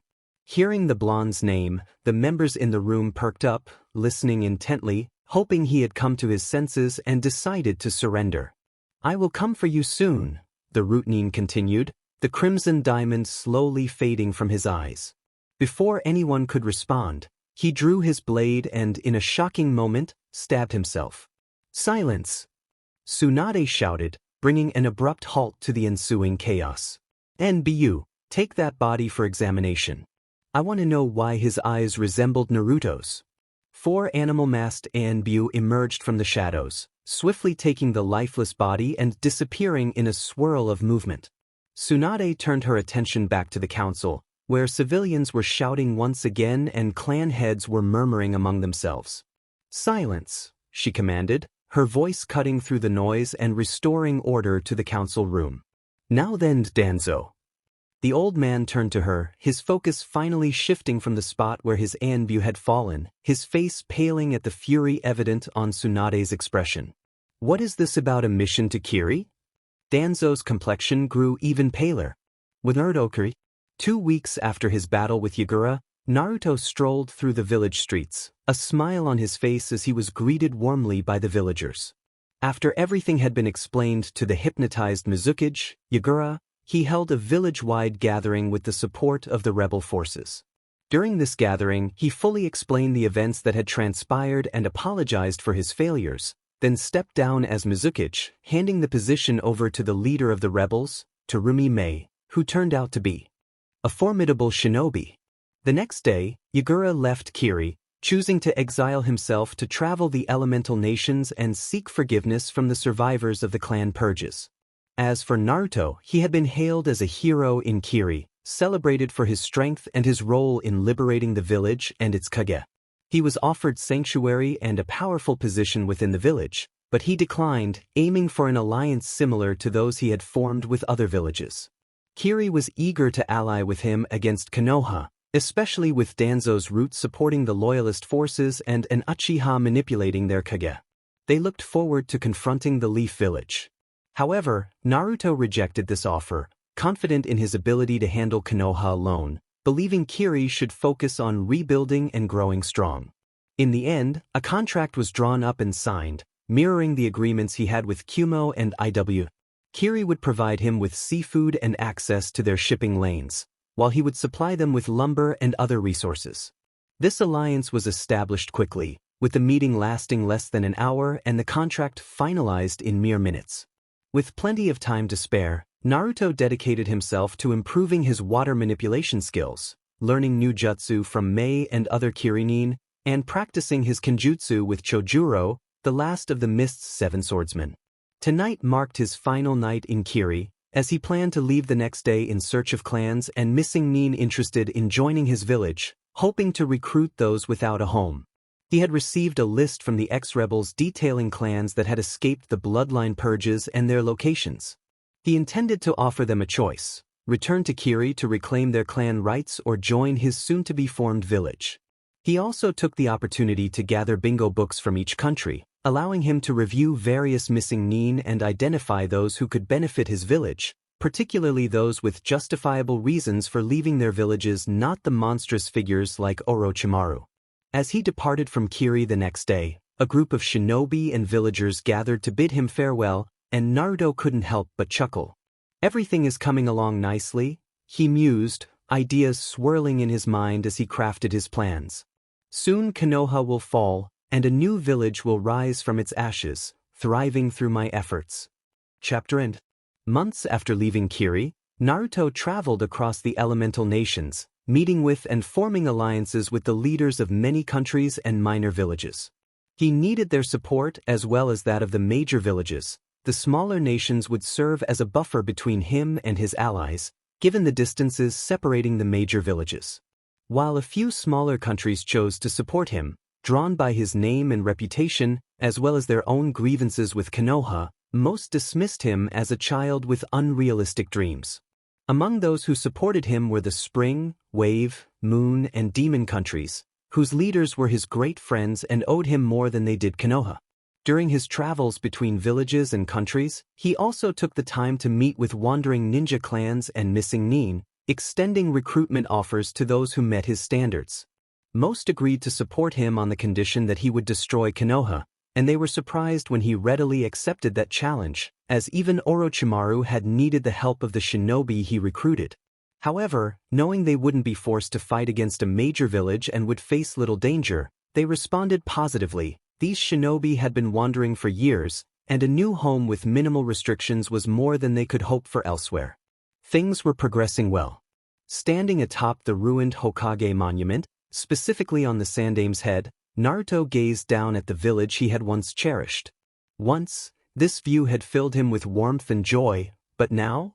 Now, it only brought forth memories of pain and abuse, replaced by feelings of anger and resentment as he looked down on Konoha. As he surveyed the village below, Naruto recalled every harsh glare, every thrown rock, every punch, kick, and stab he had endured.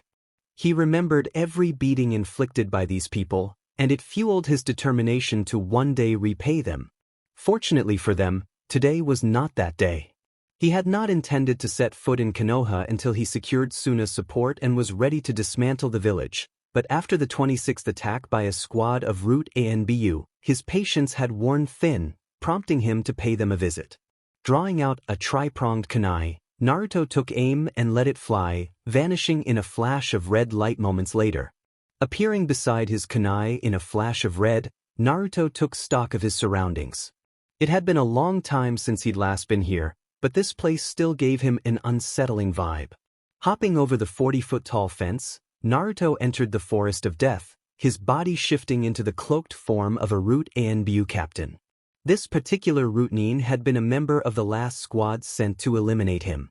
Naruto had used his absorption vortexes to drain the Rootnin of his form, memories, and personality traits, allowing him to fully impersonate the fallen shinobi.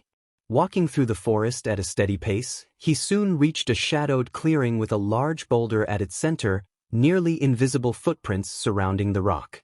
Approaching the boulder, he changed his chakra signature to perfectly match that of the deceased Rootnin and placed his hand on the stone, channeling his power through it in a specific pattern. Seconds passed with nothing happening, then the blonde twisted his chakra, causing a glowing seal to appear on the boulder. With the sound of metal grinding against stone, the rock slid back to reveal a ladder leading into the ground, one of 50 entrances to the root base beneath. Without hesitation or searching for traps, Naruto leapt into the revealed hole, sliding down the ladder and landing on the ground below.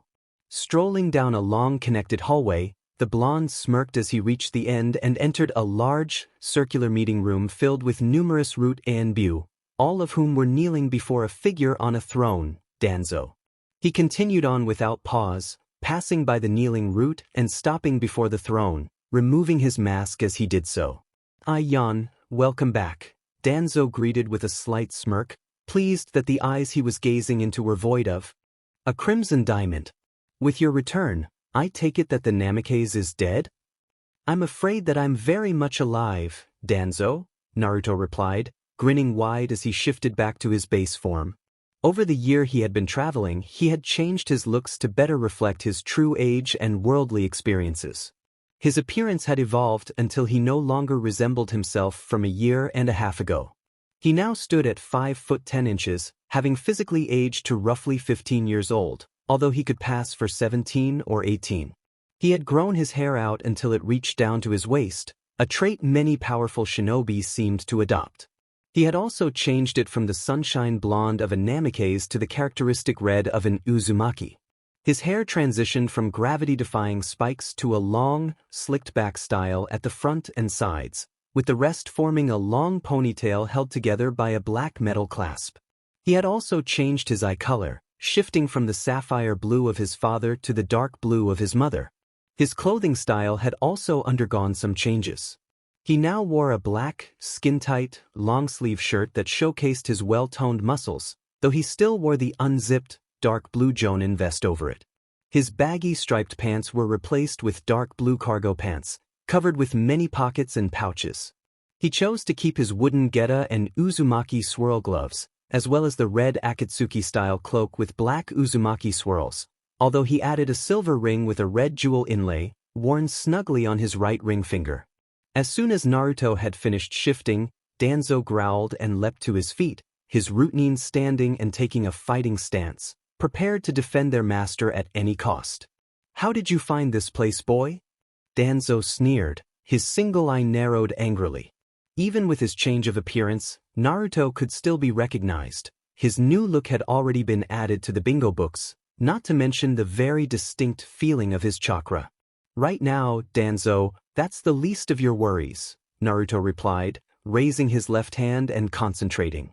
"You've become quite an annoyance, old man. It's about time your crimes caught up with you."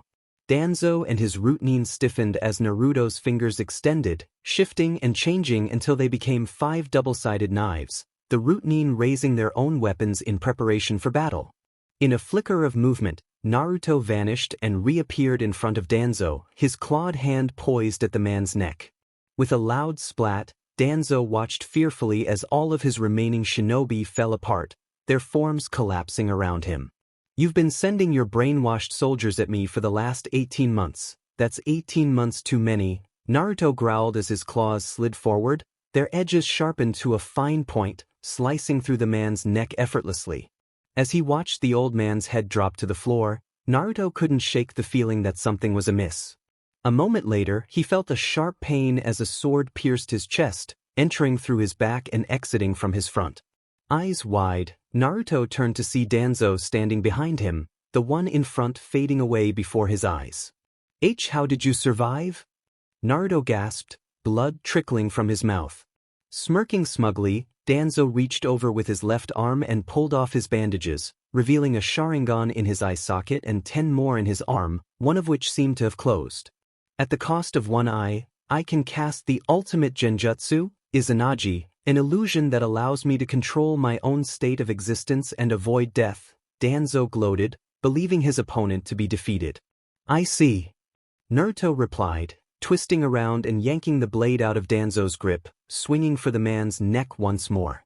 However, Danzo's body faded away, the real Danzo reappearing a few meters away, another Sharingan eye closing. So, your healing allows you to survive even that, Danzo muttered, his right eye glinting dangerously. Well, no matter, you'll just make a better tool that way. With that, the old man locked eyes with the redhead, his Sharingan eye spinning as its hidden power activated, trying to hypnotize his opponent. Feeling the attack on his mind, Naruto immediately activated his Uchiha, deflecting Danzo's mental probes. Don't bother with that, old man, your eyes are inferior to mine, Naruto chuckled, forcing Danzo's influence out of his mind. Even if you were an Uchiha, you would still lose this battle. Yes, you'll make quite the fine tool, Danzo sneered, picking up a blade from one of his fallen shinobi and rushing toward the redhead. After you learn your place, of course. As Danzo approached, Naruto raised his hand, his fingers moving swiftly through the air and striking Danzo's head, sending it crashing into the wall behind him. A moment later, the body faded away. Quite the useful ability you have there, Danzo, Naruto complimented, dodging Danzo's retaliatory attack. I will enjoy taking it for myself. Dimenity's too fast. Danzo cursed, swinging his weapon with precision, only to have the redhead evade him. That's 3 eyes lost already, I need to end this quickly. Leaping back from a wide swing from Danzo, Naruto lashed out with his hidden shadow claws, immobilizing Danzo as he charged forward, aiming for the man's chest. A puff of smoke later, Danzo transformed into a masked figure, opting for a substitution rather than losing another eye. Substituting with one of his fallen shinobi, Danzo appeared behind Naruto and swung his blade, but the teen was quick, evading the strike.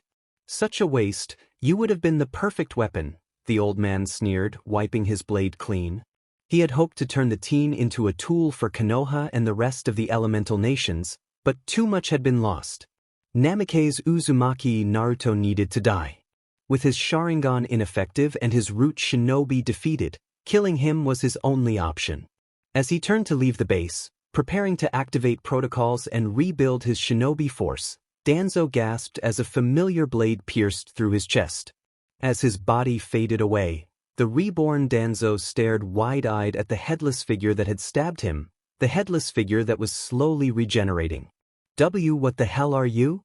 Danzo whispered, his eyes widening. You couldn't have survived that. Allowing his healing factor to return to normal speeds, Naruto turned his fully regenerated head to smirk at Danzo.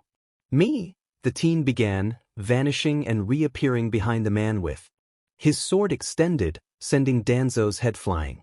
I'm complicated. He didn't even flinch as the body faded away, simply choosing to spread out his senses to locate the old man. This is getting boring, old man. I can defeat you as many times as I need to, and you can't do a thing to stop me. Just give up, Naruto snorted, dodging a great fireball from Danzo. Bending backward to avoid an earth spear, Naruto raised a hand in a blur of movement, pointing at the older man. Death beam. The beam of energy shot from his finger, striking Danzo's chest and causing a violent explosion as the technique destabilized. As he reappeared a few feet away, Danzo fumed angrily, glancing down at his injured arm. "Damn it. I only have 4 left," the old man hissed, his eyes darting to the chamber's doorway. "I need to get out of here." Turning on his heel, Danzo rushed for the exit, forming a seal with his fingers as he pulsed his chakra. "Die, Namikaze," he shouted, triggering several explosive tags in the room. Rushing for the exit, Danzo made it up the ladder just before the tags detonated, the entire area engulfed in a massive explosion. "I need to get away before anyone is drawn by the explosion," Danzo growled, making his way toward the forest. Tsunade is already suspicious after that unauthorized mission to Kiri. Being caught here will only raise further suspicion. He reached the treeline without issue and prepared to leap into the trees, only to be stopped again by Naruto. "You've already seen what I can do, Danzo. Did you really think you could outrun me?" Naruto's voice came from behind, the teen now facing Danzo. "I was out of that room before the first tag went off. Damn it all, I need to escape and find help." Danzo cursed, scanning for an exit. "Don't bother. I've taken care of all your men, and it will take far too long for anyone from Konoha to reach this spot," Naruto continued, tilting his head. "You built your base here for that reason, after all. How did he know what I was planning? Is he reading your mind?" "Yes, I am," Naruto chuckled, causing Danzo's eyes to widen. "I know what you'll do before you even do it." In a blur of movement, the old man vanished, focused solely on escaping with his life. But in an even faster blur, Naruto appeared in front of him, halting his retreat and making him stumble backward in fear. "It's about time I ended this, old man. I've grown bored of playing with you," Naruto sneered, his eyes glowing with amusement. "Did you really think those illusions of yours were working on me? I told you before, my eyes are superior to your Sharingan. The only reason you're still alive is so you can learn true fear and despair, and it seems you've finally learned that lesson. You're bluffing. It's impossible for you to read my mind, and it's impossible to see through the Izanagi." Danzo shouted, his wide eyes darting around the clearing. "You're just trying to fluster me, Namikaze. I can see through your tricks. The Izanagi is the most powerful genjutsu in existence. The Sharingan is unbeatable." "Is that so?" Naruto's voice whispered from behind, the one in front vanishing in a puff of smoke. "Not powerful enough, apparently."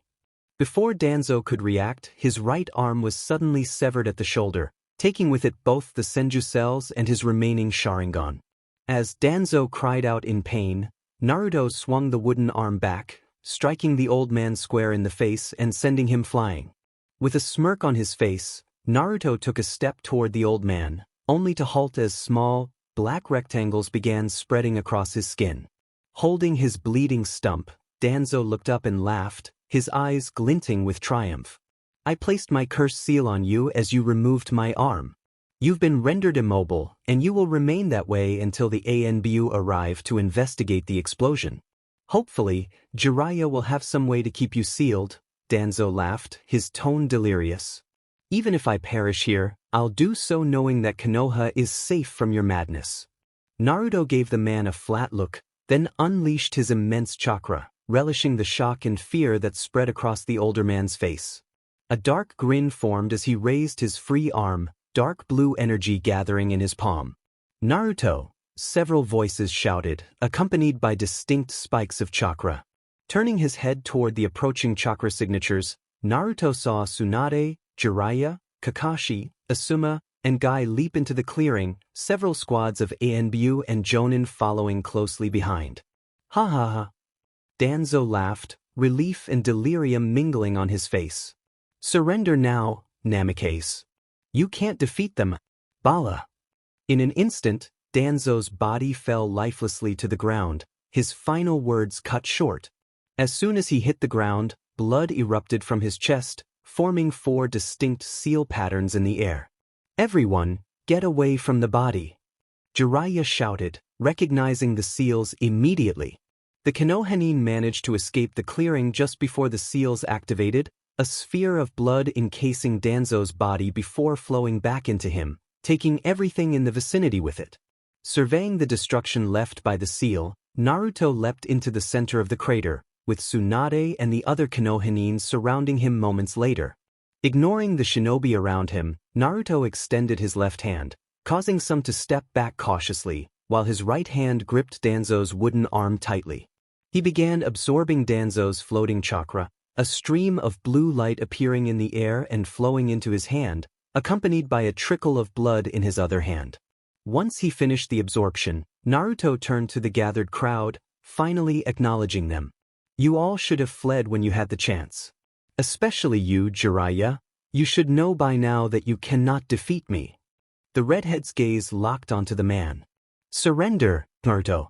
We have you outnumbered, and more are coming to investigate the explosion and chakra flares. Asuma growled, drawing his trench knives, their edges glowing blue with chakra. You think your numbers will make a difference? Naruto replied, lazily shifting his attention to the Sarutobi. Perhaps you should reread my bingo book entry. I've taken down far larger groups than this. That may be true, Naruto, Kakashi said, raising his hitai to reveal his Sharingan. But remember, Konoha prides itself on teamwork. You won't defeat us as easily as you expect. Naruto's head snapped toward Kakashi, his eyes narrowing in a furious glare. Don't give me that teamwork. Nonsense, you hypocrite. You ignored me as your student, belittled me, and praised my so-called teammates instead, the redhead growled, venom lacing his words, causing Kakashi to flinch. By your own standards, you're worse than trash, Kakashi. Your word means nothing to me, so don't bother speaking. Naruto, Kakashi began, but stopped as Naruto's killing intent surged, pressing down on him and forcing him to his knees. Speak. Naruto growled, raising a hand and pointing a finger at the Kapinin, causing the others to tense and prepare for an attack. Before Naruto could strike, he felt a tug at the back of his mind, a signal he couldn't ignore. With a sigh, he lowered his hand, earning curious looks from the surrounding shinobi, all of whom had expected an attack against Kakashi. You should all be grateful. It seems someone requires my assistance, Naruto said, gaining further looks of confusion from his opponents. Rejoice while you can, for the next time we meet, you will all face the consequences. With that, he vanished in a flash of red light, leaving the stunned Konohanin behind. Was that? One of the Imbu whispered, his eyes wide behind his mask. Yes, Guy replied in a hushed tone, just as astonished as his fellow Konohanin. It seems that Naruto has mastered his father's jutsu. Snapping out of her shock, Tsunade turned to the group, orders spilling from her mouth. Naruto has declared war with this single act. We need to prepare for the coming assault. Have all away teams return to the village, Tsunade commanded, only to receive blank stares in response. You all heard what he said, someone requires my assistance. That means he has allies. We need to prepare for the worst. You have your orders, go now. Hi, Hokage-sama, they shouted, leaping into the trees. Picking up Danzo's discarded arm, Tsunade turned to Jiraiya, frowning as their expressions mirrored each other while their eyes fell on the appendage. Come with me, Jiraiya. You need to tell me about those seals Danzo used, Tsunade said, heading toward the village. We also need to figure out what Naruto did afterward and examine this arm. This has Orochimaru written all over it. In a flash of red, Naruto appeared beside one of his flying thunder god kunai, embedded in the floor of the Kazekage's office. Turning to face Gaara, Naruto grinned widely, receiving a small smile in return. Hey, Gaara, he greeted excitedly, taking a seat across from his fellow redhead. Good evening, Naruto, Gaara replied in his usual stoic tone. So, what's the issue? Naruto asked, raising an eyebrow. You wouldn't have called me here, especially at this hour, unless it was important. It is, Gaara confirmed with a nod, gazing out his window toward the horizon. I received a priority report from the border patrol just moments ago. 2 men in Akatsuki cloaks were spotted entering Wind Country an hour ago. I believe they are finally coming after me. Naruto's grin widened. Things were finally moving forward. Good, it seems the time has come to deal with the Akatsuki once and for all, Naruto muttered, a plan forming in his mind. But Gaara raised an eyebrow, urging him to continue. We can't just eliminate them when they show up at the village. We still need a way to convince the council to break the alliance with Konoha, Naruto explained, settling on a workable plan, hoping Gaara would agree. This situation might just help change their minds. You're right, this would be the best time, Gaara agreed, his eyes narrowing slightly. Of the major shinobi villages, only Suna has yet to ally with you. So what's your plan? Naruto gulped, taking in Gaara's expression. It was time to strategize. All right, listen carefully. 3 days after Gaara's kidnapping, Naruto stood on a cliff overlooking Suna, a frown on his face as he observed the shinobi standing at the village gates. As he had expected, the Suna council had sent word to Konoha after their Kage's kidnapping, prompting Konoha to dispatch a rescue team for assistance. The team, consisting of Sakura, Kakashi, and 2 others he recognized from Danzo's memories, was now making their way into the village, guided by Sabaku no Temari. The first shinobi was Tenzo of the Wood Release, the sole survivor of Orochimaru's Mokutan experiments, which had also been used to create Danzo's arm. The second shinobi was Sai, one of the few Routine who had been on a mission the night Naruto confronted Danzo.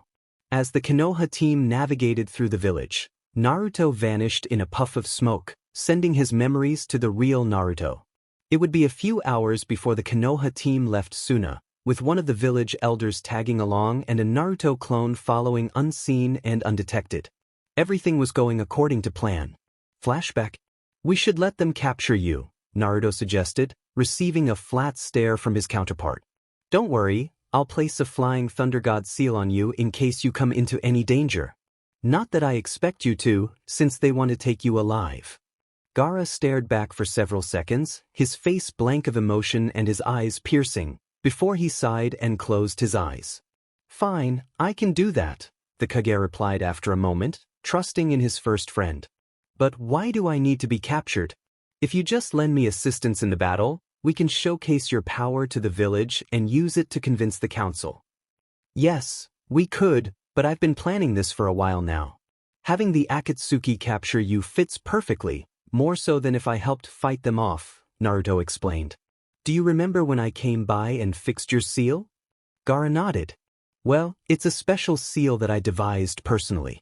While it continues to hold Shikaku back, it does much more than that, he continued, his eyes darting to Gaara's chest where the seal was located. The seal has split Shikaku's mind from its power. The power is stored at the very end of the seal while the mind is stored at the front. It's for this reason that you have a harder time controlling yourself when you use his power. Gaara's eyes narrowed dangerously, his sand swirling around him in a frenzy. He had been wondering why his powers had weakened greatly over the last few months. And why, pray tell, would you design the seal in that manner? I don't understand why you would make a seal like that, Naruto. Wouldn't it be better to have his power at the front and his mind at the back? Gaara asked, his sand still agitated. Yes, it would, but the seal was prepared with the Akatsuki in mind, Naruto explained, his hands raised in a placating manner. With your old seal, it would have taken them 4 days to extract the demon from your body. While it had many flaws, it was still a powerful seal. Lesser seals would only take a day or 2 to break. Gaara remained silent, so Naruto took it as a good sign and continued. With my seal, it will take them the same amount of time to extract just the demon's mind, Naruto continued, his tone filled with pride. To take its power from the secondary seal, they would need another 4 or 5 days. Gaara's eyes widened as he began to understand his friend's plan. You plan to allow them to extract his mind, leaving behind all of Shikaku's power? Correct. With this plan, you'll not only survive and come out better off than before, but it will also give me a chance to discover the Akatsuki's base, Naruto replied, excited that Gaara had finally seen his side of things. That will also show the council that I'm much more reliable than the team Konoha is sure to send. Flashback. And following behind the Konoha team from the air, Naruto watched as they approached the Akatsuki hideout, only to be stopped by Uchiha Itachi. Observing the battle, he couldn't help but wonder why Itachi was there instead of extracting the demon. Surely his Sharingan was needed to keep Shikaka docile. It wasn't until the battle concluded, with the Konoha team surprisingly emerging victorious, that he discovered how Itachi had managed to be there. A doppelganger technique? How fascinating. I wonder where Itachi learned it. Naruto mused, recognizing that this technique was far superior to any normal clone technique, more durable and risk-free. He looked down at the scene, only to realize that the Konoha team had already left. They're gone. Time to deal with the spy. As the team made its way toward the Akatsuki base, Naruto vanished and appeared beside a tree in the clearing, his fist punching through the wood and grabbing the man hidden within. Yanking his arm back, he raised an eyebrow at the appearance of the man he was holding, who wore an Akatsuki cloak. The man had large, Venus flytrap-like extensions enveloping his head and upper body, short green hair, yellow eyes, and a dual-tone body. His left side was completely white while the right side was completely black. How did you sense me? No one should be able to sense me while I'm using that technique, the man gasped, his eyes wide. His voice seemed to alternate in tone, both halves speaking one after the other. That is not your biggest concern right now, Naruto replied, his tone dangerously calm as his grip tightened. What is your name? He could feel the man struggling in his grip, trying to escape, but it was futile. His chakra was inaccessible. After a few moments of struggling, the man stopped moving and sighed, surrendering to the inevitable. Without chakra, he couldn't escape.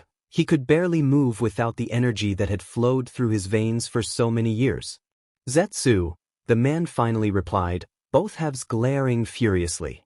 Well then, Zetsu, you have my apologies, Naruto began, receiving a confused look from the other shinobi.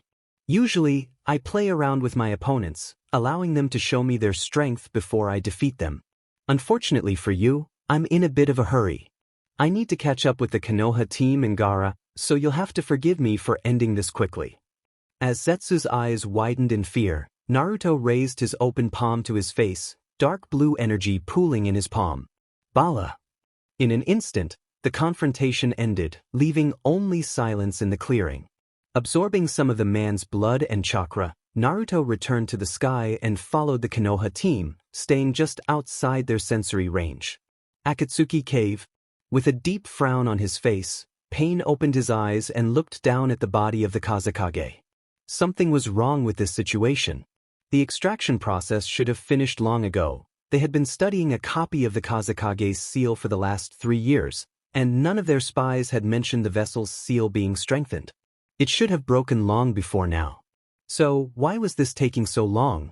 The Konoha team was approaching, along with whoever had found and killed Zetsu. He had sensed the man's death but had been unable to sense his attacker. That was not a good sign. Zetsu is dead. Someone other than the Konoha team is headed this way, he informed the others, receiving varying looks from the gathered nin. Ha! Haydn shouted, a devilish smirk spreading across his face. So the weak fool finally got taken out? About time. Be silent, Haydn, Koza growled, glaring at his partner. He was a comrade, show some respect. And without him, our spy network has been crippled, Sasori grumbled, thinking about the increased work he would have to do. Indeed, Itachi agreed before turning to Pain. Was it the Konoha team that killed him? They did not seem that powerful when I met with them. No, it was not. I was unable to sense his killer, Pain replied, his eyes narrowed in concentration. This new arrival was able to not only sense Zetsu while he was hiding but managed to capture and kill him in a matter of seconds. That is very troubling. He received a few grumbled agreements.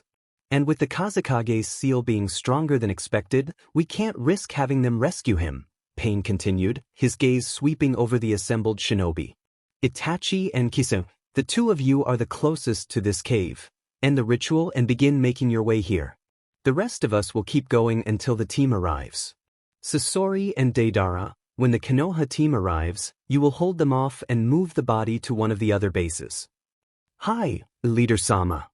With that, 2 of the shadowy figures vanished, the rest turning their full focus to the ritual. Team Kakashi and Tenzo, having received the signal from Team Guy who had met up with them a few minutes ago, prepared to breach the rock and enter the Akatsuki hideout. As Naruto watched from the sky, Kakashi gave a nod, and Sakura ran up to the large boulder blocking the cave, her fist charged with chakra. He was mildly surprised when it shattered, reduced to dust after a single strike. It seems like Tsunade has been teaching her, he mused, watching the confrontation below. No matter, she still isn't much of a threat. Creating a clone, he locked eyes with it for a moment before it disappeared in a blur of movement, his attention returning to the conversation below as he waited for his chance to strike. Reappearing in a clearing a few miles away from the original, clone Naruto took in his surroundings, namely the two identical people fighting each other. Spreading out its senses, the clone identified the real shinobi from the fake and leapt in, swiftly incapacitating the fake. Turning to the other ninja, he nodded in greeting. "Hello, Niji." "Naruto," Niji greeted back, his expression stoic and a bit wary. "I take it you're here to rescue Gaara." "Heh, I suspected you saw me when looking for the seal tags," clone Naruto chuckled, taking a step forward, causing Niji to take a step back. "You're correct, I did come here to rescue Gaara, but with you here as well, I figured I would pass on a message." "So, the time is approaching then?" Niji asked, relaxing his stance. "Yes, it's almost time," clone Naruto replied, earning a smile from the other shinobi. "Orochimaru will need to switch bodies within the next 3 weeks. By the end of the month he'll be dead, and I'll turn my sights on Konoha. Have the branch family prepared to leave by the end of the month, but don't do anything overly suspicious." "Why not kill Orochimaru sooner?" Niji asked, raising a curious brow. "We both know you're strong enough to take him." "Yes, but I want him to suffer greatly," Naruto replied, a determined grin spreading across his face. "He must have spent the last few months counting down the time until he gets the Sharingan. I want to wait until the last second before ripping his dream from his grasp." "Understood, I'll spread the word to the branch family," Niji stated, ignoring his friend's intense grin. "Naruto, thank you." Giving him a smile in return, Naruto chuckled. "I promise to remove that seal, Niji. I always keep my promises." A moment later, he vanished in a puff of smoke. Back at the cave, standing over the incapacitated body of Deidara, the Kazekage tucked under his arms, Naruto smirked at the Konoha team, drinking in their shocked expressions. "And Naruto?" Sakura stuttered, her eyes wide and slightly fearful. Flashback. Having just finished exchanging dialogue with the Akatsuki pair, Sakura took up a fighting stance, prepared to attack as soon as Kakashi-sensei gave the order. She was a bit annoyed that their opponents still weren't taking them seriously. Honestly, they weren't even looking at them. The blonde-haired one was saying something to the shorter one, but she couldn't hear him. Then, without even sparing them a glance, he summoned a large white bird from some mouths on his hands. Gross, she thought, eyes locked on the man's hands. Picking Gaara up by his sash, the shinobi jumped onto the bird's back and took to the air, easily flying over their heads out of the cave. She turned to Kakashi-sensei to ask for orders, but before she could speak, there was a flash of red light at the edge of her sight, and everyone gasped, their eyes widening in shock. Following everyone's line of sight, she gasped at what she saw. Standing over the incapacitated Akatsuki member, Gaara in his hands and the white bird torn apart, was her ex-teammate, Naruto. Flashback. And Kakashi and Tenzo were the first to recover, quickly snapping to attention and shifting so they could watch both Naruto and the remaining Akatsuki member at the same time. Sai looked on blankly, his eyes narrowed slightly, but his fake smile still in place. Sakura stared at him, her expression a mix of confusion, surprise, and concern. She had heard the rumors about his powers and abilities. Word had already spread through Konoha about him dismantling several hidden ANBU bases a few days ago. Considering what happened the last time they met, she was right to feel apprehensive. "Who's that?" Chiyo asked, breaking the shocked silence among the shinobi. "Namake's Naruto, my ex-teammate," Sakura replied, her voice slightly trembling.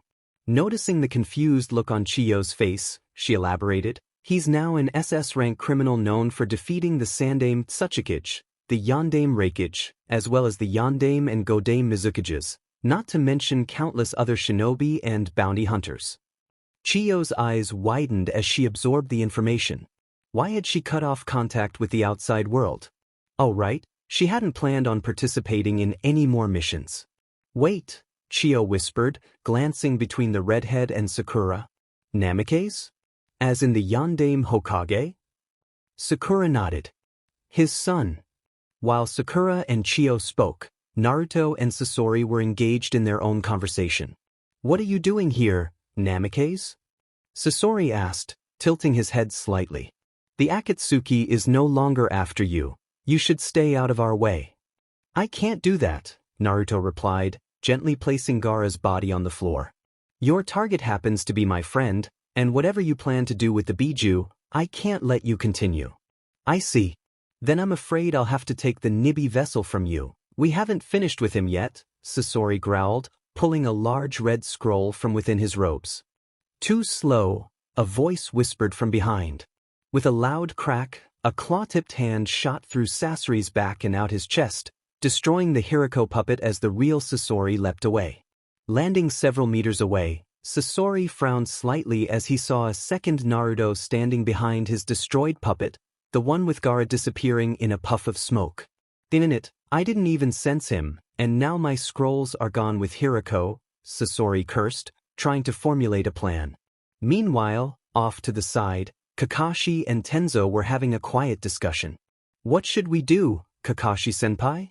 Tenzo whispered, leaning closer to avoid being overheard by the two powerful shinobi.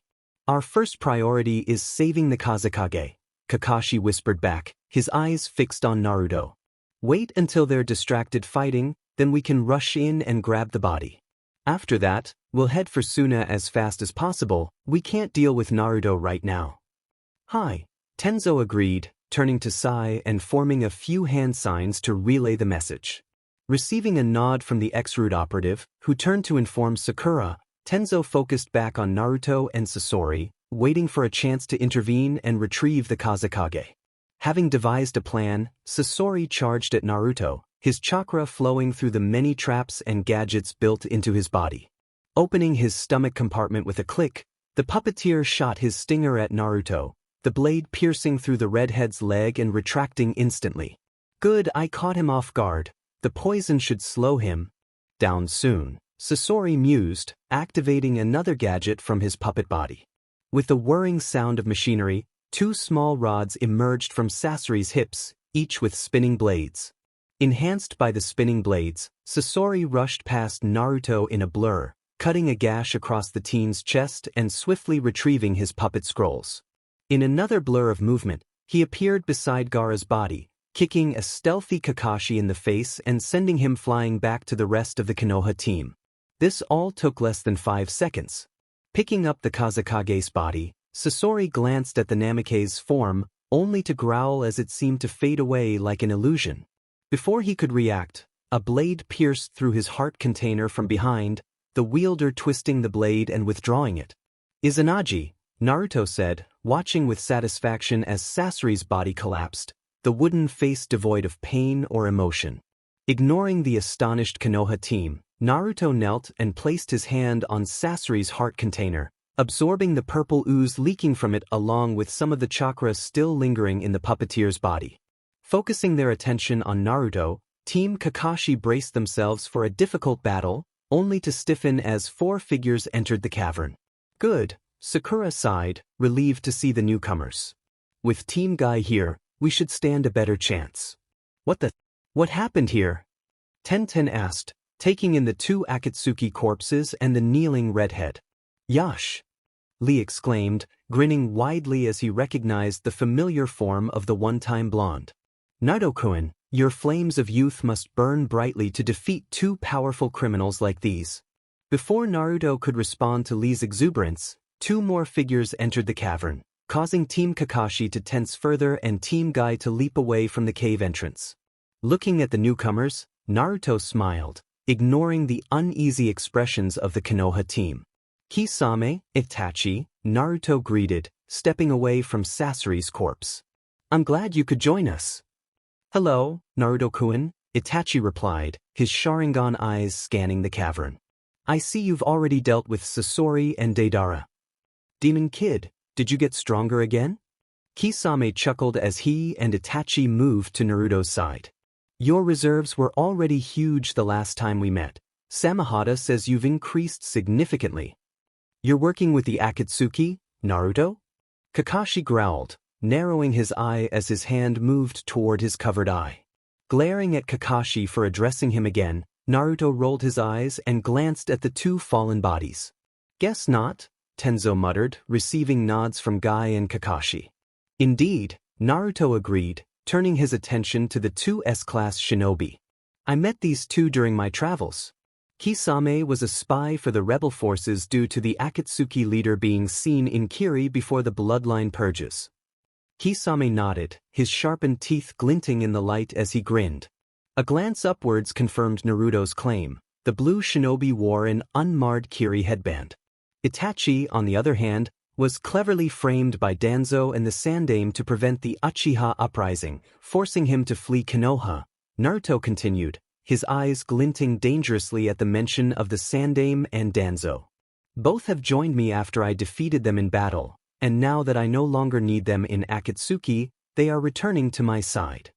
Kakashi processed this information, filing it away for his report, and sent a hidden signal to his team and guys, prompting them all to slip into their fighting stances.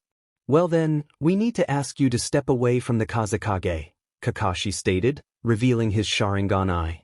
You're interfering with our mission, and we are authorized by the Hokage to take action against you. Naruto chuckled, while Kisame's grin widened and Itachi smirked. Kakashi, your teams couldn't even defeat copies of these two at only 30% of their power, Naruto remarked, amusement evident in his tone. What makes you think you can defeat all three of us? What makes you think you can even slow us down long enough to grab Gaara and return to Suna? That doesn't matter.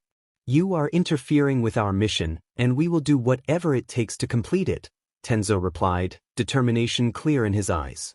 Well then, it's too bad that you've already failed, Naruto countered, earning confused looks from the Konohan teams, which quickly turned to shock as Gaara's body vanished in a puff of smoke. Gaara was swapped out by a clone the moment I defeated Deidara. The real Gaara should be arriving back at the village any second now. Grinning cheekily at their shocked and angry expressions, he grabbed Kisame and Itachi by their arms, and the three disappeared in a flash of red light, leaving two stunned teams behind. Damn it! Ten exclaimed after a moment of silence, snapping the rest of the team out of their shock. We should return to Suna and see if he was telling the truth, Niji suggested after a moment. The others nodded and took off into the trees, rapidly making their way back to Suna, each lost in their own thoughts. 1 week later, Naruto. Lying in his room in the Mizukage Tower, Naruto sifted through Zetus's memories and confirmed the information provided by Itachi and Kisame. Pain and his partner were based in AIM, while Haiden and Kagozu would be targeting Yujito soon. Madara, on the other hand, was always elusive. Tracking him down would take time, but Naruto was already devising a plan. Sasori's memories proved more useful to the redhead, especially the man's extensive spy network. Over the past week, Naruto had been subverting Sasori's network, altering his sleeper jutsu, and positioning himself as their master, transforming the fallen shinobi's extensive spy network into his own.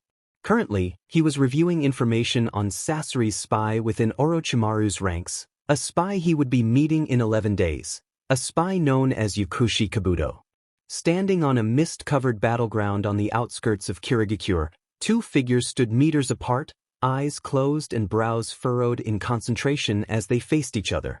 Both remained motionless for several seconds, their chakra spiking wildly around them, before both pairs of eyes snapped wide open. Illuminating heaven, the first figure called out, unleashing flames of the darkest black toward the other figure. Tempestuous god of valor, the second figure responded, summoning a protective shield made of thick chakra. The flames struck the shield, both techniques clashing for dominance for several seconds, before the chakra arm pushed the ebony flames away. Well done, Naruto-kun, Itachi chuckled, his Mangekyo Sharingan spinning as he extinguished the remaining flames. Your god of valor has definitely improved. Thank you, Itachi-san, Naruto replied, his eyes returning to their deep blue state. It needs more practice, but it's only a matter of time until I can form the full armor. In exchange for repairing his damaged eyesight, Itachi had offered Naruto his DNA and chakra, granting him the Sharingan and the Mangekyo Sharingan. With Itachi's power, Naruto's eyes had changed. They were still black, but now featured a different colored diamond on top, adorned with 4 red tomo at each point. Most of the trio's time in Kiri had been spent training for the upcoming battle, with Itachi teaching Naruto about his Sharingan's abilities while Kisame sparred against the blonde with his blade. In return, Naruto used his knowledge to help them gain better control over their chakra and shared several powerful jutsu from his clan scrolls. Between training sessions, Kisame and Naruto also took time to mentor the next generation of Mist's 7 swordsmen, teaching the new recruits the way of the blade. Appearance-wise, Naruto was amused to see the two out of their Akatsuki cloaks, though they had chosen to adopt cloaks similar to his, which annoyed him. Both now sported crimson cloaks like his, with Kisame's covered in blue sharks and Itachi's adorned with Sharingan tomo. As Naruto deactivated his hybridized dojutsu, he and Itachi turned at the sound of clapping from within the mist, where an entertained-looking Mei stood. "Quite impressive training, boys," the Mizukage chuckled, before turning a mock glare at Itachi. "Do be sure to fix up my training grounds before you leave, Itachi-kun." "Of course, Mizukage-sama," Itachi replied, bowing low. "Not that I'm not glad to see you, but what are you doing here, Mizukage-sama?" Naruto asked, fully turning to face her. "Kisame is waiting for you at the tower, Ryokuen," Mei replied with a smirk, turning away as she made her way toward the village. "I decided to bring the message myself, anything to escape that dreadful paperwork." Naruto chuckled and followed behind. "Speaking of paperwork, how are the alliance talks with Suna going?" he asked as they passed the village gates. "They still don't agree to break the alliance with Konoha," Mei answered, a slight frown crossing her face. "Their failed invasion years ago only proved Konoha's strength. They don't want to risk drawing Konoha's ire." "It won't really matter what Suna decides," Itachi commented, drawing the attention of the other two. "Once Akatsuki and Orochimaru are dealt with, Suna will likely stay out of your way, and once Konoha falls, they'll have no choice but to ally with us." "That's true. Gaara should be able to prevent them from rushing to Konoha's aid or harboring any survivors," Naruto added, agreeing with Itachi's assessment. Their conversation came to a swift end as the three arrived at the Kage Tower, the two men heading to their meeting room while the Mizukage made her way toward her office. Entering the meeting room, Naruto and Itachi found Kisame sitting at his spot at the table, Samehada leaning against the wall behind him. The sword vibrated as Naruto entered, drawn to his immense chakra. Taking their seats, Naruto watched as Itachi cast a silencing jutsu to protect the room from eavesdroppers. "Good, we're all here. Are you both prepared to begin?" he asked, receiving nods from both shinobi. "Then let's make our battle plans. We're ready to leave at any time. It shouldn't take us long to reach aim," Itachi spoke, his eyes closed and hands clasped before him. "We'll need to be swift and stealthy, however. The entire village and surrounding area is constantly drenched in rain, which serves as a sensory technique for Pain. He will be alerted to our presence if we approach the village on foot." "How do we get in unnoticed then?" Kisame asked, turning his attention to Naruto. "Itachi and I can't just fly over the clouds and into the village like you." "No, you can't, but getting in is no problem at all," Naruto replied, already forming a plan. "Using Zetsu's memories, I can open a black cavity inside Pain's office, which will allow us to bypass the rain." Both Itachi and Kisame raised an eyebrow at that, having yet to see his black cavity technique, but they remained silent and let him continue. "As we've agreed, I'll leave Konan to you, Itachi. Her paper techniques will be weak against your fire techniques." Naruto continued, receiving a nod from the Uchiha. For some reason, Itachi had a grudge against the aim kunoichi, but Naruto didn't care as long as Itachi handled her. "Kisame, I want you to create a distraction, hold off Pain's Deva path, and provide Itachi with assistance if he needs it. I will take on the real Pain, and if Madara shows up, leave him to me, but feel free to help if you have the chance." Kisame nodded in agreement, his grin wide. The only reason the Kirinin was coming along was to face Madara. Itachi had his grudge with Konan, while Kisame sought revenge on Madara for instigating the bloodline purge. Any questions? The redhead finished, and they had none. If that's all, then this meeting is concluded. Make sure you're prepared for battle tomorrow. Several hours later, the three allies stood in their usual training ground, ready to invade AIM and confront a god. Are you both ready? Naruto asked, turning to his companions. Receiving positive nods in return, he turned around and opened a black cavity, splitting the fabric of reality and revealing the shadowy void within. Smirking to himself, Naruto took some enjoyment from the shock on Kisame and Itachi's faces before stepping into the void created by his technique. It took Kisame and Itachi several seconds to regain their senses and follow the blonde. They were under attack the moment they exited the portal. As Naruto had expected, Pain and Konan were in the office when his portal opened, but he hadn't anticipated their swift reaction. Most S-rank shinobi seemed to enjoy exchanging words before fighting. Almighty push! Pain shouted, throwing his arms forward and unleashing his chakra. Without a sound, a wave of invisible power rippled through the room, sending the three flying across the space and into a wall. Landing on their feet unharmed, they avoided the following attack, a spray of paper shuriken as Itachi formed hand seals while dodging. Fire. Release, great fireball technique. The Uchiha intoned, exhaling a massive orb of flame and chakra.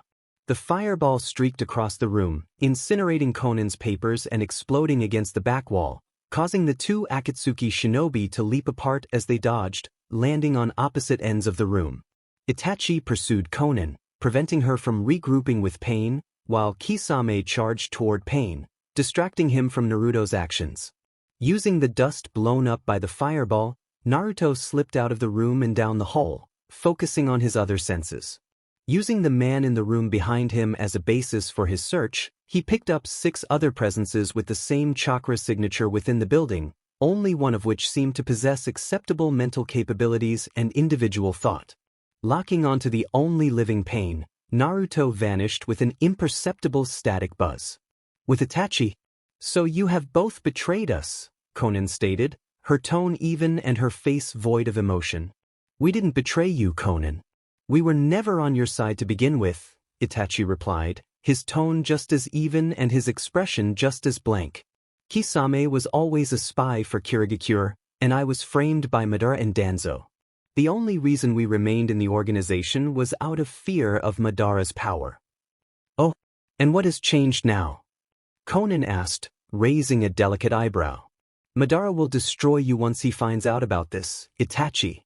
Why would you side with the Namikaze boy?" Itachi's only response was the activation of his Sharingan, 3 tomo swirling hypnotically. Konan's eyes narrowed slightly as she whipped out her hands, releasing dozens of razor-sharp origami cranes that hovered for a moment before darting toward the Uchiha. Dashing to the side to dodge the first wave of cranes, Itachi drew a kunai and infused it with fire chakra, his hands a blur as he cut down and incinerated the cranes. "What has changed is that I've found someone far more powerful than Madara," Itachi said, answering Konan's earlier question. "I joined with Naruto because, unlike Pain's ridiculous plan, Naruto actually has the power required to bring peace to this world. I will support him even if it means the destruction of Konoha." Narrowing her eyes further, Konan summoned hundreds of paper pages and sent them toward Itachi, their edges slicing through everything in their path. Itachi countered with a second fireball, incinerating every sheet of paper, and rushed toward the blue-haired Kunoichi. Bursting through the flames, the Uchiha lashed out with a powerful punch, aiming for the Kunoichi. Rather than flying backward or taking damage, Konan's body split into dozens of sheets of paper, cutting Itachi's arm as she flew away. Reforming behind him, she created 2 large spears out of paper and moved them forward, piercing through his back and out his chest. With a pained gasp, Itachi fell to the ground, his body lifeless before it hit the floor. Pulling her spears from the fallen Uchiha, Konan turned her gaze toward the battle between Kisame and Pain, her eyes widening in shock. Looking around the room, she was horrified to see that all the damage from the battle had vanished. The room was in pristine condition. "Genjutsu," she realized with shock, her eyes widening fearfully. Her realization was confirmed a moment later when the figure at her feet transformed into a swarm of crows, fluttering around the room above her. Cursing her own naivety for believing Itachi would lose so easily, Konan closed her eyes and formed the ram seal, channeling her chakra with a determined shout, "Kai!" Feeling the illusion shatter, she opened her eyes and was met with the sight of swirling black flames. Leaping to the side to evade the technique, Konan gasped as the hem of her cloak caught fire, the flames racing up her paper body without pause. With wide eyes, she caught sight of Itachi's emotionless face, his Mangekyo Sharingan spinning around hypnotically. "With Kisame, minutes ago. You and Itachi will pay for this treachery." Pain growled, his Rinnegan eyes glowing with rage. Sure, whatever you say," Kisame replied, grinning widely, revealing his sharp teeth. Pain snarled and began to speak, but his words were cut off as Kisame formed hand seals, his chakra exploding from his body and into the rain outside the tower. "Water release, water shark bullet," the Kiri shouted, summoning a large shark made of water to crash through the wall toward Pain. "Almighty push!" Pain called out, shattering the shark with a burst of invisible force. Using the destruction as a smokescreen, Kisame charged in and swung Samehada at Pain's head, his eyes narrowing as the massive blade was blocked by a black rod hidden within Pain's sleeves. In a blur of high-speed movement, both shinobi clashed, neither managing to land a hit despite the swiftness of their strikes. After several moments of intense combat, Pain leapt back, extending a hand, his chakra flaring. Universal pull. With wide eyes, Kisame found himself drawn toward Pain's outstretched hand, the man's blade raised to strike. His shock turned to glee as he hefted his weapon, preparing to counter, only to frown as Pain lowered his blade and raised his empty hand. Almighty push! A burst of concentrated power slammed into Kisame, but rather than sending him flying, Samehada growled as it absorbed the chakra, halting Kisame's momentum and allowing him to land a few meters away from his opponent. Hefting his chakra rod once more, Pain prepared to engage in close combat again, only for both shinobi to turn as they sensed a large surge of chakra. Quickly glancing over at Itachi and Konan's fight, they caught a glimpse of Konan's face before she vanished in a burst of black fire. "No!" Pain shouted, eyes wide as he watched his last true friend disappear. Leaving his fight with Kisame behind, the enraged Pain charged at Itachi, his chakra rod swinging through the air in an attempt to strike the Uchiha. Luckily for Itachi, he noticed Pain's approach and managed to leap out of the way, narrowly avoiding the attack. Before Pain could follow up, he vanished in a puff of smoke, leaving the two shinobi behind as 3 squads of Aimnin rushed into the room. "I guess Naruto found him," Itachi smirked, he and Kisame turning toward the Aimnin, the Kiri grinning widely, causing the Aimnin to gulp nervously. "With Naruto, minutes ago." With a low buzz of static, Naruto appeared before a large metal door at the very top of the Amekage's tower. Reaching out with a hand, he applied an immense amount of force to the door, causing the large slab of metal to swing open. As the door opened, Naruto smirked, sensing a massive amount of chakra. Apparently, the room had been sealed to hide its inhabitant better, but that didn't matter to him. Entering the room, he was met with the sight of a withered, red-haired man strapped into a mechanical walker, dozens of black metal poles jutting from his back. "You must be the real Pain," Naruto commented, taking in the man's emaciated form. "Not quite what I expected from the leader of an organization of S-rank criminals." The figure slowly opened his eyes, revealing the bright concentric rings of a Rinnegan. "How did you find me?" Pain asked, his voice low and gravelly from misuse. "It wasn't all that hard," Naruto replied, glancing around the plain and bare room. "I'm an exceptional sensor, even these sealed walls can't hide you from my senses." "I see," Pain stated blandly, not appearing fazed by Naruto's revelation. "Tell me, Namake's Naruto, why do you seek to stop us? Akatsuki strives to bring peace to this world. Would you fight to keep the world in a never-ending war?" "I don't care about war or peace. You forget that I was once a Jinchuriki, Pain. I've seen humanity at its best and worst. Any peace you bring will only last so long," Naruto replied, already looking bored with the conversation. No, your goals do not interest me. Then why are you here? Why do you stand in the way of my mission? Pain asked, mildly curious about the red-haired teen before him. Simple. Because you once hunted me and continue to hunt the other Jinchuriki. While I may no longer be a demon vessel, they are still my brethren, Naruto answered, a fierce expression crossing his face as he flared his chakra. I'm doing this because you are my enemy. You, Madara, and the rest of the Akatsuki have declared yourselves my enemies, so I will eradicate you all. Pain stiffened at the immense amount of chakra swirling around Naruto, far more than he had been releasing. Very well then, he ground out, forcing himself to calm down as the image of Conan's fate appeared in his mind. A figure appeared in the corner of the room, an orange-haired man with many piercings, but Naruto paid him no mind, not even when the man began forming hand signs. Summoning technique, 6 paths of pain. With a large puff of smoke, 5 other figures appeared in the room, all with orange hair and black piercings. You fight for your brethren, Namikaze. I fight for my goals and to avenge Conan. All 7 figures spoke in unison, their voices resonating throughout the room. Come, Namikaze, feel the power of a god. Pain and his bodies were immediately frozen in place as a massive amount of pressure settled on their shoulders. They couldn't move, couldn't act. Even Path couldn't absorb the chakra from whatever technique the redhead was using. What is this? I can't move. Having trouble, Pain? Naruto asked, chuckling as he exerted his spiritual pressure, freezing the so-called god in place. Then again, it's to be expected. You seem to have more spiritual awareness than others in this world. What is this? How are you doing this? Pain growled, frustration evident as he remained unable to move. Since you're about to meet your end, I suppose I can explain, Naruto stated, smirking confidently as he approached Pain's true body, moving past his paths. I noticed that you, unlike many others, seem to possess spiritual awareness. It's likely due to those special eyes of yours. Pain narrowed his eyes, and Naruto waited for him to confirm his assumption. They allow me to use both yin and yang chakra, Pain admitted after a moment, realizing he wouldn't get an answer unless he complied. But how does that explain what you've done to me? Naruto reached out, lightly tracing a line on Pain's chest, absorbing some chakra and energy, much to Pain's shock.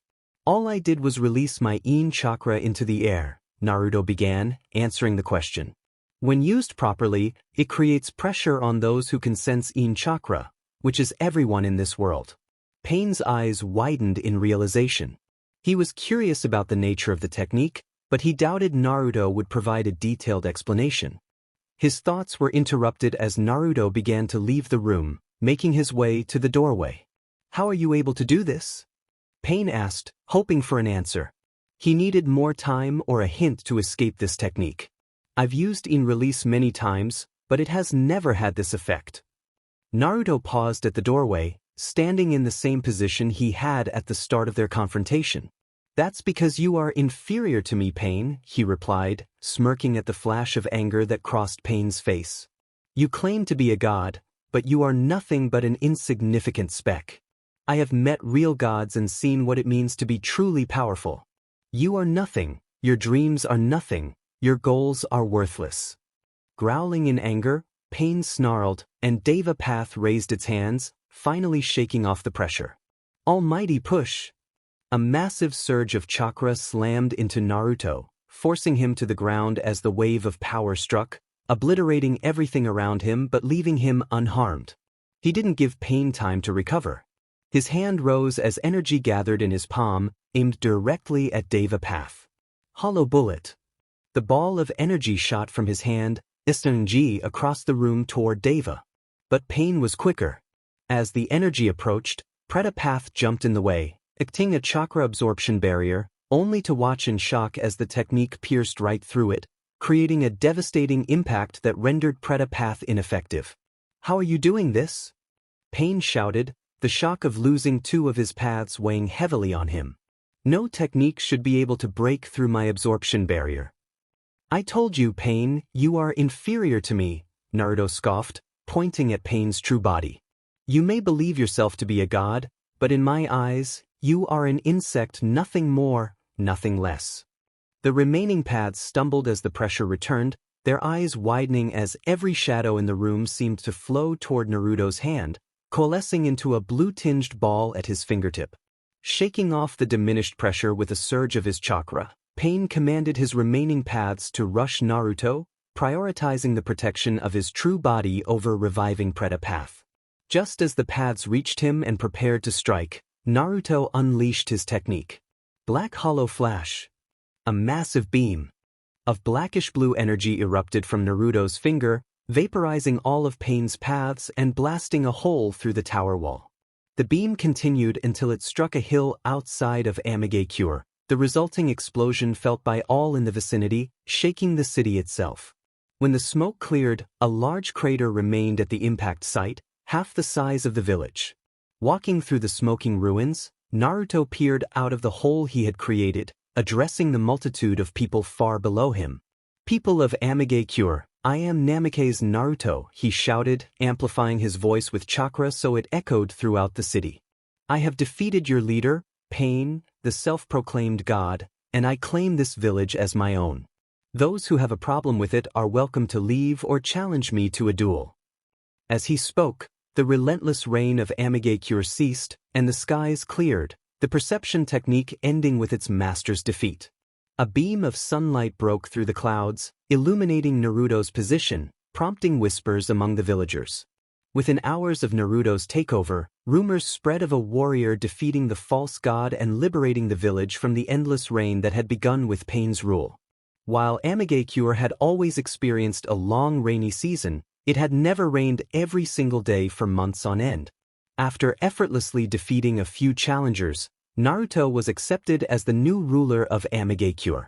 With the help of thousands of shadow clones, his allies, teleportation techniques, and subordinates, he transformed Amegakure into a much better place than it had been under Pain's leadership. The slums were cleaned up, new homes were built, food and clothing were distributed, and more missions were sent to the village. All of this was accomplished in just under a week, earning Naruto the title of the greatest Amekage ever. With Pain's memories and techniques integrated into his own, he advanced his plans for the Akatsuki, specifically targeting the last two members of the organization. Using the deceased shinobi's Akatsuki ring, he transmitted a message to Haiden and Kyuubi, summoning them to a specific Akatsuki base. He also incorporated Pain's Rinnegan and its techniques into his Sharingan Ujagen hybrid. While his eyes remained in their base form, activating the dojutsu transformed the whites of his eyes into a light blue, adorned with concentric circles around the pupil. So far, he had been too busy with the rebuilding of the village to truly practice and master the Rinnegan, but he would have plenty of time after dealing with the Akatsuki. It shouldn't take long, seeing as he planned to meet with Sasori's spy the very next day. Exiting his black cavity, Naruto glanced around before making his way toward the Akatsuki base where he was meant to meet Haiden and Kizu, arriving almost simultaneously with the two shinobi. "Hey!" Haiden shouted upon spotting him, an insane grin crossing his face. "Who are you, kid?" "You idiot, Haiden. This is why I tell you to read the bingo book," Kizu grumbled, his eyes glinting with greed. "That's Namake's Naruto. His bounty is worth at least both of ours combined." "Is that so? He'll make a great sacrifice to Jashin-sama then," Haiden replied, hefting his three-bladed scythe. "Stay out of this, Kakuzu." "Idiot," Kakuzu scoffed, rolling his eyes. "Considering he's here at our base, he must have something to do with the Akatsuki. Leader-sama will be displeased if you kill him." "Like I care what that beast thinks," Haiden growled, but he still put his weapon away. Tired of being ignored, Naruto decided to interject.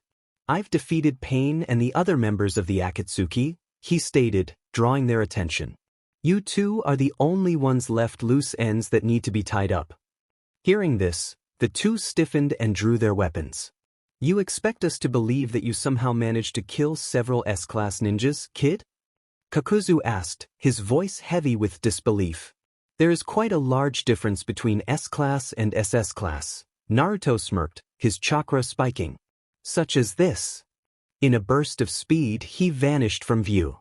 Where did he? Kakuzu's question was cut off as Naruto appeared behind him, his arm piercing through the man's back and out his chest, his hands glowing with the light of his improvised thousand birds. Lightning fist, he whispered, the electricity around his hands surging and incapacitating the heart it had struck. Dodging Haiden's scythe, Naruto blurred away and reappeared back where he began, Kakuzu's blood dripping down his arm.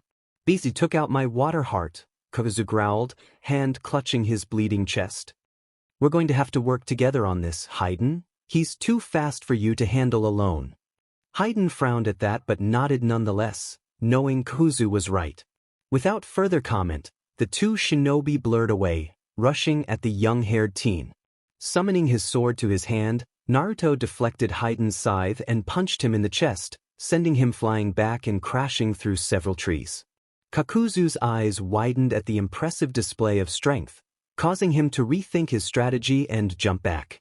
He tore the Akatsuki cloak from his shoulders and created his mass creatures, the four creatures leaping from his back and spreading out, their chakra surging as they began launching jutsu.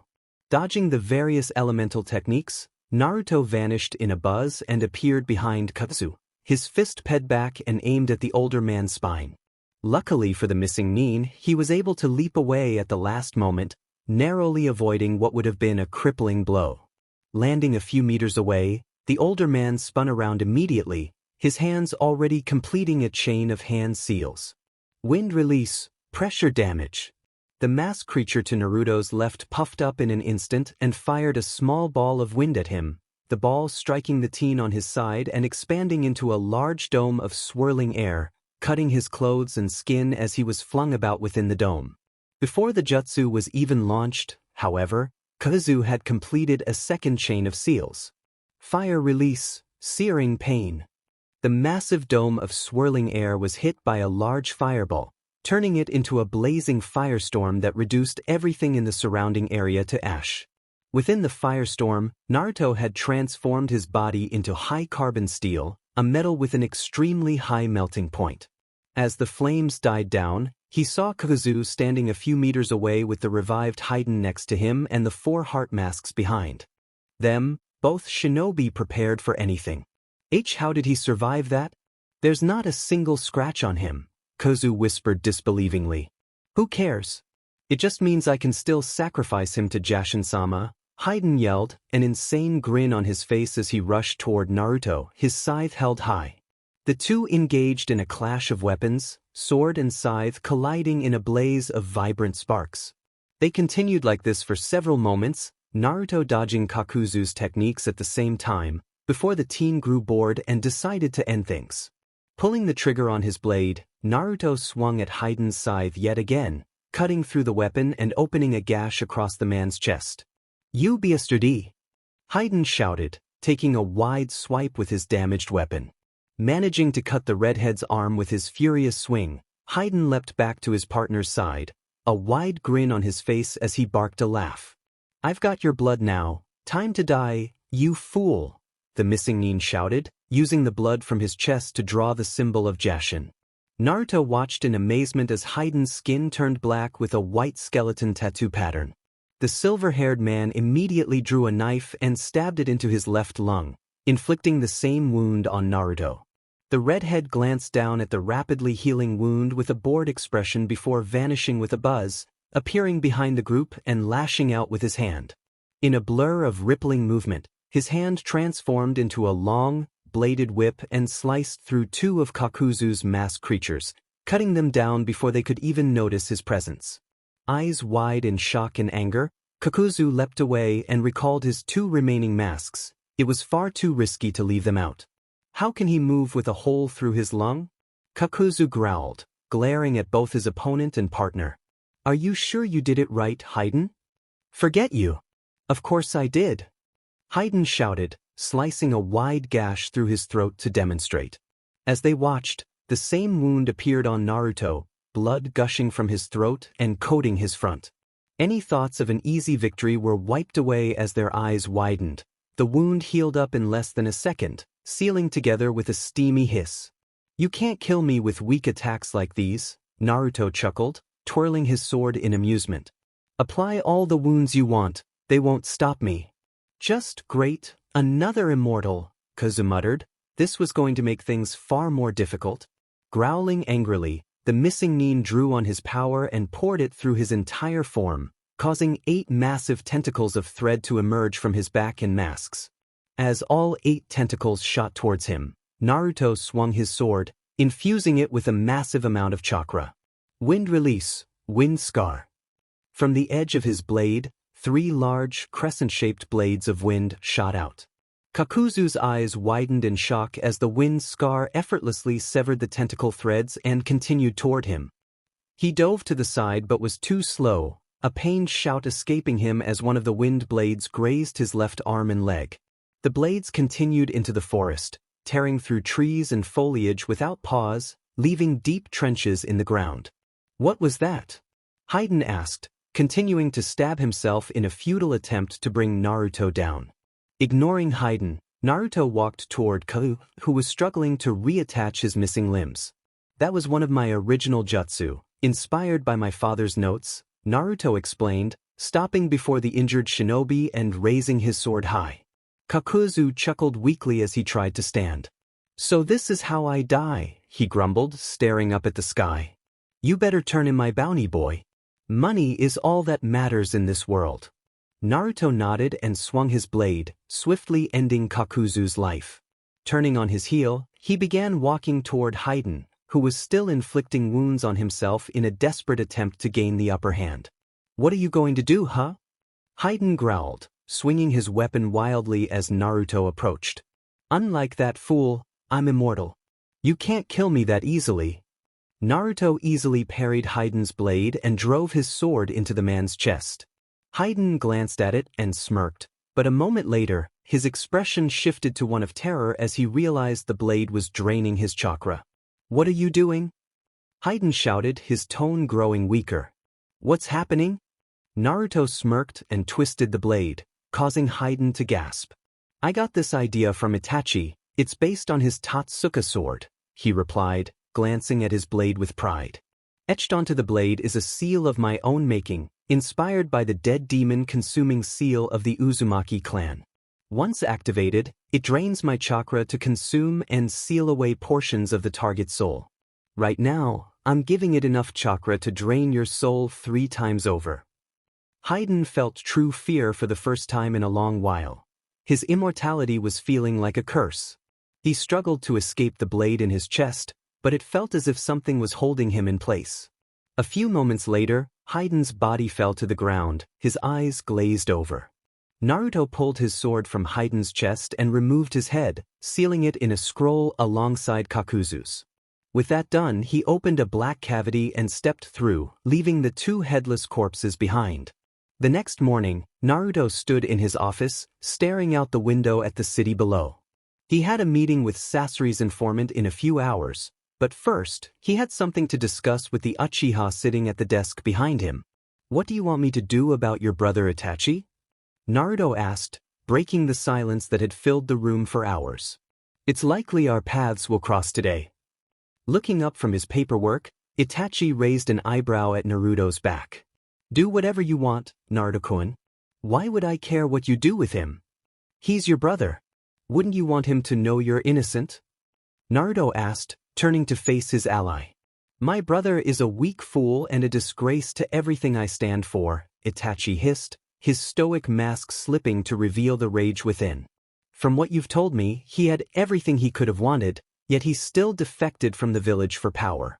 I no longer consider him my kin. Do with him as you please. Naruto sighed and nodded, relieved he wouldn't have to worry about drawing Itachi's ire should he encounter Sasuke today. Very well, he replied, turning to the dark void that had replaced the cityscape. Without another word, he stepped into the black cavity and vanished, leaving the stoic Uchiha to deal with the endless paperwork. Exiting the black cavity roughly a kilometer away from the meeting spot, Naruto transformed into a perfect copy of Sasori's real form, creating a Hiriko puppet body from a nearby tree, and began making his way toward the bridge. As he approached, he noticed a tall, cloaked figure standing in the center of the structure. Sasori's informant was already there. Walking onto the bridge, he stopped a few feet away from the figure and spread out his senses, easily locating the concealed chakra signature hiding in the bushes. So Orochimaru is here, which means Kabuto is either a terrible spy or has betrayed Sasori, Naruto mused, watching as Kabuto turned and removed his hood. Either way, he's useless to me.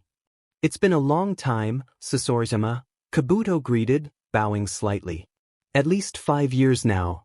Guess I'll play along until the snake decides to show himself, Naruto decided, nodding at the man's greeting. Were you followed? No, I covered my tracks well, Kabuto replied, adjusting his glasses. Old fool, of course I was followed. Picking up the stray thought from Kabuto's mind, Naruto guessed that he had indeed betrayed Sasori. How are you? He asked, sticking to his role. I was a bit disoriented when your jutsu lifted, but I remembered who I was, Kabuto replied, smiling widely. I am still a little heavy-headed, but it will pass. I have some questions for you, Naruto stated, moving along as the real Sasori wouldn't care about the spy's state. I have little time, so we will have to make it brief. It was quite hard to slip away from Orochimaru, Kabuto replied, his smile fading slightly. Tell me the location of your base, Naruto grumbled in Sasori's deep tone. As Kabuto considered a safe way to answer the question, Naruto delved into his mind and extracted the location of their newest base. We have many bases to avoid detection. Our current base is hidden on a small island in a lake to the north, and we will be moving from there in 3 days, Kabuto lied, revealing the location of their previous base. A sudden rustle from behind caused Kabuto to whip around, his eyes widening, only to sigh when a rabbit poked its head out and then retreated into the bushes. What? It's just a wild rabbit? Kabuto mumbled, turning back around. I can't afford to be here any longer, it's getting too risky. Please give me the item, Kabuto continued, stretching out a hand. I will be in danger if I am seen here with you. And here comes the snake, Naruto thought, his eyes shifting to the figure now standing behind Kabuto, causing the medic to leap away and land beside him. Kukukuku, Orochimaru chuckled, stepping into the space Kabuto had just vacated. You seem to be having an interesting conversation here. Mind if I join in? Orochimaru, Naruto spat out, maintaining his act. Thanks for the warning, Sasori-sama. I never would have noticed him if you hadn't looked, Kabuto sighed, glancing at him from the corner of his eye, hands glowing green. Drop the charade, Kabuto. I know you're with him, Naruto replied, startling the other two. As fast as he could, Kabuto lashed out with a chakra scalpel, aiming for the puppet's head, only for his eyes to widen as Naruto, still in Sasori's form, leapt out of the puppet and landed a few meters away. That's Sasori? Kabuto asked, retreating to Orochimaru's side. Ah, so you haven't seen the real Sasori. I guess he wouldn't come out of his puppet just to meet a spy, Orochimaru replied, his eyes glinting with amusement. Yes, that's the real Sasori, and considering how young you look, it seems you finished your immortality jutsu as well, Sasori? Naruto remained silent, his face devoid of emotion. No matter, you've fallen for our trap, Orochimaru continued after a brief silence. It's time I finally ended you. No, Naruto replied, his form rippling as he began shifting back into his natural appearance. Sasori is dead. You've walked into my trap, not the other way around. Who are you? Orochimaru asked, not quite recognizing him. Let me clear your memory, Snake, Naruto replied, vanishing in a puff of smoke as a second Naruto jumped up from the side of the bridge, a swirling orb of chakra hovering in his right hand. Spiraling sphere. The chakra orb slammed into a surprised Kabuto's stomach, sending him flying across the bridge and into a tree at the end, cracking the wood on impact. Orochimaru simply smirked as he leapt away. Well, if it isn't little Naruto-kun, the snake Sannin chuckled, only sparing a glance at Kabuto's form before focusing on the redhead. Sasuke-kun has been looking forward to a reunion ever since he read your bingo book entry. I hope you trained him well, Snake, Naruto replied, staring back at the Sannin. Hopefully, he can entertain me before I defeat him. Kukukukuku, Orochimaru chuckled, looking completely amused. Do you really believe you can defeat Sasuke-kun and me? Perhaps your fame has gone to your head. Considering the fact that I've managed to defeat all the other members of Akatsuki? Naruto asked, unsealing Haiden and Kakuzu's heads, causing Orochimaru's eyes to widen slightly. Yes, I do think I can take the two of you. Eyes narrowing, Orochimaru rushed forward and engaged him in close combat, their movements a blur as they fought across the bridge.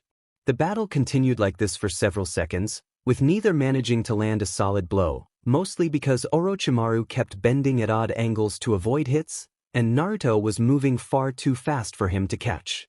After a few minutes of this, Naruto found an opening in Orochimaru's guard, and his fist plowed right through the man's defenses, striking him hard in the chest. The force of the blow sent the snake Sannin flying back, his form a solid blur as he streaked across the large bridge and crashed through a dozen trees before coming to a stop. Kabuto's face was a mask of shock as he saw how far his master had been knocked back with a single blow. Only Tsunade could boast such a feat before this. Turning back to the redhead, he jumped in surprise and paled when he found Naruto standing just a few steps away. How could he move so fast without me sensing him? It seems you've gotten stronger, Naruto-kun, Kabuto stated, standing from the ground with his wounds already healed. You're no longer that annoying little boy who shouts his dreams to everyone who will listen. Ignoring the comment, Naruto took a step closer and glanced at Kabuto's torn shirt, noting his already healed wounds. It seems that your healing abilities are still impressive. Why don't I give you something to practice with? He spoke, summoning his sword. In one swift motion, he made a cut on his own arm and smirked at the confused look on Kabuto's face. Turning to the side, he splashed his blood all over the medic's chest, much to Kabuto's disgust. Kabuto glanced down for a moment before he began to scream in pain as the blood reacted, causing a burning sensation. Despite the agony, he immediately began tending to his wounds, the slow regeneration requiring his full concentration. He didn't even notice when Naruto grew a new arm and walked away. As Kabuto was screaming in pain, Orochimaru's mouth gaped wide open, a pair of hands reaching out from his throat and pulling down. Tossing his old and damaged skin aside, the fully healed Sannin frowned and pet his head to the side, taking in the screams of his second-in-command. Diamen, he got Kabuto too. How did he improve so much? Orochimaru scowled, walking toward Naruto's approaching chakra signature. I couldn't even keep up with him, and that punch not even Tsunade can hit that hard. If I hadn't reinforced my body with chakra and moved back at the last second, that would have killed me. His scowl turned into a smirk as he continued stalking through the forest. You have truly improved, Naruto. Following Orochimaru's flight path, Naruto stopped at the treeline, his hands blurring through a set of hand seals before impacting the ground. Earth release, grand tremor. All around Naruto, the ground began to shake and rumble, the tremors spreading out further until a small patch of grass several meters to his right erupted upwards, sending rocks, dirt, and Orochimaru high into the air. Grand Tremor was a B-rank jutsu he had created himself. It spread his chakra into the ground and caused a minor earthquake, searching for other chakra signatures. Once it encountered a large chakra source, it reacted violently, disorienting the source before exploding and sending everything within a 5-foot radius skyward. It was the perfect technique to use against underground opponents.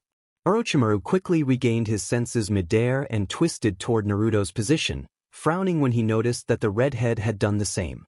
Many hidden shadow snake hands. Orochimaru shouted, his hand flying forward, only for his frown to deepen when Naruto responded at the exact same moment. Multiple hidden shadow claws. Hundreds of massive green snakes met hundreds of clawed shadow hands, the two jutsu colliding midair and becoming entangled. Shadow claws sliced through snakes while the snakes bit into the clawed hands. Less than a moment after clashing, the two techniques dispelled each other, leaving a cloud of smoke behind. What an interesting technique, Naruto, Orochimaru remarked, landing across from the teen. Where did you learn it? Don't call me Naruto, we're not friends, and it makes you sound creepy, Naruto replied, smirking as he saw Orochimaru seethe. As for the jutsu, well, I'm sure you noticed that many of your jutsu scrolls were stolen a few months ago. His smirk grew as he saw a flash of anger cross Orochimaru's face. That jutsu is just a rip-off of yours, but I would say my version is far better. Although I can see why you would want to keep to the creepy snake theme. That was you! Orochimaru snarled, his face twisted in anger. You dare steal from me, boy? This time, don't think I'll let you live. As Naruto watched, Orochimaru's mouth opened wide, summoning his sword from within, his tongue wrapped around its hilt as it shot toward the redhead. Is little Orochi angry? Naruto taunted, batting Orochimaru's sword away with his own and slicing off several inches of the man's extended tongue. Growling angrily, Orochimaru retracted his tongue, the wound already sealing shut, and began forming hand seals at incredible speeds. Wind release, great breakthrough, he shouted, both hands shooting forward, a massive gust of wind exploding from his position and bearing down on Naruto. Wind release, wind scar. Naruto shouted in reply, swinging his blade and pouring his chakra into the weapon. The blades of wind tore right through Orochimaru's attack and sliced into the surprised Sannin as he tried to dodge, sending him flying. As Orochimaru used his gathering of the snakes technique to pull himself back together, Naruto vanished in a buzz and appeared behind the Sannin, his blade a blur as he sliced the snakes into bits before they could finish. With his technique interrupted, Orochimaru's top half opened its mouth and spit out a new body, one that had a long serpent's tail instead of legs. Landing on the ground, the Sannin slithered away before turning to stare back at his motionless opponent. That's the most bizarre thing I've ever seen, Naruto remarked. You're quite strong, Naruto, Orochimaru chuckled, ignoring the teen's comment. To think that just 2.5 years ago, you were nothing more than a sniveling brat. My, how you've grown. Thank goodness for that. Considering you seem to have a thing for young boys, I'm glad you see me as an adult now, Naruto replied, smirking in amusement. I am not like that. Orochimaru seethed, his killing intent bearing down on Naruto. It's not my fault that young boys are the easiest to corrupt. Ignoring the killing intent, Naruto rushed at the Sannin, his blade trailing behind him. See, it's comments like that that make you sound suspicious, he chuckled, swinging his blade at Orochimaru. Dodging the blade, Orochimaru slithered around Naruto and dashed for his sword, his speed drastically increased by his snake form. He managed to grab the Kusanagi and spin around just in time to block Naruto's downward swing, his blade whipping back immediately to swing for Naruto's head, only to be blocked by Naruto's sword. How can you block my sword? The Kusanagi can cut through anything, he raged, applying more pressure to his blade. Yes, it can, and that's your answer right there, Naruto replied, pushing Orochimaru away and swinging at his midriff. What do you mean? Orochimaru asked, blocking the strike only to find himself flying backward from the powerful blow. The Kusanagi can cut through anything in this world, Naruto explained, leaping toward Orochimaru and swinging at his head. But this sword isn't made of anything in this world. That's impossible. Where did you get that blade? Orochimaru yelled as he blocked the blow, causing spiderweb cracks to form on the ground below him. Answer me.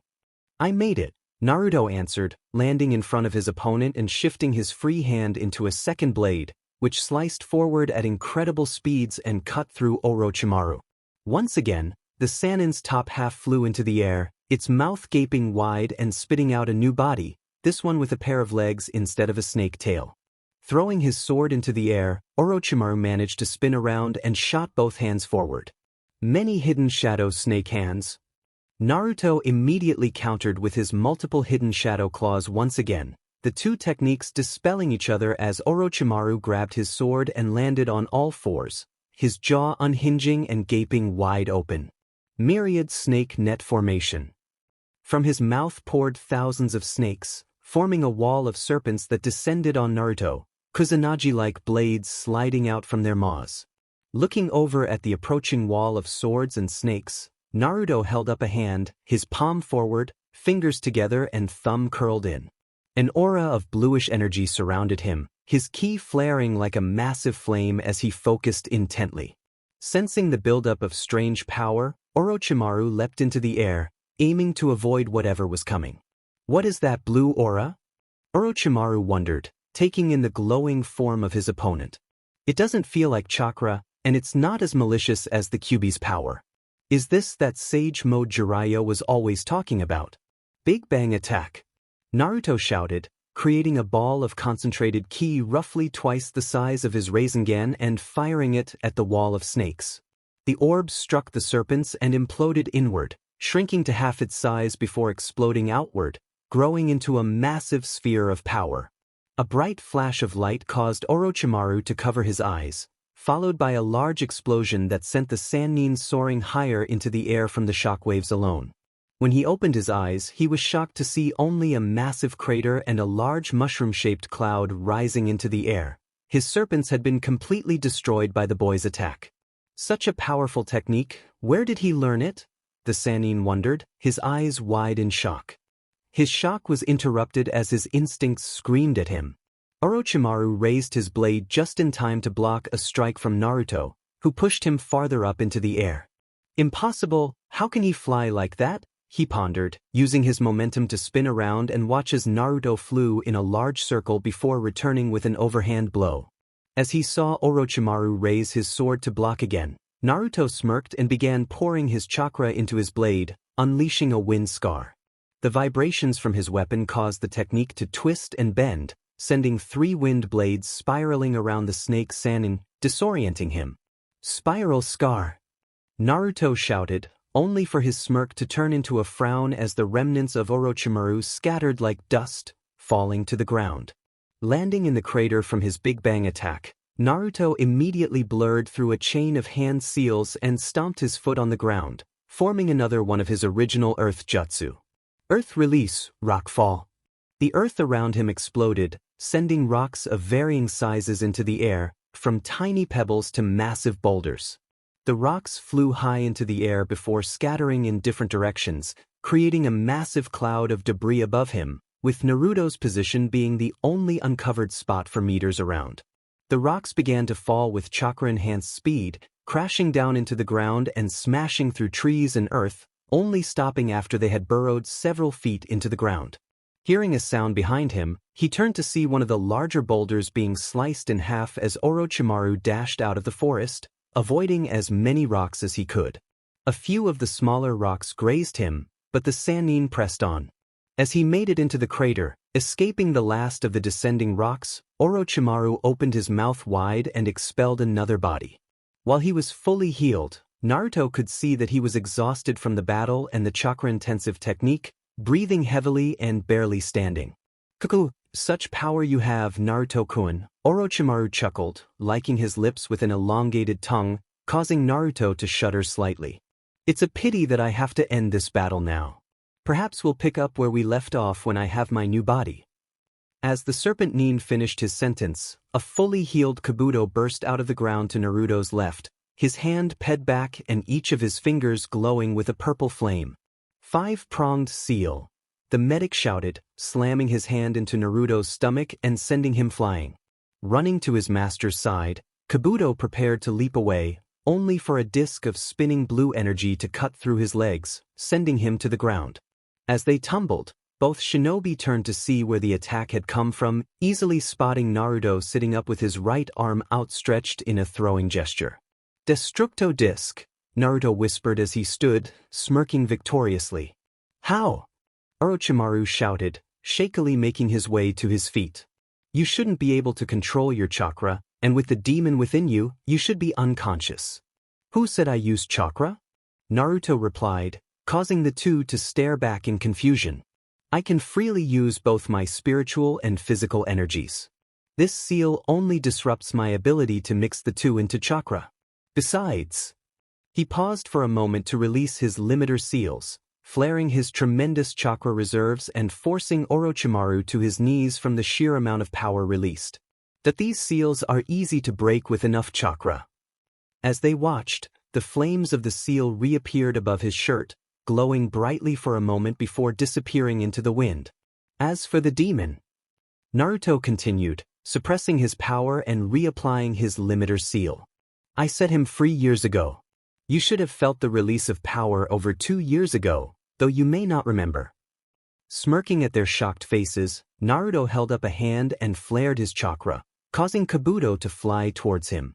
"Universal pull." He had greatly reinforced his telekinetic abilities with the gravity powers of the Rinnegan, allowing him to pull and push objects of any size by adding more chakra to his ability. Unlike Pain, he didn't need a cooldown, and he even kept the names of the techniques to honor Pain. After learning that the man was an Uzumaki, they weren't closely related, but they were still family. Holding Kabuto by the throat, Naruto moved his hand into the medic's gut, piercing through skin and muscle. Charging his ki, he smirked at the medic. "Let me put this in a way I'm sure you've heard many times," Naruto said, his hand glowing blue. "I'm about to unleash something powerful." With that, he released his ki in a large, uncontrolled blast, obliterating Kabuto's torso and scattering debris across the area.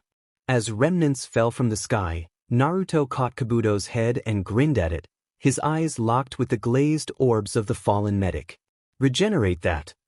Orochimaru seethed at the loss of his best medic, his eyes burning with fury and his hands clenched in rage. This could not be allowed to pass.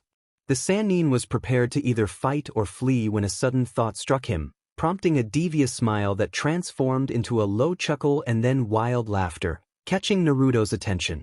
"Huh, you finally snapped, Orochi-chan?" Naruto taunted, tilting his head to the side.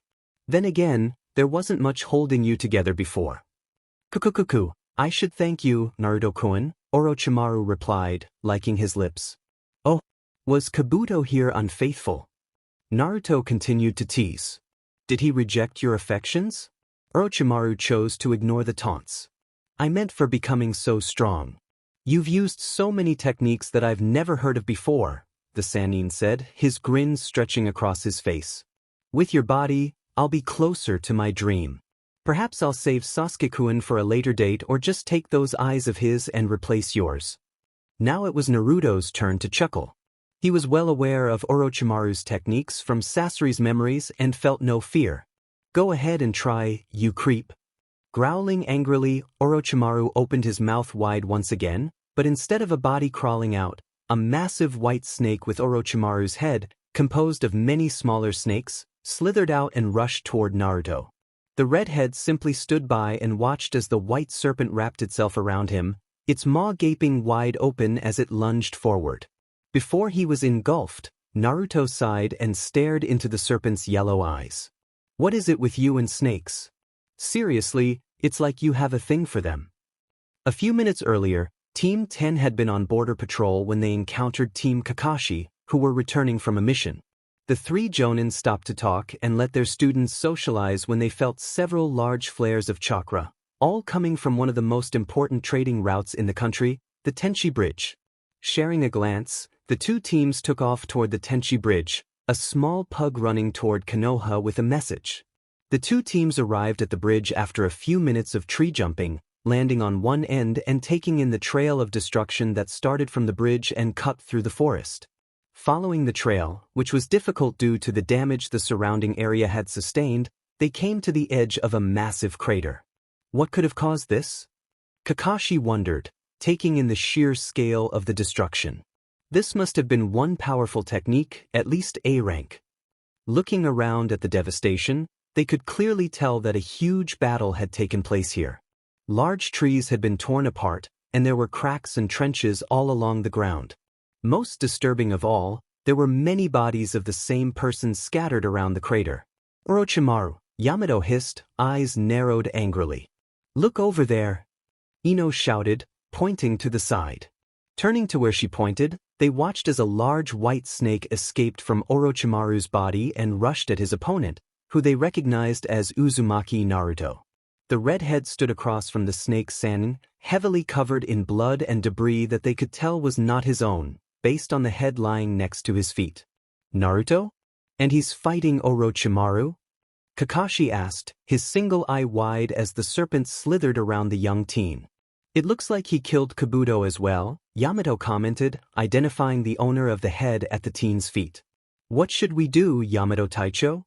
Sai asked, his face devoid of emotion as always. It was Asuma who replied. "They're both our enemies. Let's wait and see who wins before we do anything. Maybe they'll weaken each other. Hopefully the fool loses, then we can get Orochimaru to take us to Sasuke-kun," Sakura said, her voice rising at the end. Troublesome, Shikamaru sighed, leaning against a tilted tree to observe the battle. Choji nodded along with his friend as he sat and pulled out a bag of chips. As they watched, the snake swallowed Naruto whole before falling apart, leaving Naruto standing alone in the crater. They all turned to Yamato as he gasped, a questioning look on their faces. From the notes we confiscated from Danzo's bases, that was Orochimaru's immortality jutsu. Either he's taken Naruto's body or Naruto was able to fight him off. Yamato informed them, eyes narrowing. Either way, there's only one left. We should strike now. All right, let's go, Kakashi ordered, taking the lead. Shikamaru, capture him with your shadow while we surround him and find out who is in control of the body. Don't get too close though, they are both powerful enough to harm you with their chakra alone, so keep a fair distance. Receiving nods of acknowledgement from everyone, he gave the signal, and they ran toward Naruto's body. Inside Orochimaru's mindscape, Naruto looked around, realizing he was in what he assumed to be Orochimaru's domain. It was a grotesque place, the entire room covered in a pulsating, fleshy substance he did not want to identify. Behind him were numerous figures covered in the same substance, with only their faces visible, and in front of him was a lump of the same material, Orochimaru's face leering at him from within it. You're quite a fool, Orochimaru. You can't defeat me, Naruto drawled out in a bored tone. Silence, you insolent brat, the Sannin shouted, glaring hatefully. Give me your body. As snakes made of the fleshy substance grew from his body and surrounded him, Naruto activated his Taiken Ujagen, Supreme Authority King's Eye, his eyes glowing with the light of his dojutsu. He had chosen this name for the 4th level of his dojutsu, which held the combined power of the Ujagen, Mangekyo Sharingan, and Rinnegan, making it the most powerful dojutsu in all of history. The Taiken Ujagen held all the combined abilities of its components, with an appearance that mixed all three. The whites of his eyes turned a dark blue with silver concentric circles, a white diamond appeared on the black backdrop of his iris, and 4 red tomos spun into existence, one at each of the 4 compass points. What is that? Orochimaru asked, his eyes gleaming with curiosity. I've never seen a dojutsu like that. It looks like the Sharingan in Pain's eyes, but it's different. This is my personal dojutsu, Orochimaru. I call it the Taiken Ujagen, Naruto replied, the Sharingan tomos spinning in his eyes. It is the combined form of the Sharingan, Rinnegan, and my Ujagen. It is also the instrument of your demise. How do you expect to win? I created this dimension, Orochimaru chuckled, the curiosity in his eyes turning to excited greed. This is my mind. You can't escape, boy. Those eyes will be mine as well. Naruto chuckled, much to the man's frustration. With the hypnotic abilities of my Ujagen and Shursui Uchiha Sharingan, not to mention my telepathic powers, your mind is mine to bend, snake. As he spoke, the substance creeping up his skin burst outward, disintegrating in the air and leaving Naruto unrestrained. At the same time, the diamond in his eyes shone brightly with an eerie white light, while the tomo transformed into rapidly moving red circles. With the illusions of the Mangekyo Sharingan, your mind becomes my domain to command. The room shifted from a grotesque setting to an endless expanse of blackness, the only light coming from a bright red moon that hung high in the sky, tinting the dark clouds with its hue. No, Orochimaru gasped, recognizing his surroundings. He was in the realm of the Moon Reader, and just like when Itachi had brought him here, he found himself bound to a black cross, with the bodies of his previous hosts nearby. The gray-scaled figure of Naruto stood a few feet away, one hand resting on his chest. With the power of the Rinnegan, your soul is in my hands. The ripples in the teen's eyes began to flow toward the center hypnotically, as if his sclera were moving. Behind Naruto, a giant statue erupted from the ground, causing Orochimaru's eyes to widen in fear as he recognized it as the Geto Mazo from the Akatsuki meetings. The statue opened its mouth wide, releasing a stream of energy in the form of a dragon, which soared through the illusionary realm. As it touched each of the encased bodies, they shattered into countless shards, the long-dead souls disintegrating into dust and vanishing. What are you doing? The Sannin asked, his voice trembling with terror. This is the demonic statue of the Outer Path. It has many functions, but one of its basic abilities is to remove the soul of any being it touches, Naruto replied, watching as the human souls vanished. However, since those people are pure souls with their bodies long gone, it sends them on to the Shinigami's realm. No! Orochimaru shouted, struggling against his restraints as the dragon turned its gaze toward him. You can't do this to me, I'm immortal, He was cut off as the dragon engulfed him, his essence bursting apart and disintegrating, the dragon returning to the mouth of the statue, which slowly sank back into the ground. You were never immortal, Snake, you were just living on borrowed time, Naruto scoffed, turning away from the cross. He took a single step and vanished, the illusionary world shattering behind him. As his eyes opened wide, revealing normal dark blue irises against a white backdrop, Naruto frowned when he found himself unable to move. Glancing around, he saw that he was being held by Shikamaru's shadow, surrounded by 2 Konoha teams. Teams 7 and 10, we meet yet again, Naruto greeted, bending down to pick up Kabuto and Orochimaru's heads. The 2 teams warily backed away at that action. He was completely ignoring Shikamaru's shadow imitation technique, a testament to the sheer physical power he possessed. Sealing the 2 heads away, Naruto turned to the Konoha shinobi and smirked, finally paying attention to them. Who are you? Yamato asked, gripping a pair of kunai tightly. Orochimaru or Naruto? Please, as if that snake could ever defeat me, Naruto scoffed, causing them to feel a mix of terror and relief. Now, what am I going to do with you 8? Don't bother bluffing, Naruto. You just finished a battle with a Sannin and a Jonin-level opponent.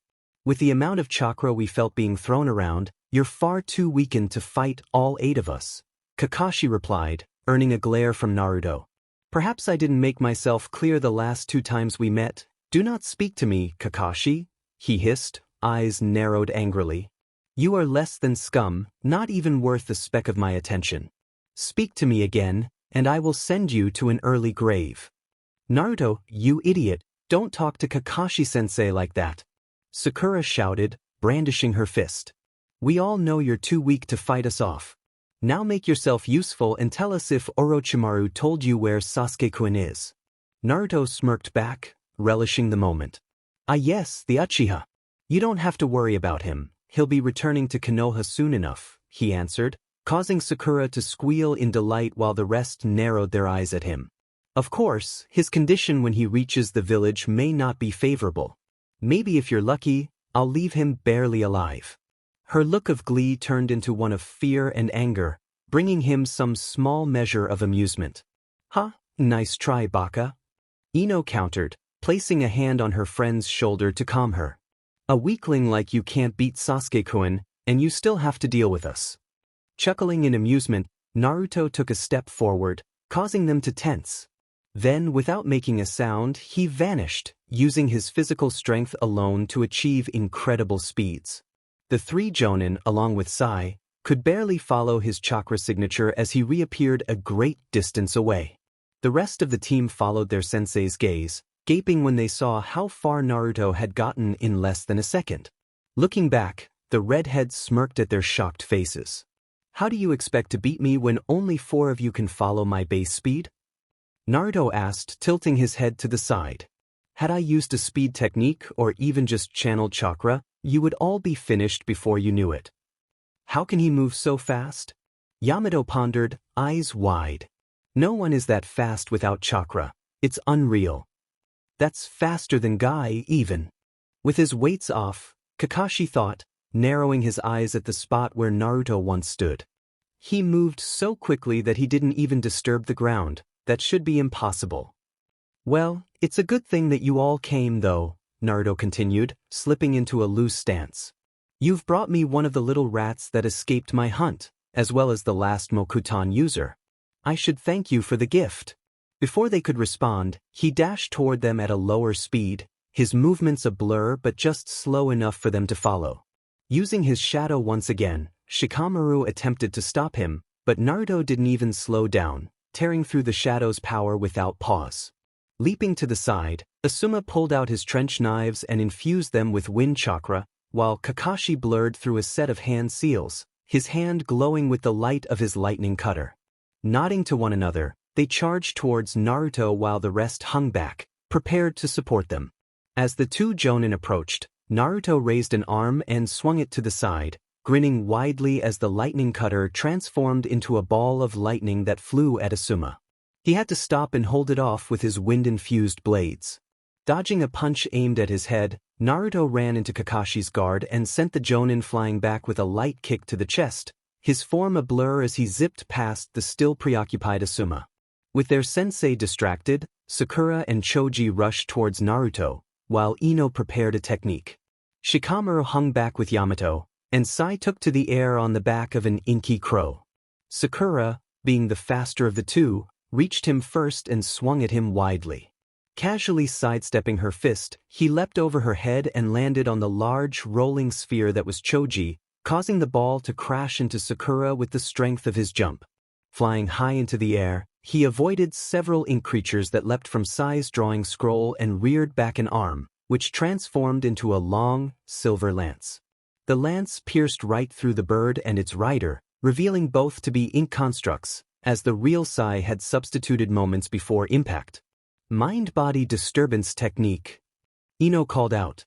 Feeling the Yamanaka link up with his mind, Naruto smirked and grasped the link with his telepathic abilities, sending a psychic pulse that disoriented her. Landing in front of the dazed blonde, he lightly punched her in the gut, causing her to fold up and fall to the ground unconscious. As Ino dropped, Shikamaru's shadow latched onto him once again while some tree roots shot out of the ground and wrapped around him, both shinobi straining to hold him down as he struggled against his bonds. "Hurry, senpai. I can't hold him for long," Yamato shouted, summoning more roots as the first set were torn apart. Hearing the sound of chirping birds, Naruto turned to look behind him, taking in the sight of Kakashi dashing towards him with a glowing hand, Asuma, Sakura, and Choji following closely behind. In a fast-moving blur, Kakashi appeared behind Naruto, his arm reared back and prepared to stab his 1,000 birds through his student's skull. The Kapinin's eyes widened in shock when the red-headed teen simply glanced at his technique, causing the lightning around his hand to dissipate into the air, rendering the attack useless. Quickly recovering from his shock, he leapt to the side, giving his comrades a chance to finish things. As Asuma dashed towards him, his trench knives glowing blue with wind chakra, Naruto simply rolled his eyes and focused his lightning abilities once more. "Kneel," he commanded. As soon as the words left his mouth, all 7 conscious shinobi dropped to their knees, the ones that were running sliding and scraping their legs on the rough ground. They stared in shock as he flexed his muscles once again, tearing apart Yamato's roots and escaping from his temporary prison. Looking them over, Naruto smirked as he took in their attempts to overpower his command, Kakashi being the only one to make any progress.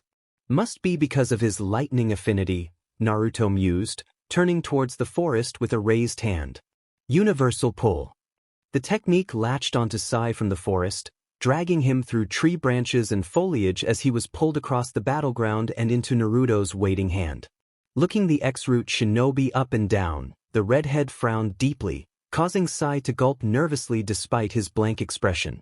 "You know, you remind me of my ex-teammate," Naruto said, tilting his head to the side. "I really dislike him." Tightening his grip, he squeezed until a loud crack echoed through the area, Sai's head hanging limply. Waiting a moment to ensure it wasn't a clone or illusion, he tossed the body aside before igniting it with a fireball, earning a gasp from a teary-eyed Ino while the others looked down at the loss of their comrade. Ignoring the somber mood, Naruto stalked towards Yamato's form and knelt in front of the struggling man, one of his fingernails shifting into a claw as he made a shallow cut from the man's cheek to his jaw. The rest could only kneel and watch as a stream of blood flowed out of the wound and into Naruto's hand, a stream of brown light joining it from the man's mouth a moment later. His task completed, Naruto stood and took a step back, releasing his control over their motor skills. The Konohanin were on their feet in an instant, Yamato leaping away to join his comrades, a conscious Ino joining them shortly after. "Are you okay, Yamato-sensei?" Sakura asked, her hand glowing green as she healed his cut. "I'm fine," Yamato replied, his eyes locked on Naruto's form. "He just took some blood and chakra. He did the same with Danzo, Kakashi muttered, narrowing his eyes in thought. This bears further investigation. There must be a reason he's taking these samples. Growing bored of their conversation, Naruto raised an arm with his palm facing outward, causing them to tense warily. As they prepared to attack or dodge, he flared his killing intent, freezing them in place and causing Sakura and Ino to drop to one knee. Now then, listen closely. There are several reasons why you will all leave here alive. Some of you, I hold no grudge against, he began, nodding to Yamato, Choji, and Shikamaru. Some of you deserve to await your punishment with the rest of that rotten village, he continued, glaring at Asuma, Kakashi, Sakura, and Ino. But above all else, you're still alive because you will deliver a message for me. What message? Shikamaru asked as the killing intent lessened. Let the Hokage know that I'll be coming for the village soon, so she had better be prepared, he replied, a dark grin crossing his face. I've finished off the Akatsuki and Orochimaru. Sasuke will be crushed like the insect he is, and Madara will follow soon after. Konoha's days are limited. Madara? As in Madara Uchiha? Asuma asked, recalling his father's stories. The very same. Somehow he found a way to extend his life, which is why he lives to this day, he replied, causing those who recognized the name to startle in shock. Oh, be sure to let the village know that Madara was the reason the Kyuubi attacked Konoha. He controlled the demon with those eyes of his and set it loose on Konoha, Naruto continued, activating his dojutsu to reinforce the suggestion. Make sure they know that they spent 13 years treating me poorly while praising the clan of the very man who caused all the problems they blamed on me. With that thought in mind, Naruto deactivated his dojutsu and sighed. It was time to bring this to an end. Now then, enjoy your trip, and you had best hope we don't meet again. I'm getting tired of letting you fools live past these encounters, he smirked, raising his hand slightly. Almighty push. The surge of chakra sent them all flying back, crashing into trees and losing consciousness, while the Jonin managed to shakily stand. Naruto ignored the three conscious shinobi and turned away, a black cavity forming in the air before him. With a smug wave, he stepped into the swirling shadows and vanished.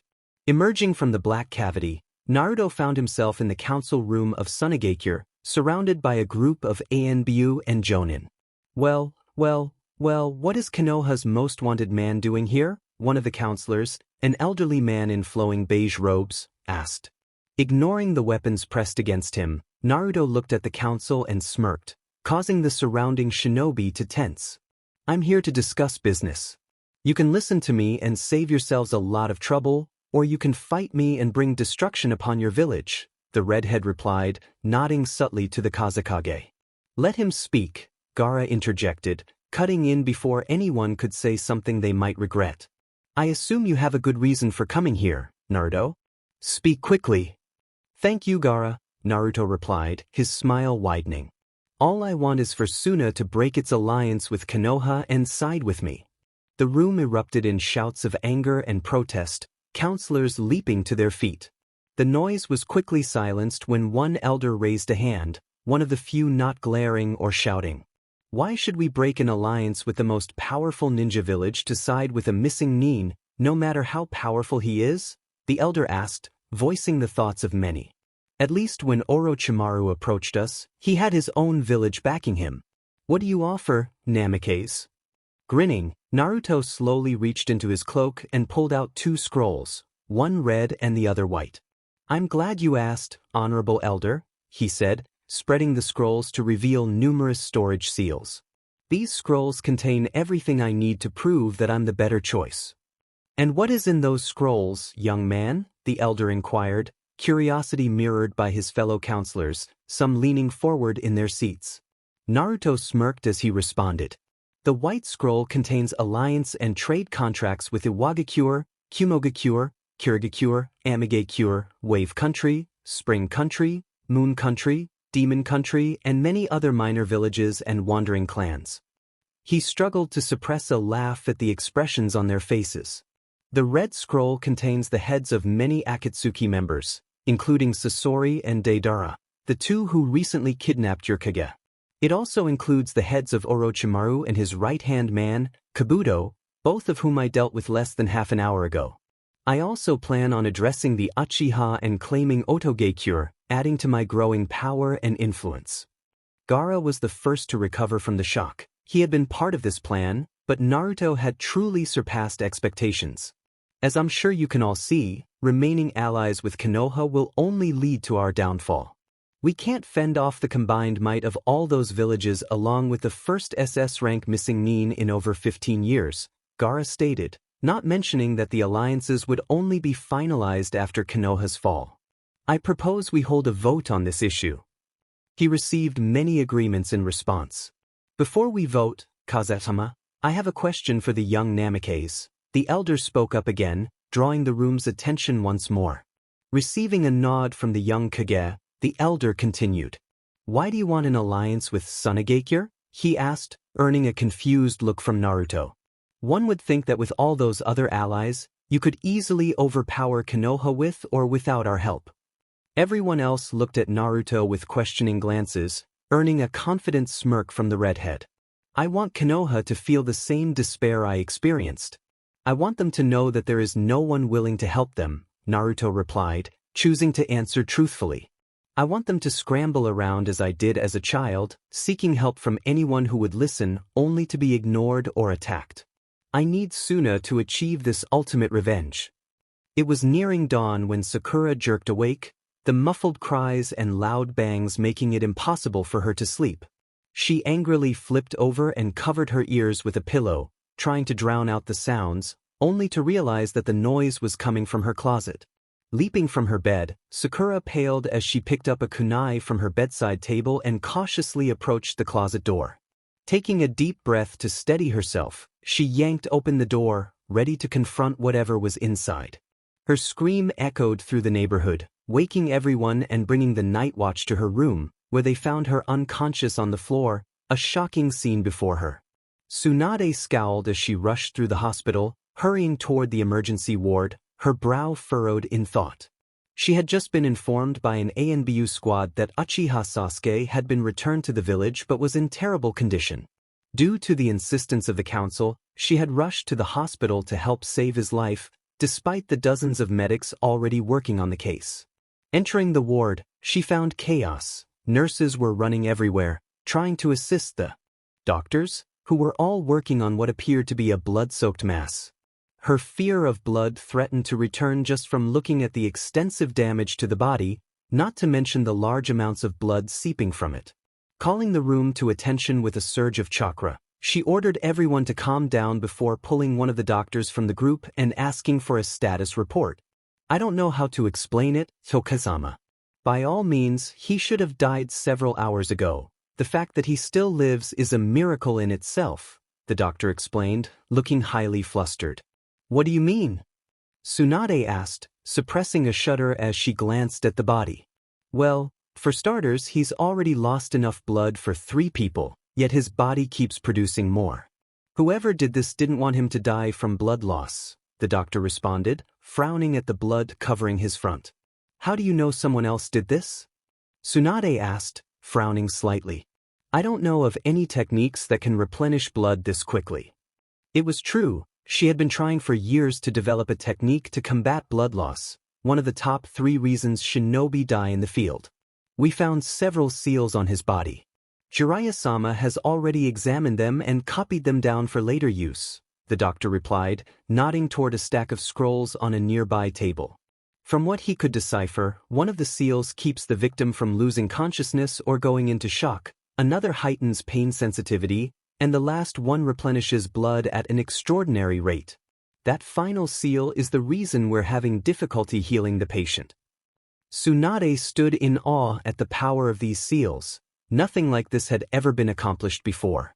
They had tried many times to create seals for healing as well as for torture and interrogation, but the complexity of the human body made it a difficult task. What do you mean we can't heal him? She asked after a brief pause, her mind setting the seals aside for later consideration. The seal forces him to produce so much blood that if we were to close him up without removing it, his body would swell and rupture in mere seconds, the doctor replied. Tsunade nodded in agreement as she reached the same conclusion. Until Jiraiya-sama finds a safe way to remove the seal, we can only try to lessen his pain and let him bleed out.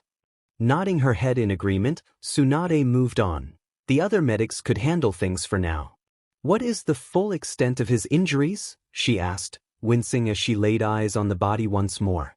Grabbing the patient's chart from a nearby table, the doctor began reading. Multiple lacerations of varying sizes all over his torso, his legs and arms appear to have been cut open, and his eyes have been replaced with two ice-like spheres that don't seem to be melting. His face has been severely injured, and his chest has been opened with many non-essential organs removed, the doctor read, looking pale as he continued. Should we manage to save him, his days as a ninja are over. He'll most likely spend the rest of his life in bed. In fact, the only reason we knew it was Uchiha Sasuke, aside from the blood test, was due to a note left with the body. Tsunade felt a wave of nausea at the full list of injuries. The boy should have died from shock or blood loss and was barely alive due to seals meant to inflict more pain. It was just inhumane. What was written on the note? She managed to ask, grimacing in sympathy for the Uchiha. Flipping through pages, the doctor stopped on the appropriate one, his face paling as he read the note aloud. Heir. Here is your precious Uchiha back. Enjoy this gift for as long as you can, Namikaze Naruto. He finished, his voice shaky and uncertain. Seeing the look of horror on the Hokage's face, he wisely chose to return to helping his colleagues. How could you, Naruto? How could you do this? Tsunade thought, her face twisted in fear and disbelief.